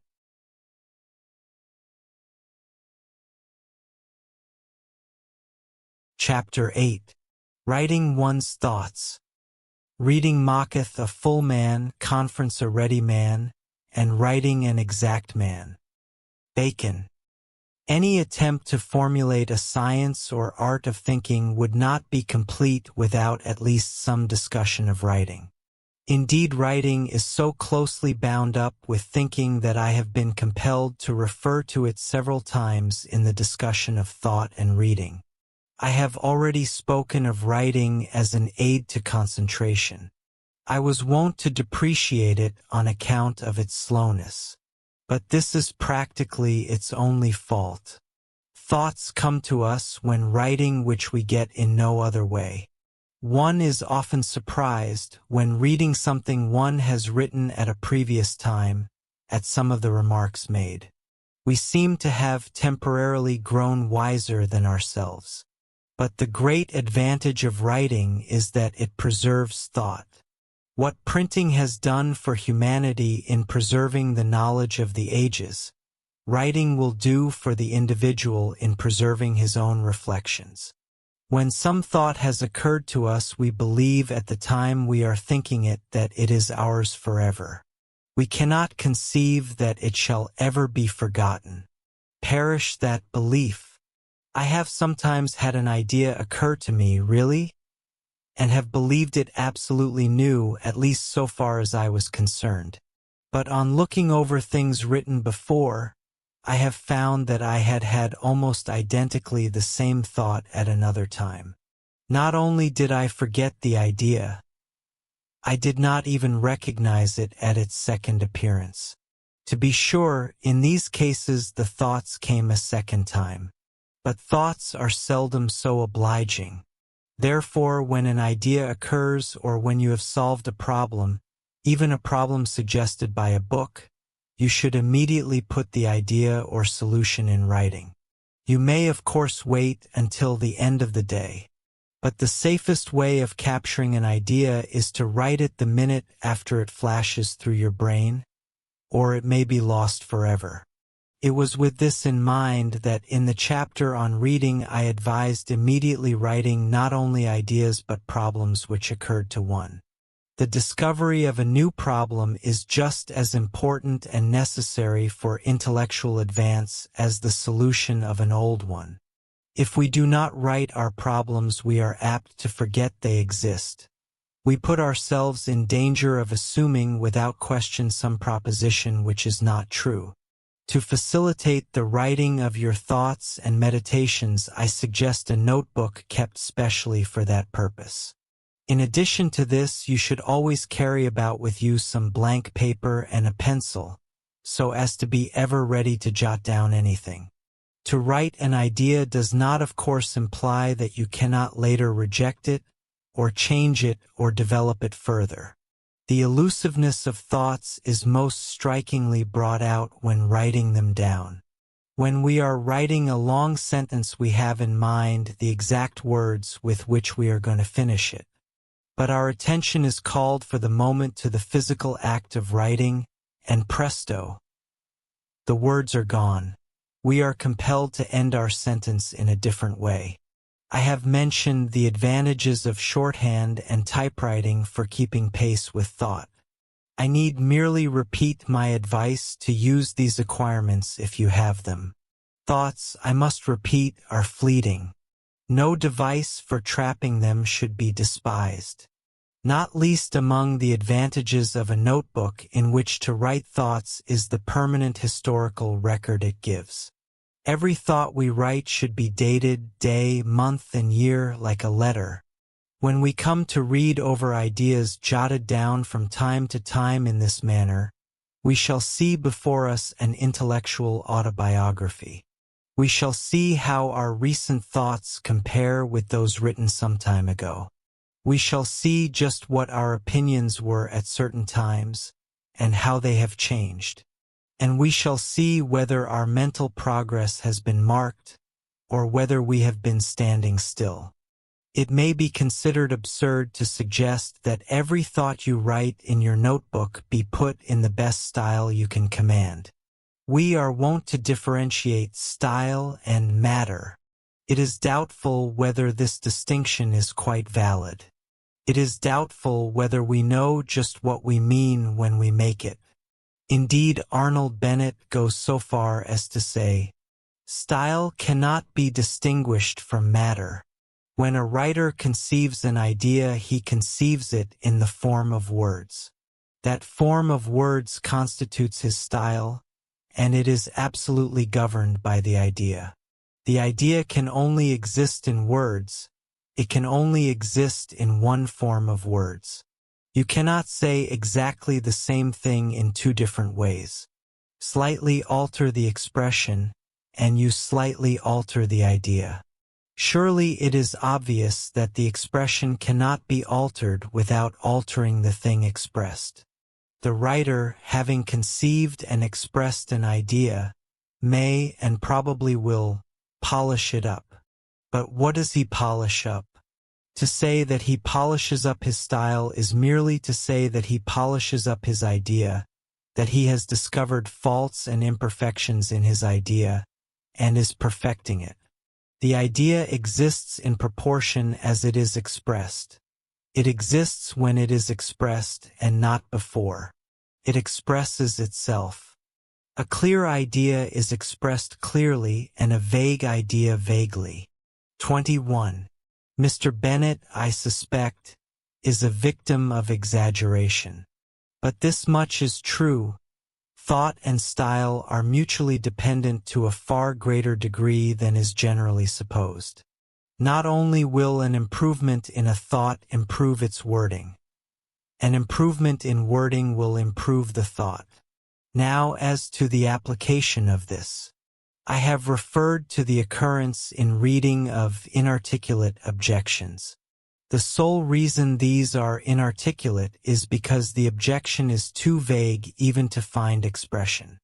In a case like this, we should word our objection the best we can, no matter how ridiculous or indefensible it at first sounds. But we should word it in as many ways as possible.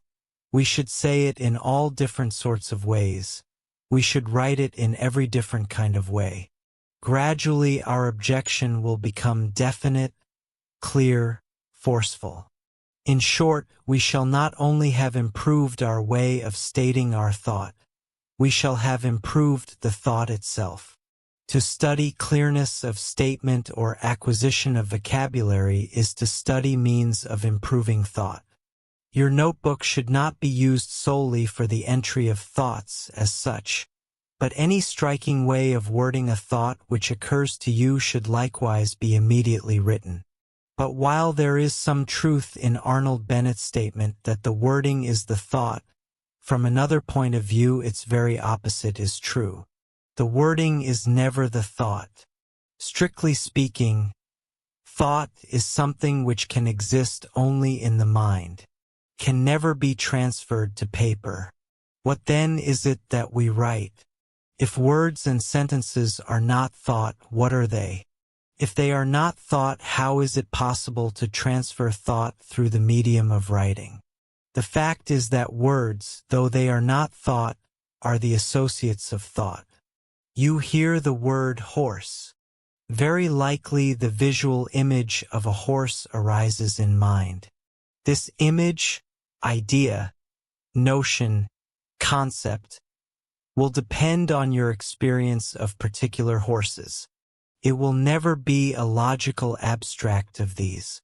It will never be a horse without color, particular size, sex, or breed, as is sometimes thought.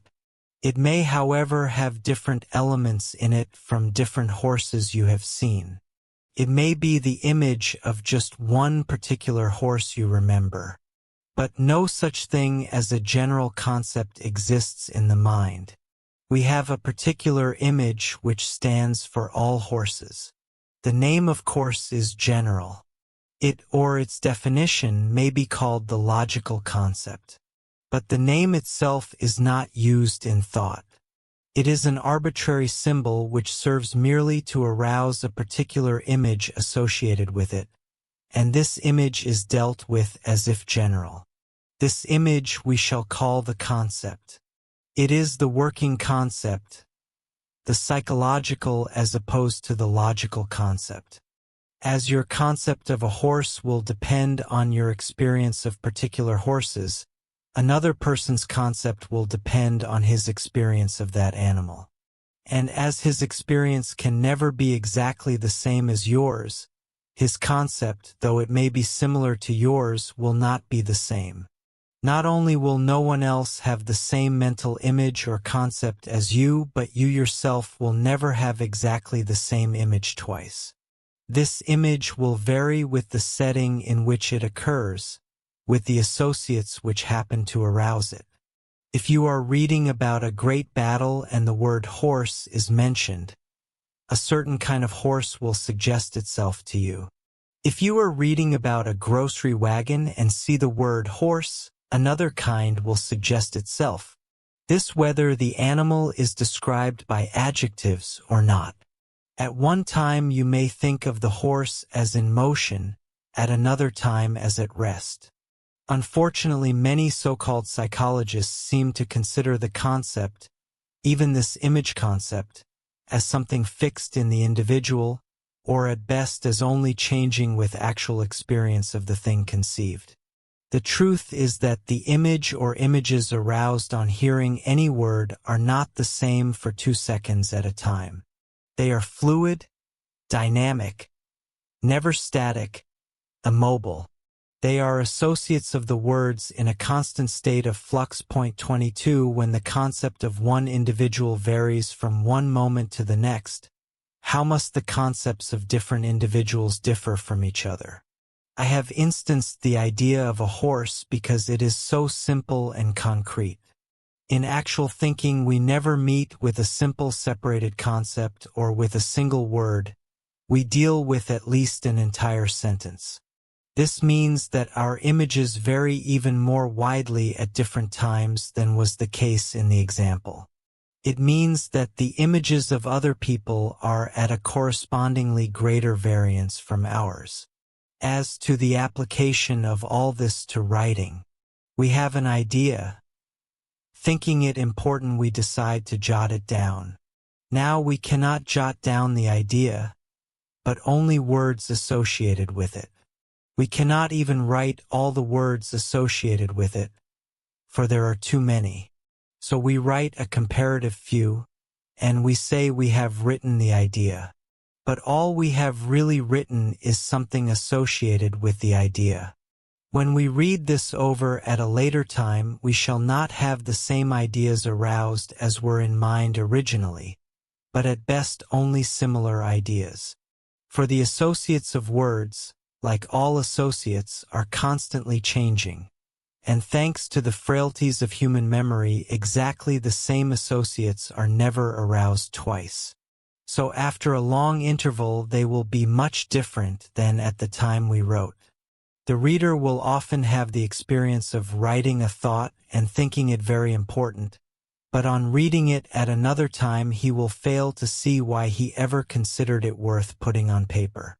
The truth is that at the time he wrote the idea, it probably was important because he had the right concepts. But when he came back to the words he had written, they failed to resuggest the former concepts and associates. This difference between words and thought is even more strikingly brought out when the written thought is read by some other person than the writer. The writer is likely at least to have approximately the same concepts as at the time of writing, and he is greatly aided by his memory in recalling the concepts and associated ideas previously in mind, the words suggesting these. But when a person reads what someone else has written, he translates the words into the concepts previously connected with them in his own mind. Thus, an author can never literally transfer an idea. He can merely put down certain arbitrary symbols, which will serve to arouse a similar thought in his readers. How greatly the reader's thought differs from the author's, it is difficult, if not impossible, to determine, for minds can only communicate by words. It is this difference in associated concept which often makes a reader fail to appreciate the profoundest thoughts of an author, and even, on the other hand, occasionally to see depth where it does not exist. We come now to the solution of the problem to which this rather extended discussion has been preparatory. How is an author to convey, as nearly as possible, his actual idea? And the answer is, he should word it in as many different ways as possible. If a person had never been to a city and you wanted to give him an idea of it, you would show him photographs taken from different viewpoints. One photograph would correct and supplement the other, and the more photographic viewpoints he saw, the more complete and accurate would be his idea, the more his concept would approximate the actual city. But he could never more than approximate. He could never obtain the idea of a man who had visited that city. An author's language is a photograph of his thought. He can never actually transfer an idea, but by wording it in different ways he can show different photographs of it. If, for example, a second wording does not conform with the first concept which a reader has formed, the reader will be obliged to modify that concept. And if the idea is repeated in a number of different ways, he will have to modify his concept so much that he will gradually more and more approximate the idea of the author. I remember the story in some educational treatise of an inspector who entered a schoolroom, asked the teacher what she had been giving her class, and finally took up a book and asked the following question. If you were to dig a hole thousands and thousands of feet deep, would it be cooler near the bottom or near the top, and why? Not a child answered. Finally the teacher said, I'm sure they know the answer, but I don't think you put the question in the right way. So taking the book she asked, in what state is the center of the earth? Immediately came the reply from the whole class in chorus. The center of the earth is in a state of igneous fusion. There is, and has been for the past generation, a great cry in educational circles that we should teach things, not words. In some instances this is inadvisable, even impracticable. But if the teacher in the foregoing story had taken the trouble to word her idea in at least more than one way, she might have implanted a real idea in her pupils. She would at least have found that, as it was, they had none. One more question remains. If you are writing a composition, a letter, an essay, or even a book, what is the best way to get down all your thoughts without losing any of value? To get them down in the best order and in the best style. In other words, what is the path of greatest efficiency in transferring thoughts from your mind to paper? We have already considered such devices as shorthand. Of course, dictation, where it is possible, is an obvious advantage. But I mean here to consider the aspects of the problem which apply more especially to compositions of some length. It is related of Auguste Comte that he composed his books by thinking them over down to the minutest details, down to the very phraseology of the sentences, before penning a single word, but that when he came to writing he could turn out an astounding amount of work in a given time. Unless a person have a remarkable memory, however, he will forget most of what he has thought by the time he comes to writing it. Comte's method might nevertheless be profitably applied to short sections of compositions, and where conciseness or perspicuity are desired, it will often be found useful to think out an entire sentence before writing a word of it. Perhaps the best way of ensuring efficiency in writing is by the card system. This consists in writing on a separate card every valuable idea that occurs to you immediately after it occurs. When you finally come to writing, you can arrange these cards in any order desired, throwing out the ideas you no longer consider important, and adding those which are necessary to complete or round out the work. Chapter 9. Things Worth Thinking About. The man who cannot wonder, who does not habitually wonder, is but a pair of spectacles behind which there is no eye. Carlyle.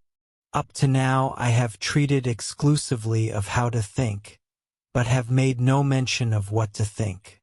I have treated of the best methods of dealing with different subjects and questions. I have not considered what subjects or problems are most worth dealing with. Of course, the important thing is that you do think. It is not absolutely essential that the results of your thinking are results which can be directly made use of. Thinking is an end in itself. Most men imagine that thinking for the sake of thinking may appeal to philosophers, but means nothing to them, as they like to think only when by so doing they can forward some practical end. These people do themselves an injustice. Perhaps you, O reader, are among them. If so, let me appeal to your personal experience. Have you ever tried to solve a toy puzzle, tried to take the two wire hooks apart without bending them?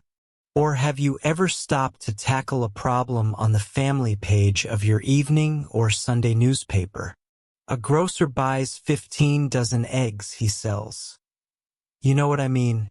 You admit that you have. Exactly. You have been thinking for the mere sake of thinking. If you protest that you didn't care about the thinking, that you took no pleasure in the thinking which was merely incidental, but that what really urged you on and gave you pleasure was the solution of the puzzle, you are again deceiving yourself. The thinking was not incidental. Thinking and problem-solving are identical. The fact is that you set yourself to solving a problem, to removing a mental hindrance, for the mere sake of getting the answer, with absolutely no thought of what you were going to do with the answer when you got it. But if you can derive so much pleasure from thinking which you cannot put to use, how much greater should be your pleasure when your conclusions can be utilized? For when you think of something useful, you have not only the present pleasure of solving your problem, but the ulterior pleasure of applying your solution to action, or to the solution of some further problem. And while I again admit that thinking is an end in itself, this does not prevent it from being at the same time a means to some further end. After all is said, there is really no reason why we should be prejudiced against problems or subjects that are useful. The mere decision that we should think of useful questions is insufficient. Very few questions are without some use. Even the solution of the family page puzzle might someday be useful in solving a similar problem arising in your own business. And even if this never came to pass, you might spring the puzzle on your friends and make yourself socially more interesting. Thought given to a question in a debating book now before me. Resolved that ferocious wild beasts are more to be dreaded than venomous reptiles. Might result in knowledge which would come handy in selecting equipment if one decided to journey to the wilderness of South America. But there are millions of problems of as much use as these, and it is not within the power of one lone mortal, of years 70, to compass even a corner of them. Our question is not what problems are of use, but of how much use are certain problems, or stated in another way, what is the relative utility of problems? Any adequate consideration of this question would involve the selection of some criterion for utility and the testing of individual problems by that criterion. But to treat such a question with anything like justice is beyond the scope of this book. It would require almost a volume in itself. It is almost the same as the problem, what knowledge is of most worth. And the most masterly treatise on that question which has ever been written can be found in Herbert Spencer's epoch-making little work, Education. I sincerely hope that the reader study this. But I hope even more earnestly that before he does so he first think the problem out independently, for it is one of the most important he can put before himself. But our present question, that of the relative importance of problems, is slightly different from that of the relative importance of knowledge. The first deals with thought and the second with information, or the materials of thought, the first with a process of getting knowledge and the second with knowledge itself.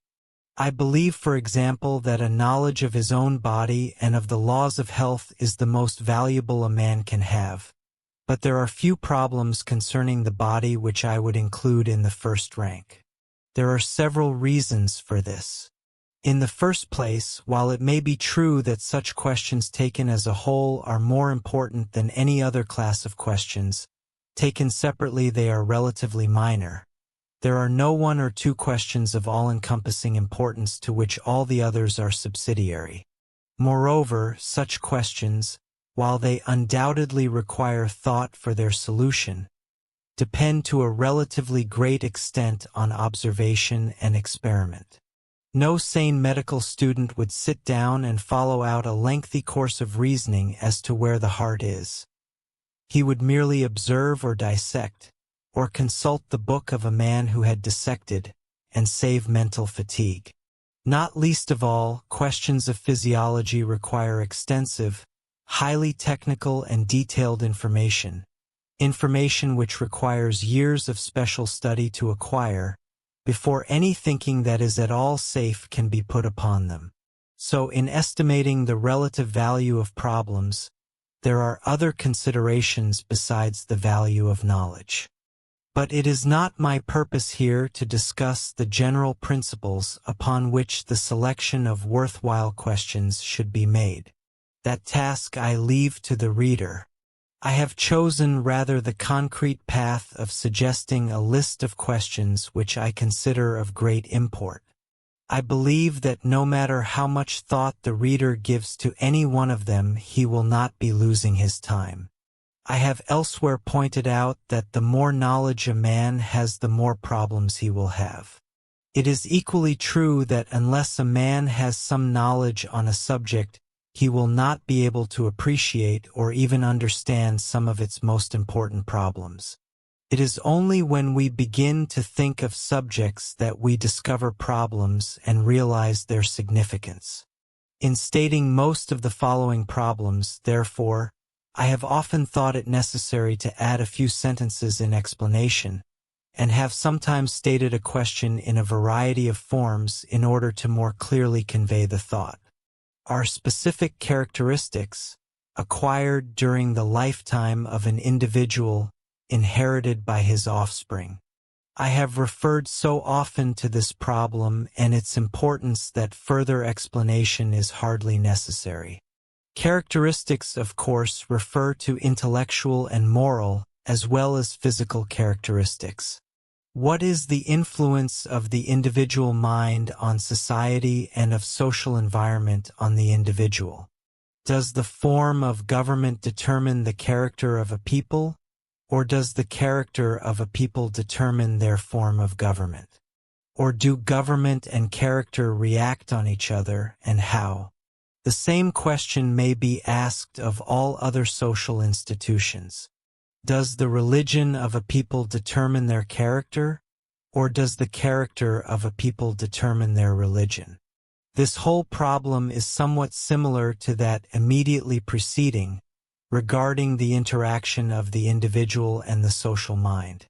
Is society for the benefit of the individual, or is the individual for the benefit of society? Should the jurisdiction of the government be extended or curtailed? Or should it be extended in some directions and curtailed in others? Does the answer to this problem depend on the answer to the previous one? Another form of the same problem is, what is the proper sphere of government? Should the government grant monopolies? Patents, for example? What would be the most practicable plan for abolishing or minimizing war? Those who do not wish to beg the previous question may first ask whether it is always desirable to prevent war, whether war is always an evil. What is the effect of war on the physical future of the race? On national and individual character? On government? On national liberty? On personal liberty? What are the ethics of war? For aggression? For territorial conquest? For national honor? For defense of a weaker nation? For defense against invasion? What is the effect of preparedness? Of universal preparedness? Of preparedness of an individual nation? In each case, what are the principles on which the extent of preparedness should be determined? What are the fundamental causes of war? How can they be removed? Is it possible to remove all of them? Which is the rightful owner of land, the community or the individual? To state the problem in another form, should private land ownership be abolished? Who should be entitled to vote? This, of course, is a question similar to woman suffrage, but it is much broader. It deals not only with the qualification of sex, but of age. Should anyone under 21 have the vote? The validity of property and educational qualifications should also be considered. How should the relations of the sexes be regulated? Put in slightly narrower and perhaps less objectionable form, what would be just laws governing marriage and divorce? What is the effect of attempted state interference with the law of supply and demand? Does the unrestricted working out of this law forward ultimate justice? Just what is the validity and the meaning of the expression the law of supply and demand? The question could be taken up in connection with minimum wage laws, railroad rate regulations, extra crew laws, etc. Which is the best policy? Free trade, revenue tariff, or protective tariff? Or under what conditions is each best? With what classes of commodities?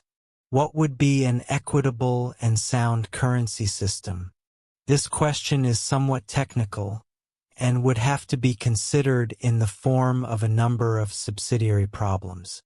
Ought money to have an intrinsic value? What is the effect of fiat paper currency on money of intrinsic value and on prices? The effect of credit? The effect of fluctuations in the supply of gold? Ought there be a double standard or a multiple standard, etc.? Should conduct be judged by the pleasure or happiness it yields? Stated in another form, almost a different problem, is utility a good moral guide? Should conduct be judged by its tendency to produce individual well-being, or should it be judged by its tendency to produce the well-being of all humanity or of all sentient beings? This problem cannot be lightly dismissed in favor of universal well-being. This becomes apparent when we attempt to give an undogmatic and non-question-begging answer to the query, why should a man act for the benefit of others? No science is more provocative of thought than ethics. The question of whether acts should be declared good or bad as they tend to produce pleasure or happiness, either individual or in humanity as a whole, or whether virtue or morality is an end in itself, is one of the most subtle and elusive we can attempt to solve. No matter which answer we give, we are brought into logical and psychological dilemmas from which it seems impossible to escape. This is also true of the problem of whether our knowledge of what constitutes right and wrong comes from experience or from intuition. The broadest form of the ethical problem, which includes the two preceding italicized problems, is, what is the proper criterion for determining right and wrong conduct? Or even less dogmatic, can there be a criterion for determining right and wrong conduct, and what is it? Somewhat allied with the ethical problem is that problem of problems. How to live. By this is meant how to put the most into life and get the most out of it, what vocation to follow, what hobbies, amusements, avocations to take up, how to plan time by months, by weeks, by days, by hours. How much time and energy do certain activities deserve? How much can we afford to give them? Restated, what activities are of most worth? Of course, everyone does think of problems connected with the art of living, but he thinks of them as little unconnected questions. Barely indeed does anyone go about the solution of the general problem of living in an orderly, systematic manner. To insist upon the broad practical bearings of the problem would be unnecessary, absurd. By its very nature, it is the most practical question we can ask. Any particular solution or treatment may be impractical, but this does not affect the question itself. What are the respective influences of environment, education, experience, etc., and innate tendencies in determining character? Which is the greater determinant? Does pleasure depend upon the satisfaction of instinctive desires, or do desires for certain activities depend upon the pleasure accompanying the previous performance of such activities? Does an activity or the possession of an object give us pleasure because we have previously desired it, or do we desire an activity or an object because we have previously obtained pleasure from it? Or do pleasure and desire interact, and just how? The solution of this psychological problem is of tremendous importance in ethics. Does the mind depend entirely on the brain? That is, are all thoughts, emotions, feelings due to material changes in the brain? The answer we give to this problem may determine our answer to the question of immortality. What knowledge is of most worth? I have so fully discussed the importance of this question and the method of proceeding with its solution that further explanation is needless. One sphere of thought where the thinker is compelled to be original, where it is practically impossible for him to fall into beaten tracks, is invention. But there is useless as well as useful invention. A man's ambition may range all the way from inventing a machine to harness directly the limitless power of the sun, down to devising a tenacious tip for shoelaces. But he should be careful about inventing something already patented. He should be even more careful to avoid inventing something for which there is no demand. One of Edison's first patents was for a machine to register quickly the votes of legislative assemblies. And it worked. But the legislative assemblies didn't want it because they didn't want their votes quickly registered. That would have ended good old filibuster methods. Another invention of great uselessness which has been several times attempted is a machine to write words just like the human hand writes them. There are really so many useful things which do not exist and for which there is a demand, that it seems quite a pity 9 out of 10 patents in the files at Washington are for things inutile. If the would-be inventor cannot himself think of something really needed, almost any big patent attorney house will send him an entire book of suggestions on what to invent. Invention usually requires highly technical knowledge, not to speak of facilities for experiment and a well-supplied purse. But nothing gives more solid satisfaction to its creator than a successful appliance. While the conscientious philosopher is constantly harassed by doubts as to whether, after all, he has discovered truth, the inventor need not worry. His machine either works or it does not work, and he knows the truth of his thought thereby. On the other hand, the philosopher will always have some thoughts. Be they true or not, they may at least be interesting and worth recording, whereas the inventor may toil on for years and years with absolutely nothing to show for his exertion at the end.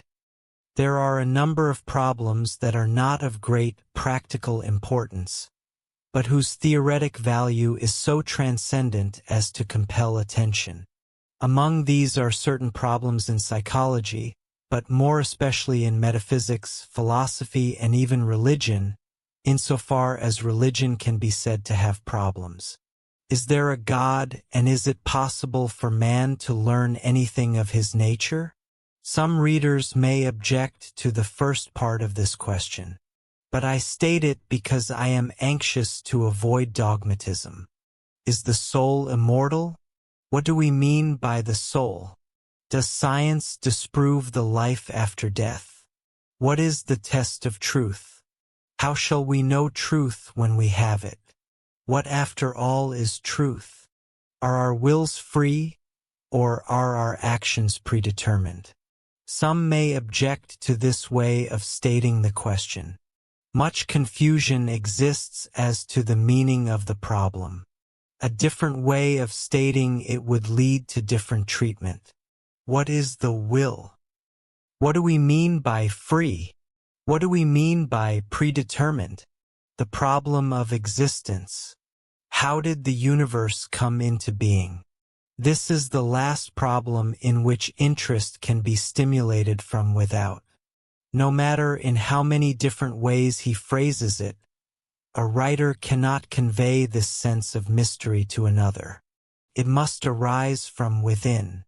Most of the time we accept, we take for granted, the universe and the existent order of things, and it requires the greatest effort to keep alive our mystification and doubt for even short periods. The list of questions foregoing is of course merely suggestive. It is impossible to select, say, 25 questions, and pronounce them the 25 most important that can be asked. I fully realize there are questions of greater importance than some I have propounded, but I have not gone so far as to advise that every one of these should be thought over. The list has been given merely for thought stimulation, and to indicate what is meant by worthwhile questions. Unfortunately, I have not been able to explain why most of these are so important. To have done so would have required too much time for each individual problem. It would have drawn us too far out of our subject. The reader must find out or sense the importance for himself. Practically all of the problems given in the list come under one of the sciences, especially if we count metaphysics or philosophy as a science, which it is insofar as it is organized knowledge.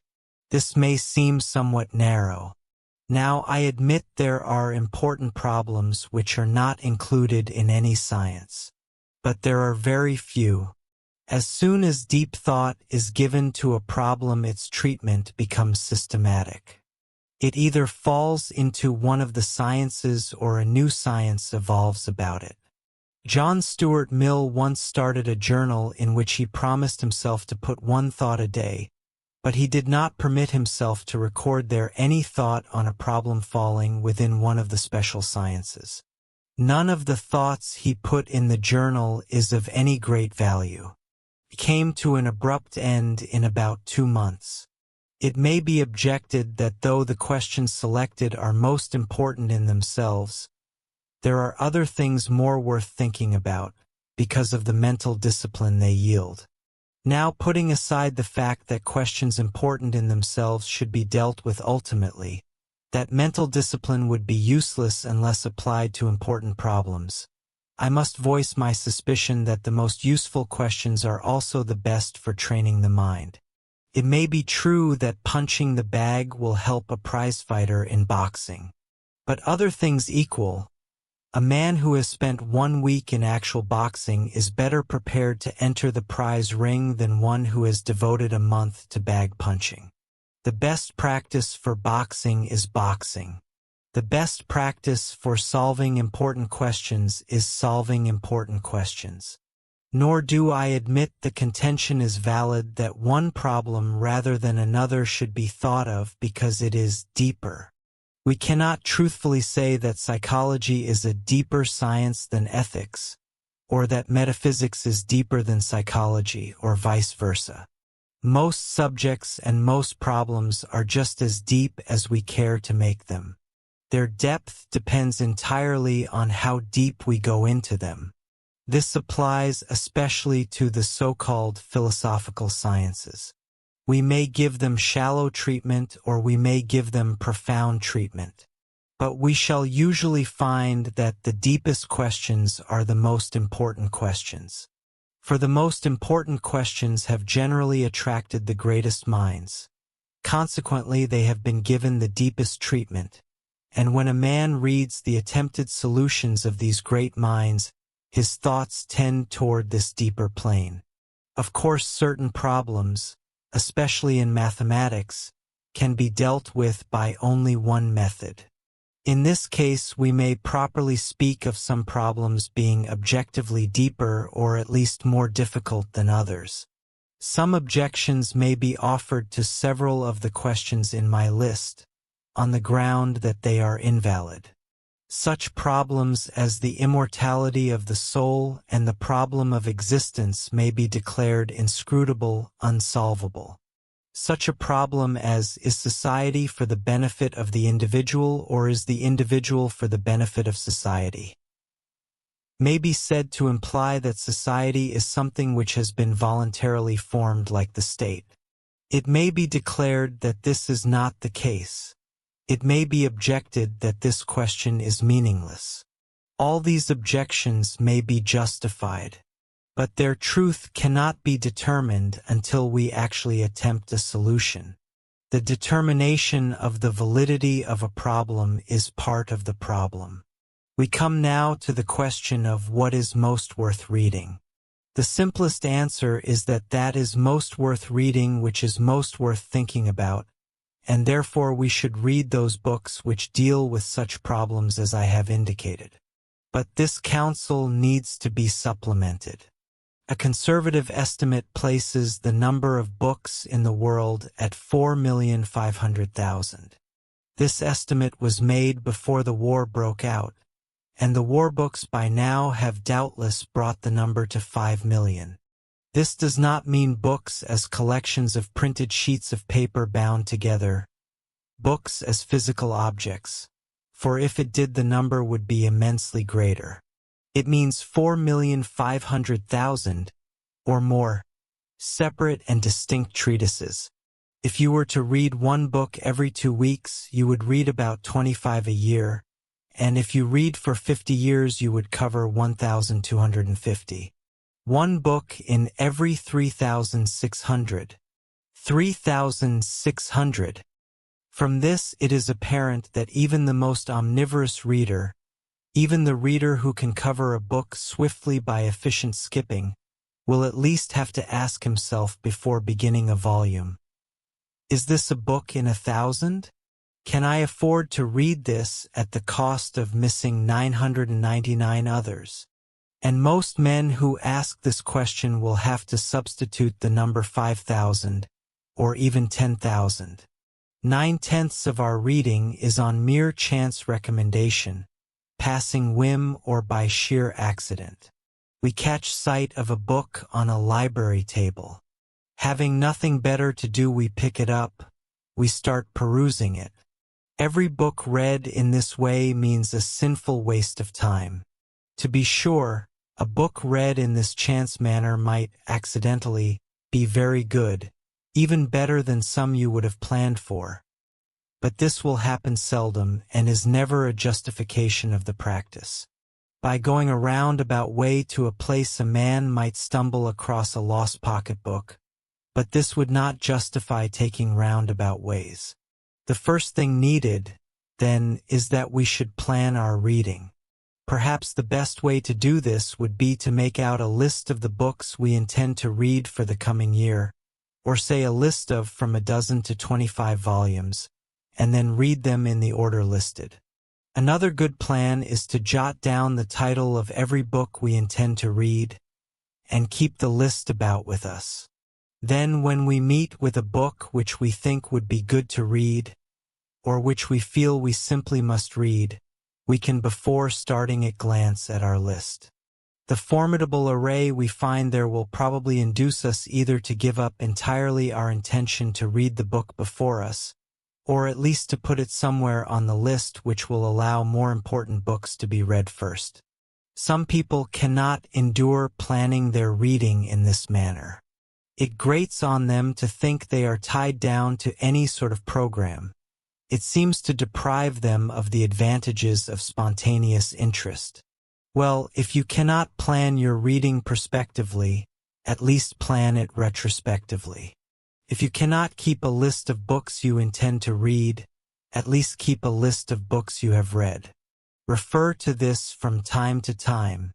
See whether you have been reading uniformly good literature. See whether you have been reading too much on one topic and not enough on another, and what topics you have been long neglecting.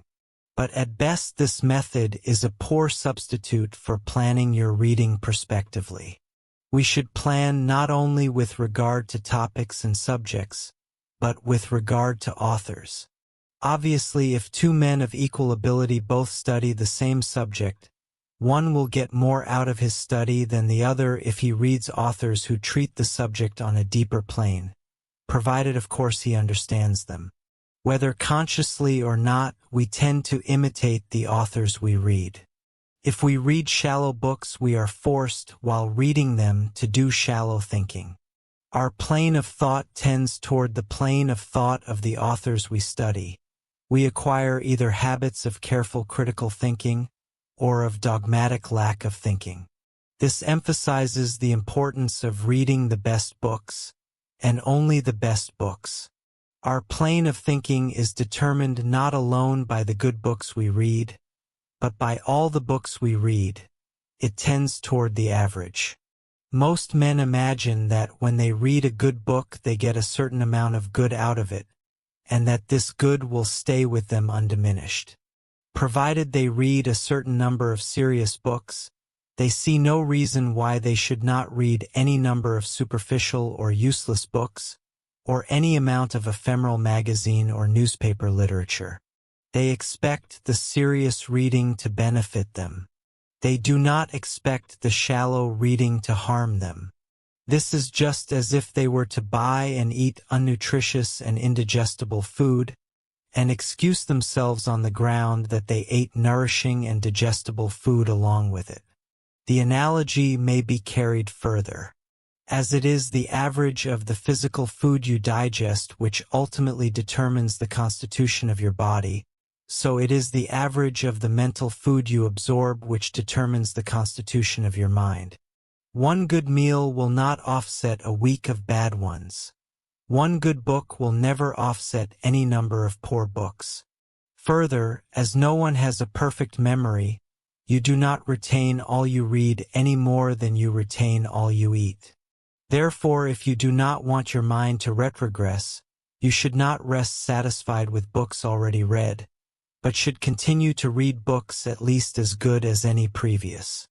As at any given time your bodily health, so far as it depends on food, is mainly determined by the meals of the last few days or weeks, so is your mental health dependent on the last few books you have read. One of the first things we should look to in selecting books is their comprehensiveness. To quote Arnold Bennett, "Unless and until a man has formed a scheme of knowledge, be it but a mere skeleton, his reading must necessarily be unphilosophical. He must have attained to some notion of the interrelations of the various branches of knowledge before he can properly comprehend the branch of knowledge in which he specializes. As an aid in forming this scheme of knowledge, Mr. Bennett suggests Herbert Spencer's First Principles. I heartily endorse his choice. I would add to it the essay on the classification of the sciences by the same author. These works are classics, and one of the most regrettable of difficulties is that of getting people to read the classics. Mention to a man Darwin's Origin of Species or Descent of Man, and he will reply, "Oh yes, that's the theory that says men descended from monkeys." Satisfied that he knows all there is to know about it, he never reads any of Darwin's works. Now, passing over the fact that the theory does not assert that man descended from monkeys and never intended to assert it. What a compliment to Darwin's thought and brevity to assume that all his books can be summed up in a phrase. But Darwin is not the only sufferer. If we come across the title of a classic often enough and hear a lot of talk about it and a few quotations from it, we gradually come to believe we know all the contents worth knowing. This is why Shakespeare, and in fact most of the classics, are so seldom actually read, and why we go for our serious reading to a book on how to read character from handwriting, or to a sensational volume on prostitution by one of our modern sociologists. The only way we can keep ourselves from such stuff is to lay out some definite end, some big objective to be attained, and before reading a book we should ask how that helps us to attain it. I have not given a formal list of books worth reading, nor do I intend to, one of the reasons being that the work has been done so well by others.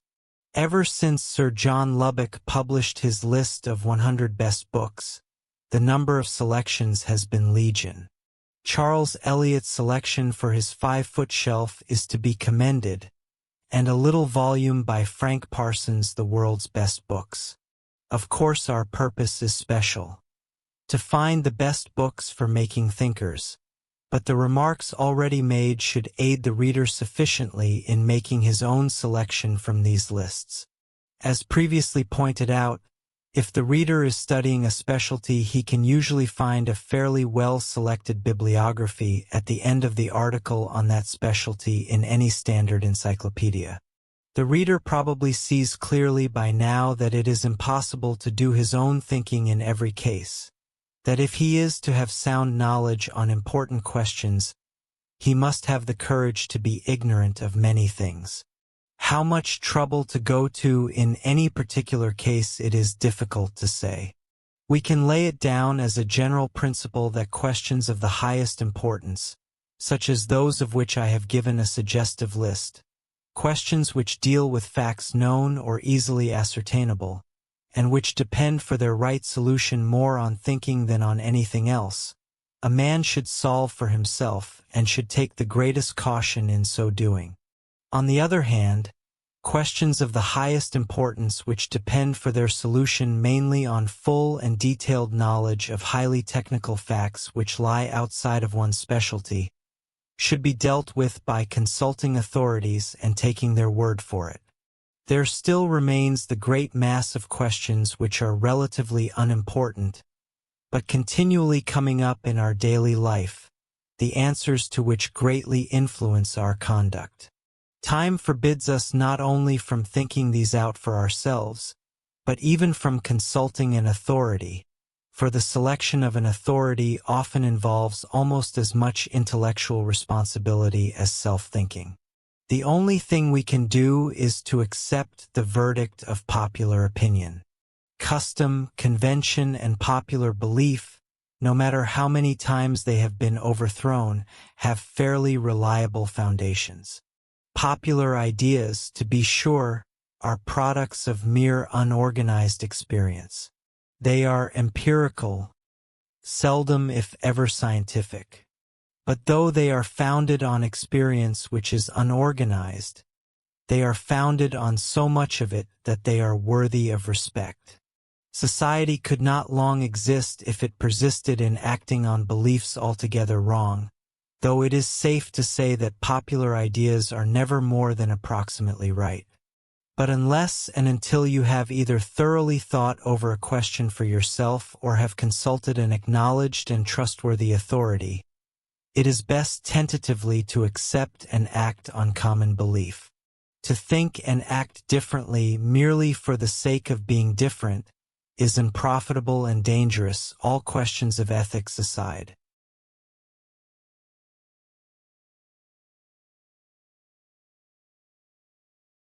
Chapter 10. Thinking as an Art. I discovered, though unconsciously and insensibly, that the pleasure of observing and reasoning was a much higher one than that of skill and sport.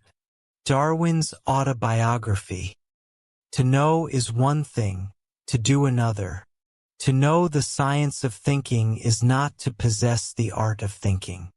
Yet I doubt not that there are readers who, having finished, would deem it sufficient that they had the knowledge, and would feel they had gotten all the good or harm out of this book that there is in it. They would put it aside. They would think no more of it. The trouble with these good people, unfortunately I speak of the overwhelming majority, is that they expect information to apply itself. They expect that once they have learnt a thing they will act according to their knowledge. This is the very last thing a normal human being does. The only way we can ever get ourselves to apply knowledge is to do so by what will at first be a conscious effort. We shall have to devote much attention to it. Old established custom will have to be broken. We do not act according to knowledge. We act according to habit.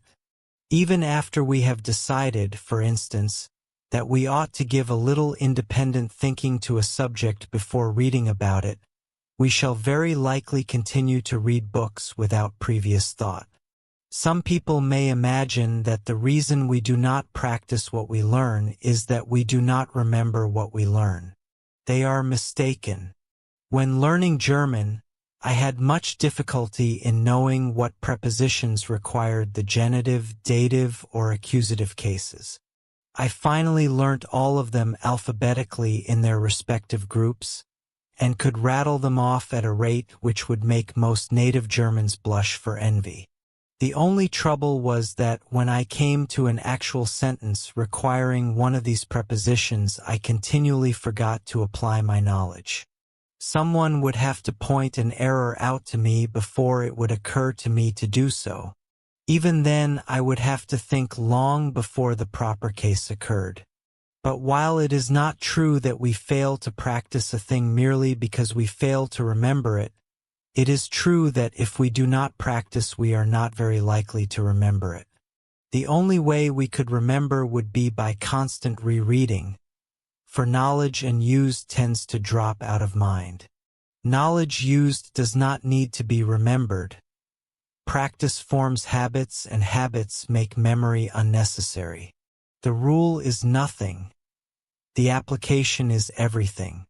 Practice being the thing needful, it is essential that we put aside a certain amount of time for it. Unless you lay out a definite program, unless you put aside, say, 1/2 hour every day for pure downright independent thinking, you will probably neglect to practice at all. 1/2 hour out of every 24 seems little enough. You may think you can fit it in with no trouble.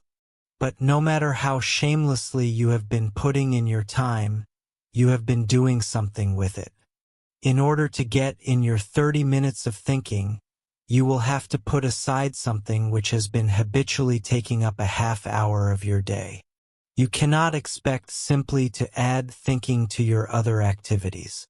Some other activity must be cut down or cut out. Point 24.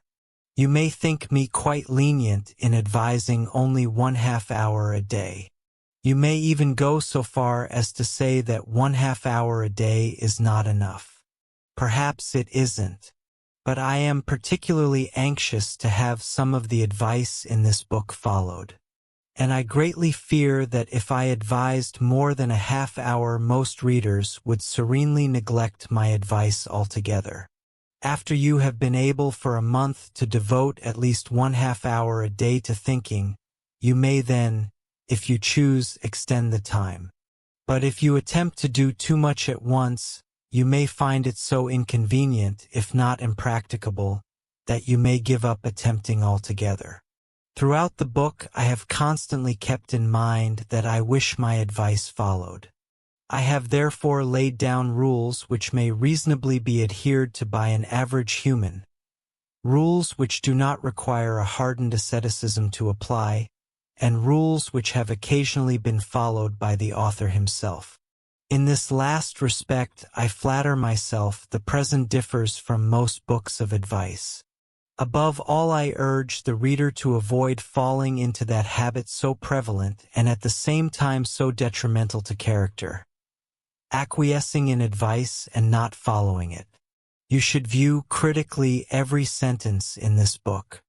Wherever you find any advice which you think needless, or which requires unnecessary sacrifice to put into practice, or is wrong, you should so mark it. And you should think out for yourself what would be the best practice to follow. But when you agree with any advice you see here, you should make it your business to follow it. The fact that part of the advice may be wrong is no reason why you should not follow the part that is right. Most people honestly intend to follow advice and actually start to do it, but they try to practice everything at once. As a result, they end by practicing nothing. The secret of practice is to learn thoroughly one thing at a time. As already stated, we act according to habit. The only way to break an old habit or to form a new one is to give our whole attention to the process. The new action will soon require less and less attention, until finally we shall do it automatically, without thought.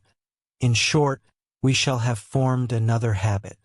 This accomplished, we can turn to still others. As an example, let us take the different methods of looking at questions considered in the second chapter. Most readers will glance over these methods and agree that they are very helpful, and the next problem which perplexes them will probably be solved by no method at all, or will be looked at from one standpoint only.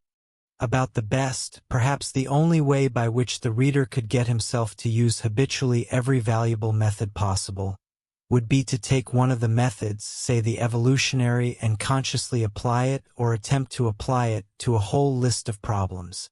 In this way, he could learn the possibilities and limits of that particular method.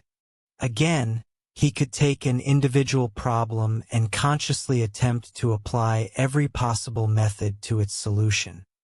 He could continue such practice until he had so formed the habit of using method that it would be employed almost unconsciously. Concentration, method in book reading, and all the other practices here advocated should be learned in the same conscious, painstaking way, one thing at a time until thoroughly ingrained. It must be left to the reader's own ingenuity to devise the best methods of acquiring each particular habit. Of course, it is possible to do a thing well. It is possible to follow the rule for doing it without knowing the rule. If a man take a live interest in a subject, he will naturally tend to look at it from a number of different viewpoints. If he be eternally on the lookout for errors and fallacies in his own thinking, he will gradually evolve a logic of his own. And this logic will be concrete, not abstract. It will be something built into an integral part of concrete thought, and he will be constantly strengthening the habit of using it. Compared with the logic of the books, it may be crude, but it will not consist of mere rules, which can be recited but which are seldom applied. So with grammar, instance the writer's experience with German. Few native Germans could recite offhand what prepositions govern the genitive, dative, and accusative, even if they knew what was meant by these terms. But they would, most of them, use these cases correctly and without the least thought. The educated Englishman or American flatters himself that his correct speech is due to his study of grammar. This is far from true. His speech is due to unconscious imitation of the language of the people with whom he comes into contact, and of the books he reads. And needless to say, the cultivated man comes into contact with other cultivated men and with good literature. The ignoramus does not. Most of our thinking is influenced in this way. The great thinkers of the past improved their innate powers not by the study of rules for thinking, but by reading the works of other great thinkers, and unconsciously imitating their habitual method and caution. The fact to remember is that a rule is something that has been formulated after the thing which it rules. It is merely an abstract of current practice or of good practice. Rules are needful because they teach in little time what would otherwise require much experience to learn, or which we might never discover for ourselves at all. They help us to learn things right in the beginning. They prevent us from falling into wrong habits. The trouble with unsupplemented imitation, conscious or unconscious, is that we tend to imitate another's faults along with his virtues. Rules enable us to distinguish, especially if we have learned the reason for the rules. But practice and rules should not be compared as if they were opposed. The true road is plenty of practice with conscientious regard to rule. It may be insisted that this has its limits, that there is a point beyond which a man cannot improve himself. I admit that practice has its limits. It may be true that there is a point beyond which a man cannot advance. But nobody knows those limits, and no one can say when that point has come. No two individuals profit in the same degree by the same practice. With a given amount, one man will always improve faster than another. But the slower man may keep up with his more speedy brother by more practice. I shall not repeat here the fable of the hare and the tortoise. But anyone who has discovered a flaw in his mental makeup, anyone who believes that he cannot concentrate, or that his memory is poor, and that therefore he can never become a thinker, should find consolation in the words of William James.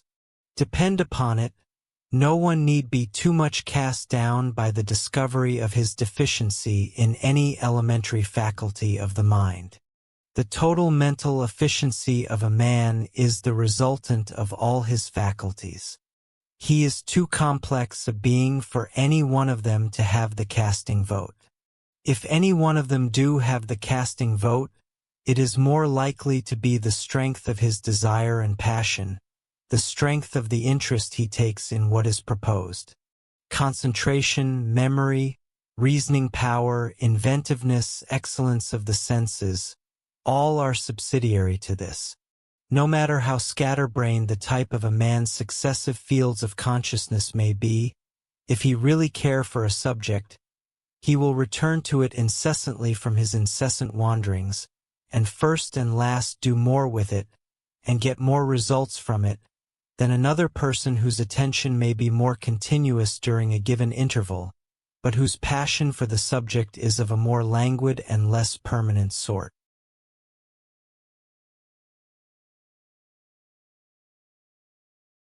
Chapter 11. Books on Thinking.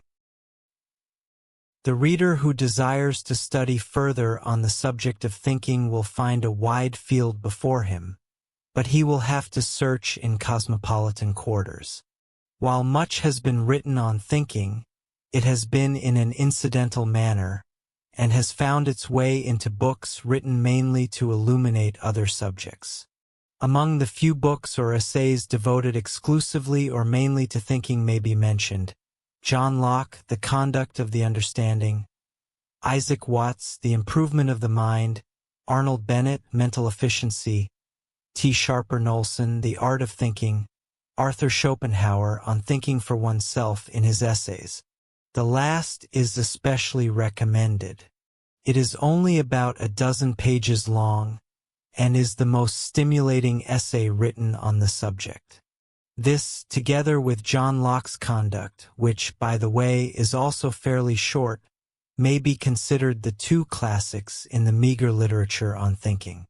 There is an extensive literature on the psychology of reasoning, on the positive science of thinking. The best single work on this subject is John Dewey's How We Think.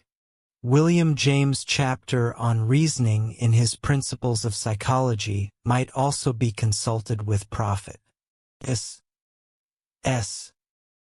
Colvin's The Learning Process contains some interesting chapters bearing on thought. On method, the amount of literature is even more imposing than that on the psychology of reasoning. Probably the most thorough book is Stanley Jevon's The Principles of Science, though this, consisting of 2 volumes, will require quite some ambition to attack. A good recent short work is J. A. Thompson, Introduction to Science. Herbert Spencer's short essay An Element in Method, in his various fragments, might also be mentioned. Of those works treating method mainly from a corrective standpoint, I have already mentioned Jevon's Elementary Lessons in Logic. The authoritative and most comprehensive book on logic is still John Stuart Mill's great tome. Of course, this list of books on method, as well as that on the psychology of reasoning, cannot pretend to be more than merely suggestive. If the reader desires an extensive bibliography in either of these subjects, he will probably find it in one of the books mentioned.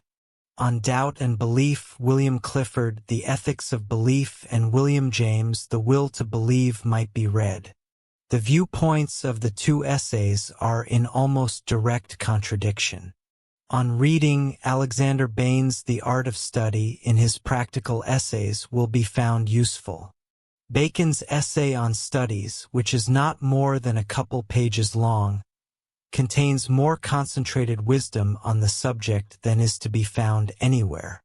On subjects most worth thinking about, the reader cannot do better than read Herbert Spencer's essay What Knowledge is of Most Worth. In his Education, as to books most worth reading, consult the lists of John Morley, Sir John Lubbock, and Frederick Harrison. Sonnenschein's Best Books in 2 volumes. Baldwin's The Book Lover. Dr. Eliot's 5-Foot Shelf and Frank Parsons' The World's Best Books, previously referred to. On the Art of Living, The Art of Planning Time so as to have room for thinking, as well as valuable hints as to how that thinking is to be carried out. Consult Arnold Bennett, How to Live on 24 Hours a Day, and E.H. Griggs, The Use of the Margin, both very, very small books. Finally, there is much useful material, as well as incalculable inspiration, to be obtained from the intellectual and literary biographies of great thinkers. Especially is this true of autobiography. Among others may be mentioned the autobiographies of John Stuart Mill and Herbert Spencer, and an autobiographical fragment by Charles Darwin.